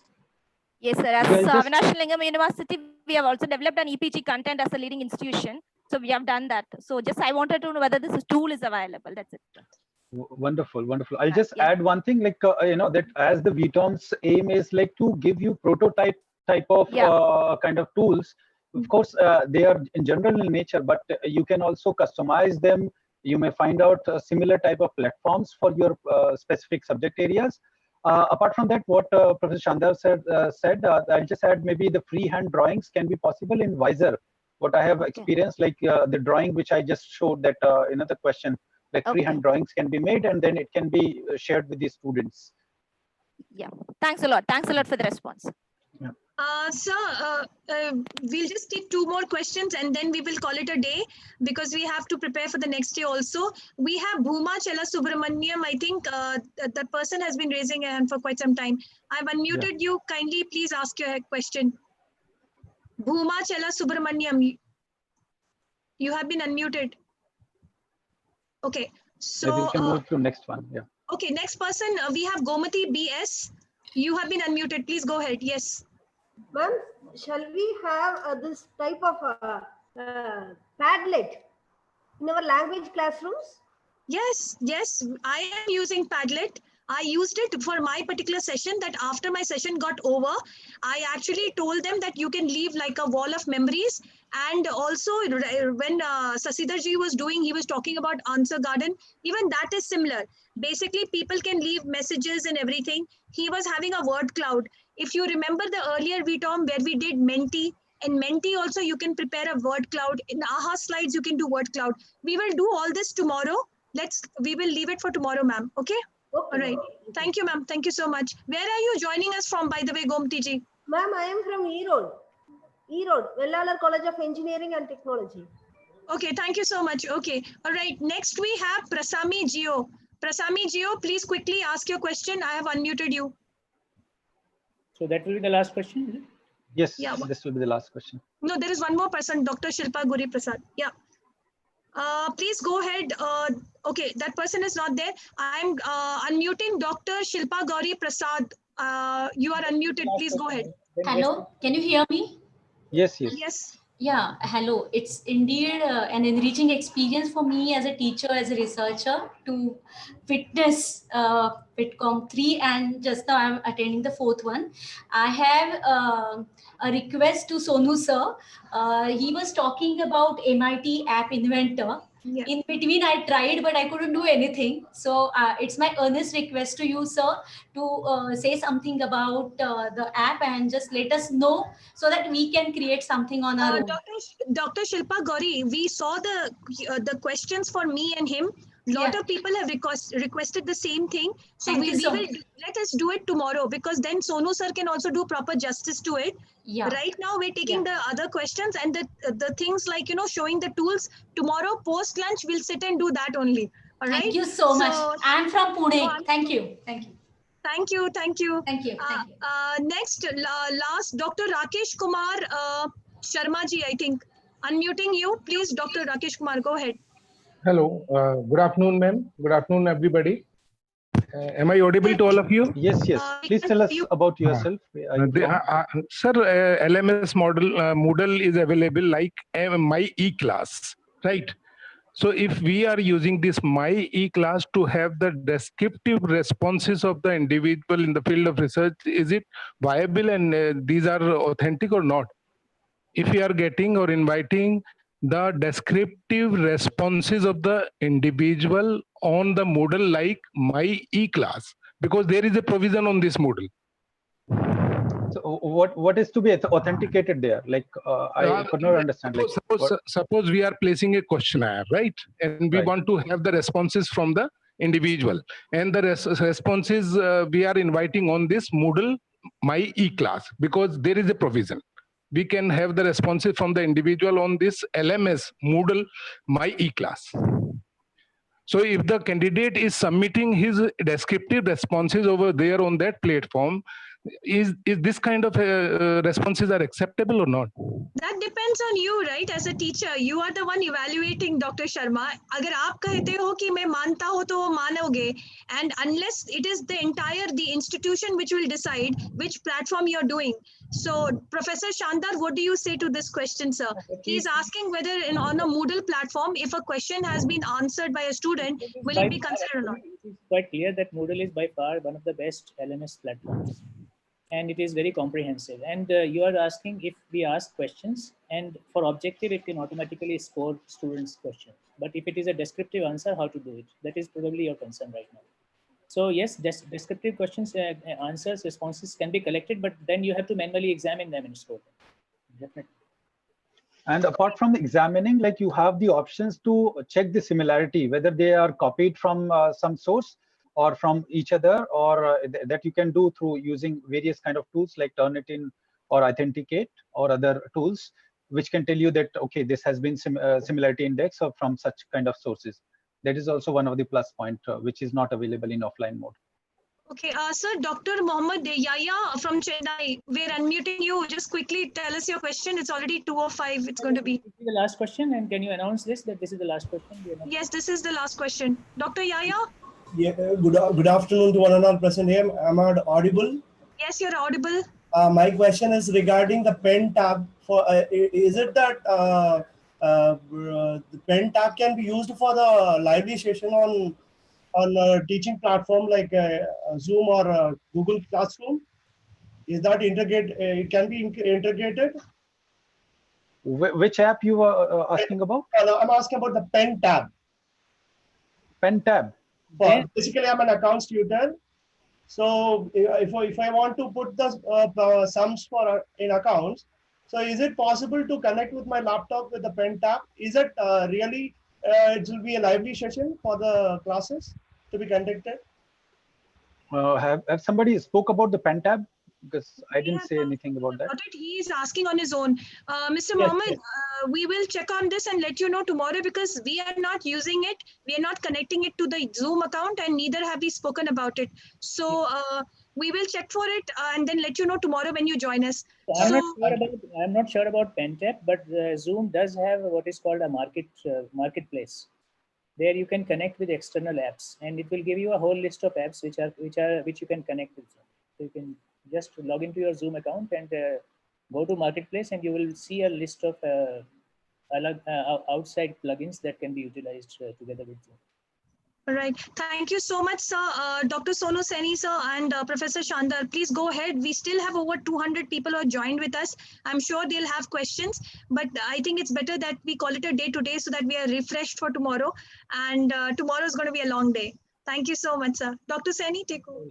Yeah, thank you very much, Sandesha ji, for keeping this session live and happy and jolly. That is your specialty. That's really, we appreciate this kind of your way of conducting the session. Thank you very much. I think we may call it a day. And Professor Shandar, you would like to say something? Participants, yeah, I would say that it is, we have agreed upon all three of us to keep on talking nicely to each other, so we keep motivated. But most of the time, the compliments go more frequently to Sandesha ji for keeping really the energy of the workshop high. No, thank you so much. This energy cannot be utilized unless the participants are there. So 250 participants still being there and actively participating, that is what really puts the liveliness into it. Okay, even 160 participants are there on YouTube as well. Yeah. Okay, quickly, sir, before I forget, we forgot to take the group photo. Let's get everybody, you people, the 258 people who are here right now, switch on your cameras, switch on your videos. This is the time we take the pictures, and we will, Sonu sir, it's getting recorded now. So even if I don't click, we have over. We are clicking the pictures. Everybody, ladies, I know what the ladies will do. So ladies. Quickly. Get ready for the shoot. Dr. Sneha Kumar, you have such a beautiful smile. वो तो पूरा ऐसे हिल रही थी when smiling, and lovely to see people happy, and please be happy. It's difficult times, We are learning and we are enjoying the learning process. When we enjoy something, then only we are able to pass it around. So, Sonu sir, who's the photographer Yes, today? I am here. Okay, 1, 2, 3 बोलना पड़ेगा sir. हम ladies Right, को पता होती है. We are just saying that. Okay, so first we have 10 slides. So I'll just click 10 times the pictures, and I'll call some of the names so that you can be ready. So we have the first screen, that is in which Sneha Kumar is there. Sir, वो तो पता नहीं sir. Sir, आप 10 बार 1, 2, 3 बोलो. Sir, okay, 1, 2, 3. You have the background sound also of 10 बार होगा अभी 9 बार और होगा. चलो. Yes. 1, 2, 3. Maybe I can talk in I can say in Russian, so they can learn Russian also. Ras, dva, tri. Russian is very similar to Sanskrit. Ras, dva, tri. Dva, tri you can correlate. So 2 times is done. Third, ras, dva, tri. Sir, even I'll do it once. That also in an endangered language, which is Ranglo. ठीक है? All right. So last time from Russian, ras, just a minute. Ras, dva, tri. From Ranglo. Tigar, Nisha, Sum. खचाक आवाज तो निकाला नहीं sir. एक minute. Can you do once again? Sure, why not? Photo लेने वाले आवाज जरूर निकालेंगे. Ready? Tigar, Nisha, Sum. Tigar, Nisha, Sum. Very good. Sonu sir is a fast learner. Very good teacher. Here it is. Okay, quickly, 5 more times I think now. Yeah, we are on 6th screen. Yeah, Sandesha ji. Tigar, Nisha, Sum. Tigar, Misha, Singh. So 7th screen. सारी languages में कर रहे हैं तो एक बार हिंदी में भी कर ही दीजिए. हाँ, क्यों नहीं? सोनू सर. 1, 2, 3. वो ज्यादा अच्छा लगा. उसमें बच्चे भागने वाले हैं. We are on 8th screen. We are on 8th screen. We can ask participants to use other languages if they have theirs from other areas. Oh, 1, 2, 3. Yeah. Yes. Okay. I will do it in Arabic. Wahid All right. Itnain Talata. Okay, ready everybody? Ready. Wahid Itnain Talata. Wahid Itnain Talata. So last screen, 10th screen. Once more. Wahid Itnain Talata. Itnain Talata. Very Done. good. अब तो sir last में ताली तो बनती है. Okay, so unmute कर दीजिएगा, सबको ताली करने दो and then we can all go. सिर्फ ताली की थाली भी? नहीं, खाली ताली से चलेगा सर अभी. Okay, so we are unmuting everybody, and you can now unmute yourself. You can unmute yourself, and then we can have a big round of applause. We can have all the participants. Thank you so much, sir. Thank you. Thank you very much. Thank you, sir. Thank you. Thank you, sir. Thank you, ma'am. Thank you so much, sir. The organizers. We have Chinese language teacher as well as Korean language as participants. Okay, Yes, next getting time we good will do sound. the Chinese and Korean. There are also is there, ma'am. Not just Chinese, Korean. Yeah, Gopal ji, good to see you. Make an entry. Thank you.